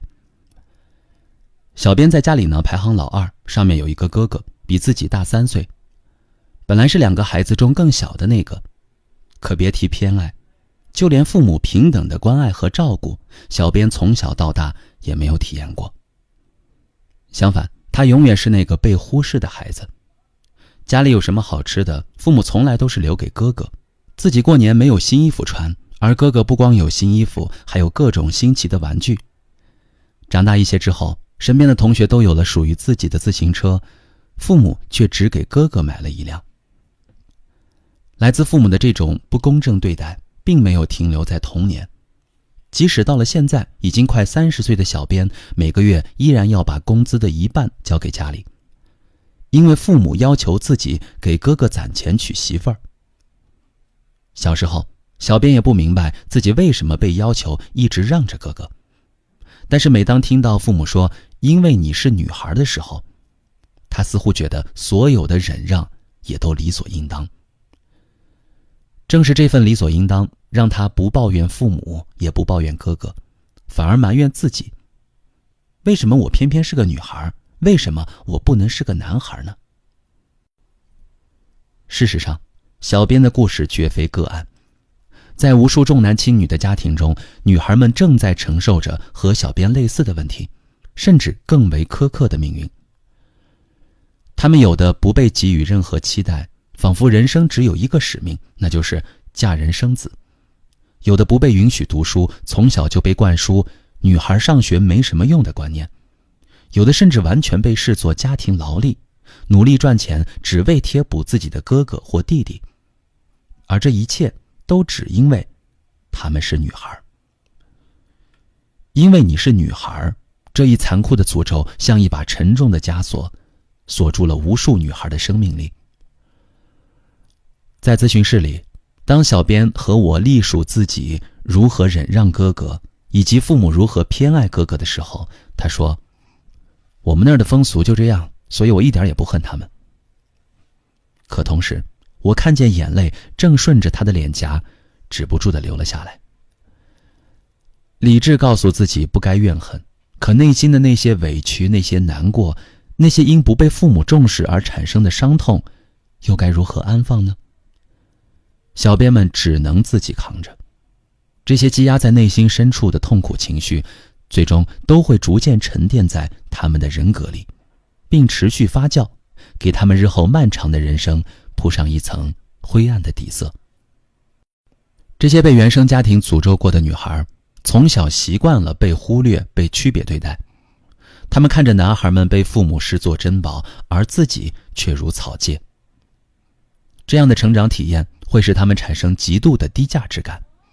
他们因为没有被爱滋养过，内心渐渐地被冰封、干涸、枯萎，从此黯淡无光地活下去。这就是小编觉得自己做什么事儿都没有动力的深层原因。当然，也有一部分女孩不信命、不服输，她们勇敢地反抗，最终通过不懈的努力，在事业上取得了优秀的成绩。然而，再优秀也改变不了自己是女孩的事实。只要原生家庭的诅咒没有被破除，她们还是无法真正认同自我价值。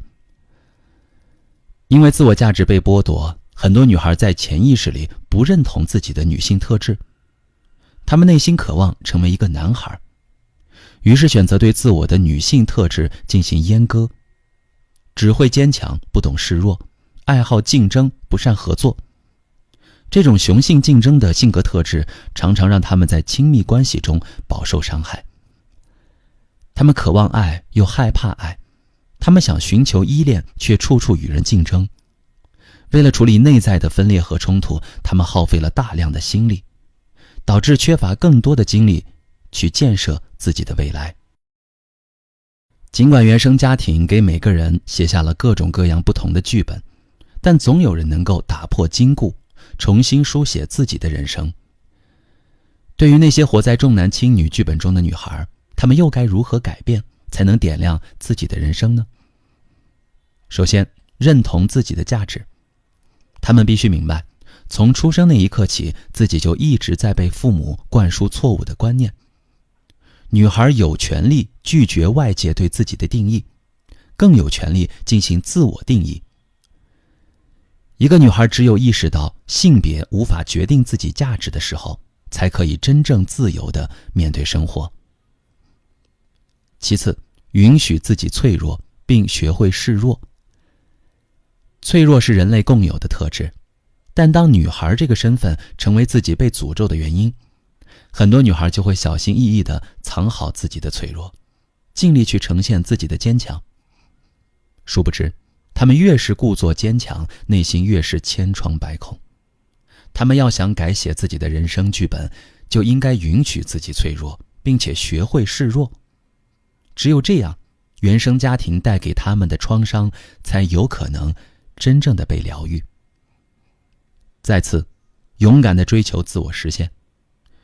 他们要用超越性别的视角去发现自己作为人的价值，想明白自己真正想成为一个什么样的人，勇敢地向目标进发。愿所有被原生家庭诅咒过的女孩，最终都能活出不被性别限制的人生。欢迎收听由喜马拉雅出品的《假装自己很外向》，作者杨思远，由志远跟您一同分享。接受失望是人生的必修课。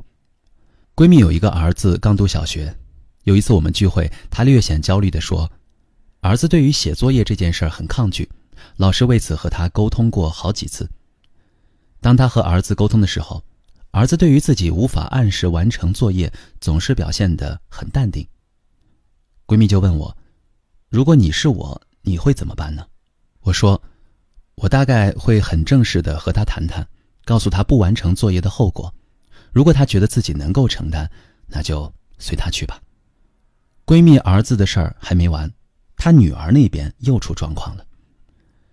闺蜜发现自己刚满4岁的女儿开始表现出一种不明来由的自卑，老说自己长得丑，没有其他小朋友好看，不想下楼和小区里的其他小朋友玩，总说别人不喜欢自己。我这位闺蜜呢，也是一名心理咨询师，她仔细反思自己抚养和教育孩子的方式，觉得自己一直很注重对女儿的情感满足。那女儿这莫名其妙的自卑究竟是怎么回事呢？闺蜜找我一起分析，我们想来想去，最后认为孩子应该是天性如此。无论是儿子抗拒写作业，还是女儿莫名其妙的自卑，显然都不是让人欢喜的事情。如果换作其他很多母亲，可能会表现得极度焦虑，并想各种办法去纠正孩子。但闺蜜呢，很快就接受了现状。那就这样吧，还能怎么办呢？从事心理类工作的人很容易养成一种人格特质，什么事儿都比较容易接纳。他们无论是对待生活还是对待人际关系，都多了一份宽容，少了一份志在必得的执着。老话讲，人生不如意事十之八九。但在现实生活中，当不如意来临的时候，并不是每个人都能像我那位闺蜜一样坦然面对。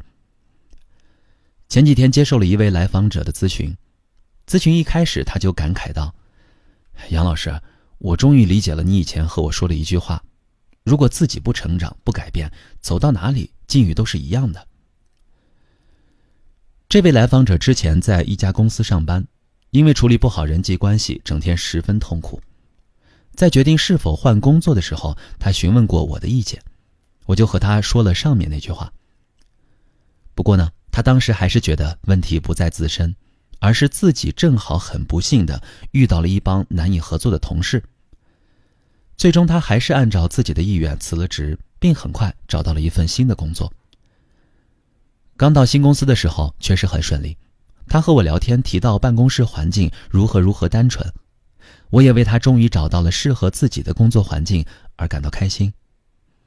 然而2个月之后，他再次陷入了同样的人际困境，觉得自己很难和同事们相处，每天都心神不宁，导致没有精力投入工作。他委屈地问我，杨老师，我就想找个简单的工作，大家都和和气气的，简简单单的，怎么就这么难呢？在这位来访者的心里，他期望的人际关系是和谐的、有爱的、简单的、没有冲突的。可是人与人相处，怎么可能没有冲突呢？要知道，就连父母和子女之间，最亲密的爱人之间，都无法避免争吵。基于利益合作的同事，更不可能没有冲突。这位来访者人际关系困扰的根源，就在于自己对职场关系不切实际的构想。他拼命追求一个根本不存在的幻想，当然会持续的痛苦。事实上，执着于追求不存在的东西，这是很多来访者表现出来的共性。比如要一份完美的工作，要一个完美的伴侣，要一个完美的孩子等等。仿佛只有当世界呈现出他们理想中的样子，他们才能真正的摆脱痛苦。殊不知，这世上任何事、任何人都不存在真正的完美。我们要做的便是打破幻想，理解并接纳真实，包括接纳自己的失望。我有一次乘坐飞机出差去办一件极其重要的事情，如果有任何闪失，意味着我很长一段时间以来的工作努力将付之东流。结果我到了机场发现，那趟航班偏偏因为突发事件取消了。那一瞬间，焦急、愤怒、懊悔等复杂的情绪立刻涌上心头。我的脑海里闪现出无数的如果。如果我能早一点出发，选择另外一趟航班就好了。如果出差的日期不是今天就好了。如果那件事对我来说没那么重要就好了。任何一个如果的发生，都能够让我避免当下的痛苦和失望。可人生没有如果。经过短暂的调整，我放弃了有关如果的思考。事实已经发生，我只需坦然接纳。我还记得那天我在机场书店里买了一本喜欢的书，然后找了一家咖啡店，边读书边喝咖啡，度过了一个美好的下午。人生的旅途总是难免遭遇失望，有时候是别人让我们失望，有时候是自己让自己失望。当失望来临的时候，与其愤恨地指责别人或攻击自己，不如坦然地接纳它。当我们懂得接纳时，沿途的苦难都会变成宜人的风景。欢迎收听由喜马拉雅出品的《假装自己很外向》，作者杨思远，由志远跟您一同分享。今天我们要分享的话题是在点滴的改变中遇见更好的自己。你的朋友圈里有没有这样的人呢？每年年初都会因为上一年的虚度而悔恨不已。他们仔细盘点着过去在生活和工作中未能完成的事情，并立志在新的一年里脱胎换骨。于是他们郑重地列出了自己的新年计划，每一项都艰巨而复杂。转眼半年过去了，他们遗憾地发现，年初列出的计划早都不知道从什么时候就被自己搁置在一边了，生活还如往常一般随波逐流。新年计划里那些豪言壮语再次变成了一个笑话。看着落满灰尘的计划标签，他们的内心不再泛起一丝涟漪，因为反正也做不到，干脆就不为难自己了。今年也就这样了，期待明年重新来过。想健身，想阅读，想学习新知识，那么多美好的追求，很多人之所以很难坚持完成，并不是因为这些事本身有多难，而是因为他们用错了方法。朋友小亮在前段时间的体检中检查出了3高：高血压、高血脂、高血糖。医生指着体检报告上几组带小箭头的数值，嘱咐他一定要注意养成健康的饮食和生活习惯，不然很可能诱发中风。听完医生的劝诫，小亮心有余悸，并下定决心多运动，试把3高数值降下来。小亮选择了早起跑步。刚开始的时候，早晨6点钟，大多数人还没起床，小亮已经跑步结束，并在朋友圈准时晒照打卡。第1天7公里，第2天8公里，第3天缺席，第4天缺席，第5天10公里，第6天、第7天缺席。没过几天，小亮的打卡便在朋友圈彻底消失了。实际上，小亮之所以无法坚持，是因为他陷入了自杀式努力。他不顾身体情况，违背锻炼常识，一上来就超负荷的跑步，且持续加码。这样的运动当然很难坚持下去，也容易透支身体，得不偿失。美国行为设计学创始人福格博士认为，一切行为都可以设计，而行为设计的关键准则是简单。人类与生俱来的天性决定了我们大多数人很难长期坚持做让自己感觉痛苦的事情。那些艰巨的目标或任务常常让我们在执行的过程中逐渐对自己感到失望，最终选择放弃。以小量的健身计划为例，早起跑7公里对于任何一个初次尝试早跑的人来说都不是一个简单的任务。但是如果他把早跑7公里换成午休时间做10个深蹲，是不是就简单多了呢？也更容易坚持下去呢？总之，我们要想改变自己，重点不是大刀阔斧地对自身进行改革，而是先养成一个小小的微习惯开始。微习惯也许没那么吸引人，却是一种可持续的成功。关于微习惯的建立，福格博士提出了一套 ABC 理论，即锚点时刻、新的微行为和及时庆祝。锚点时刻是一种提示，驱动我们去执行新的微行为。它可以是某个日常的生活习惯，或者是某件每天必然会发生的事情。利用这些锚点时刻，我们可以顺带完成新的微行为，比如午休时间练习深蹲，开车途中听本书等等。执行完微行为，别忘了及时庆祝，让自己产生积极的情绪。可以是小小的自我鼓励，比如说告诉自己，我真的很棒。每个人的自我改变都是一个循序渐进的过程，最忌讳的就是自己的急切心态。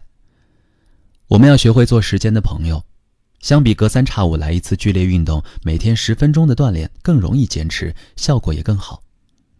不仅仅是运动，凡是我们想做出改变的地方，比如学习、阅读、交友等，都可以先从建立一个微习惯开始，简单轻松地逐渐完成改变。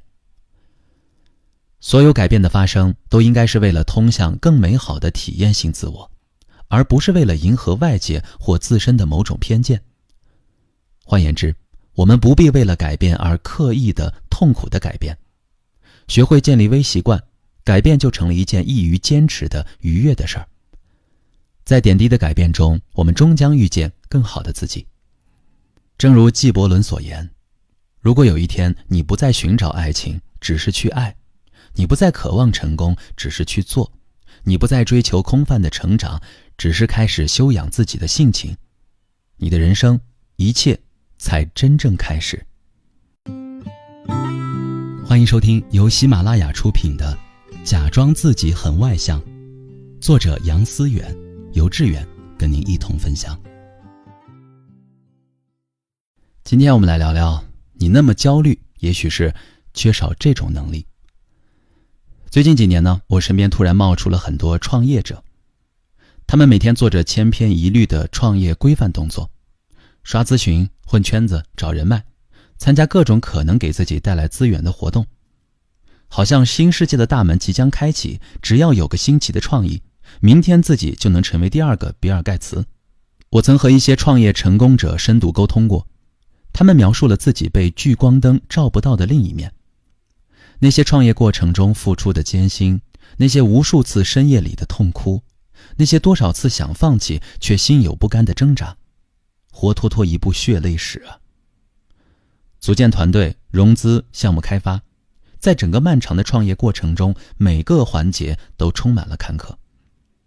我发现创业从来都不是一件容易的事儿。很多人只看到了各种媒体报道中成功们快意光辉的一面，却忽视了他们背后无数的挣扎和困苦。这使他们形成了一种认知上的错觉，成功好像是一件信手拈来的事情。我们的认知很大程度上由外界的声音构建，我们总是缺乏独立思考，常不假思索地认为我们所看到或听到的世界就是真实的世界。在这种认知错觉的基础上，我们对自我价值进行了重估。既然成功是一件容易的事儿，那么如果我不成功，岂不是说明我很差劲儿吗？谁能够心甘情愿地承认自己差劲呢？于是我们选择不遗余力地去证明自己能行，自己能成功。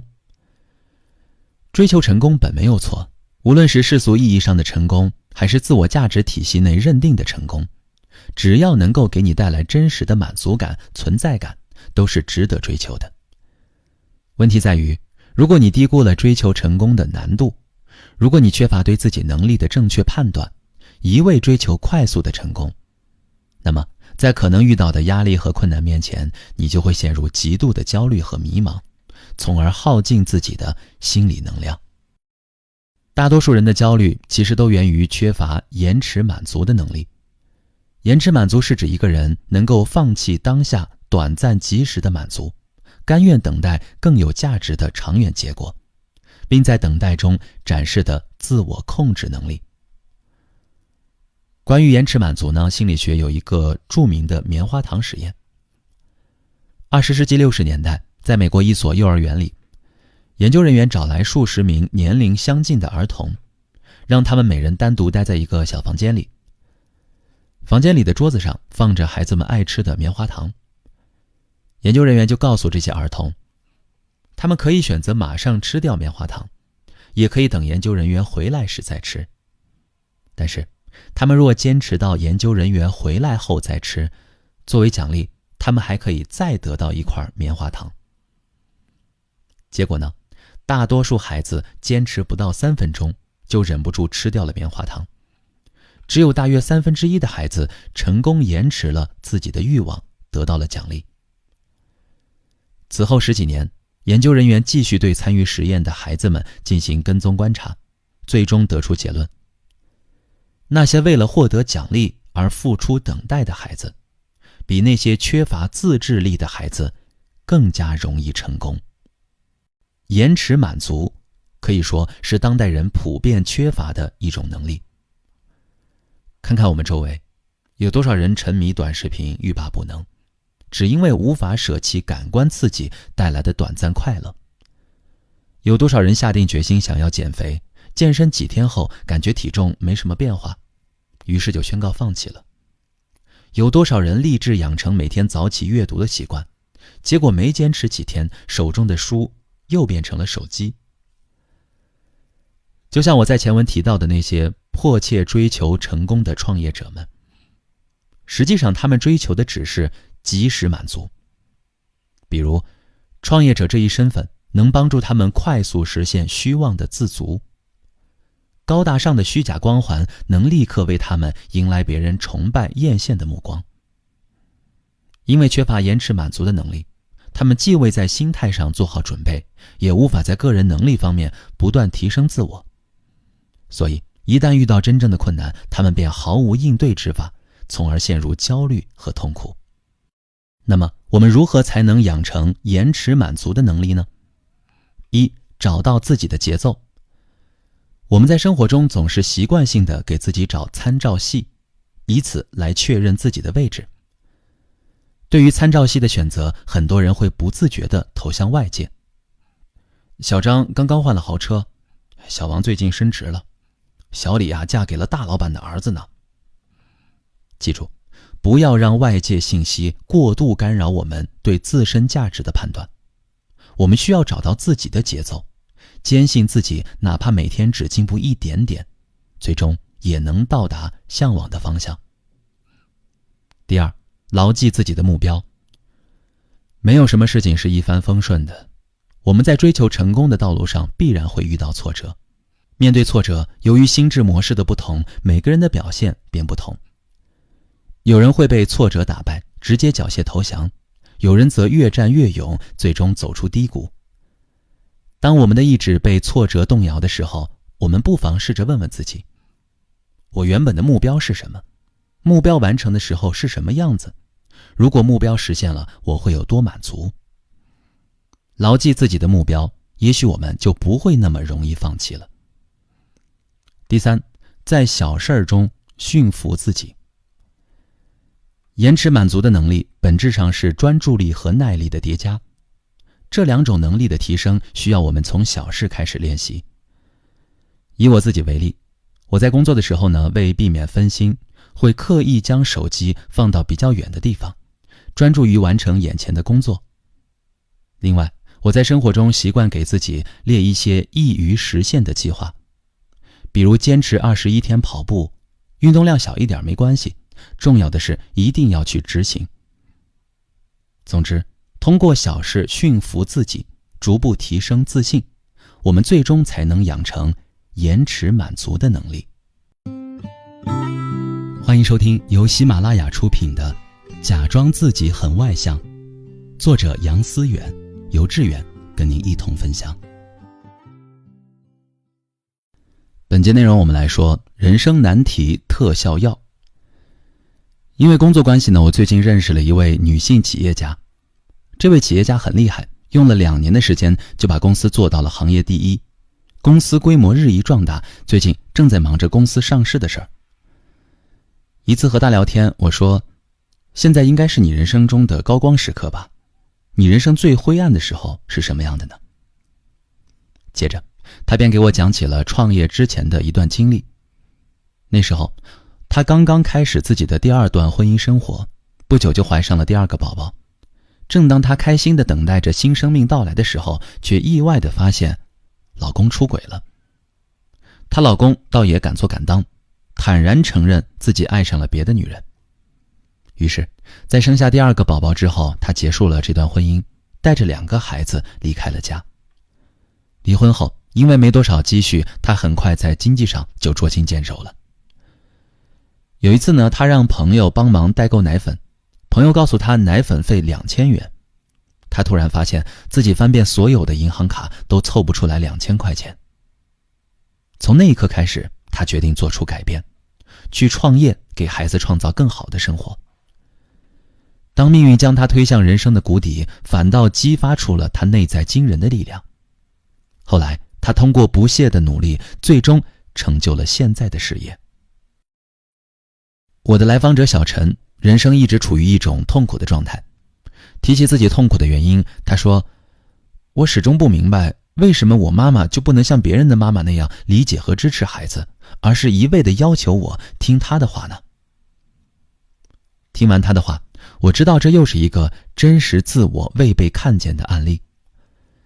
因为真实的自我从小未被看见，小陈在成长过程中习惯了回避和母亲的沟通。当有些事儿不得不需要沟通的时候，他通常都会被无意识的愤怒主宰，选择和母亲大吵一架。小陈找我咨询过很多次，最初几乎每一次我都和他强调，你妈妈也许就是无法理解你，支持你，那你能不能接受这样的事实呢？小陈不会正面回答我的问题，而是一次又一次地向我倾诉母亲最近又如何跟自己发生冲突，自己为此如何伤心等等。每当这个时候，我都会安慰他，我看见你很痛苦，但是没关系，现在时间还没到，总有一天你会发现自己再也不会为此痛苦了。直到最近一次咨询，他对我说，我不再期待我妈妈能理解我，我也没以前那么痛苦了，而且我发现有些时候她是理解我的。我知道小陈痛苦到极点后终于放手了。很多时候呢，我们期待对方能拿出100分的表现，可是对方只能做到60分，这种心理落差就是我们痛苦的根源。可当我们学会放手，主动降低自己内心的期待，甚至不抱期待，哪怕0分也能接受，这个时候对方表现出来的60分带给我们的自然就变成了快乐和惊喜了。有朋友问我，很多人都想改变自己，比如想早起，想运动，想控制自己的情绪，可为什么很难真正做到呢？这个问题如果从心理分析的角度理解，答案有很多种。比如因为无法做到延迟满足，因为从这些事情上很难获得愉悦感，缺乏驱动力，因为这些事情是超我发出的指令，而本我又与之对抗等等。但在我看来，这个问题的最佳答案是因为还不够痛苦。痛苦常常能为我们人生中遇到的很多难题催生出2种特效药，一种叫干吧，另一种叫算了吧。我非常喜欢的作家王小波曾说，人的一切痛苦本质上都是对自己无能的愤怒。这句话可以理解为，大多数人的痛苦是因为既没有像那位女企业家那样干巴的勇气，又缺乏像来访者小陈那种算了吧的坦然，最终将自己置于痛苦的境地。我赞赏那些在痛苦中激发勇气并实现绝地反击的人，他们是斗士。我也赞赏那些能够对人生难题说算了吧的人，他们是智者。不畏困难固然可贵，我也认同每个人都需要干吧这种勇气，但当遇到无解的难题，还有比算了吧更好的解答方式吗？不要小瞧算了吧，它还有一个高大上的名字，叫与自我和解。重申一遍，人生难题特效药，一种叫干吧，另一种叫算了吧，对症下药，百病全消。好，各位朋友，那关于杨思源老师的这本《假装自己很外向》，到这儿我们就全部播讲完毕了。相信在听完整本书之后，你一定会有很多意想不到的收获。我们也能够正确的去面对自己内向的性格，也能够正确的去面对自己某些性格缺陷。也希望能像杨思源老师在文章中说到的那样，能健康的与自己和解。如果你还想听心理学的书籍的话，或者喜欢个人成长类的书籍，都可以关注致远的主页，点击我的头像就可以看到100多本类似的书籍可以供您选择。如果这本书对您有所帮助，也欢迎在5星评论区给本书一个5星好评，或者是转发给需要的朋友。感谢您的支持，我们一起读书，共同成长。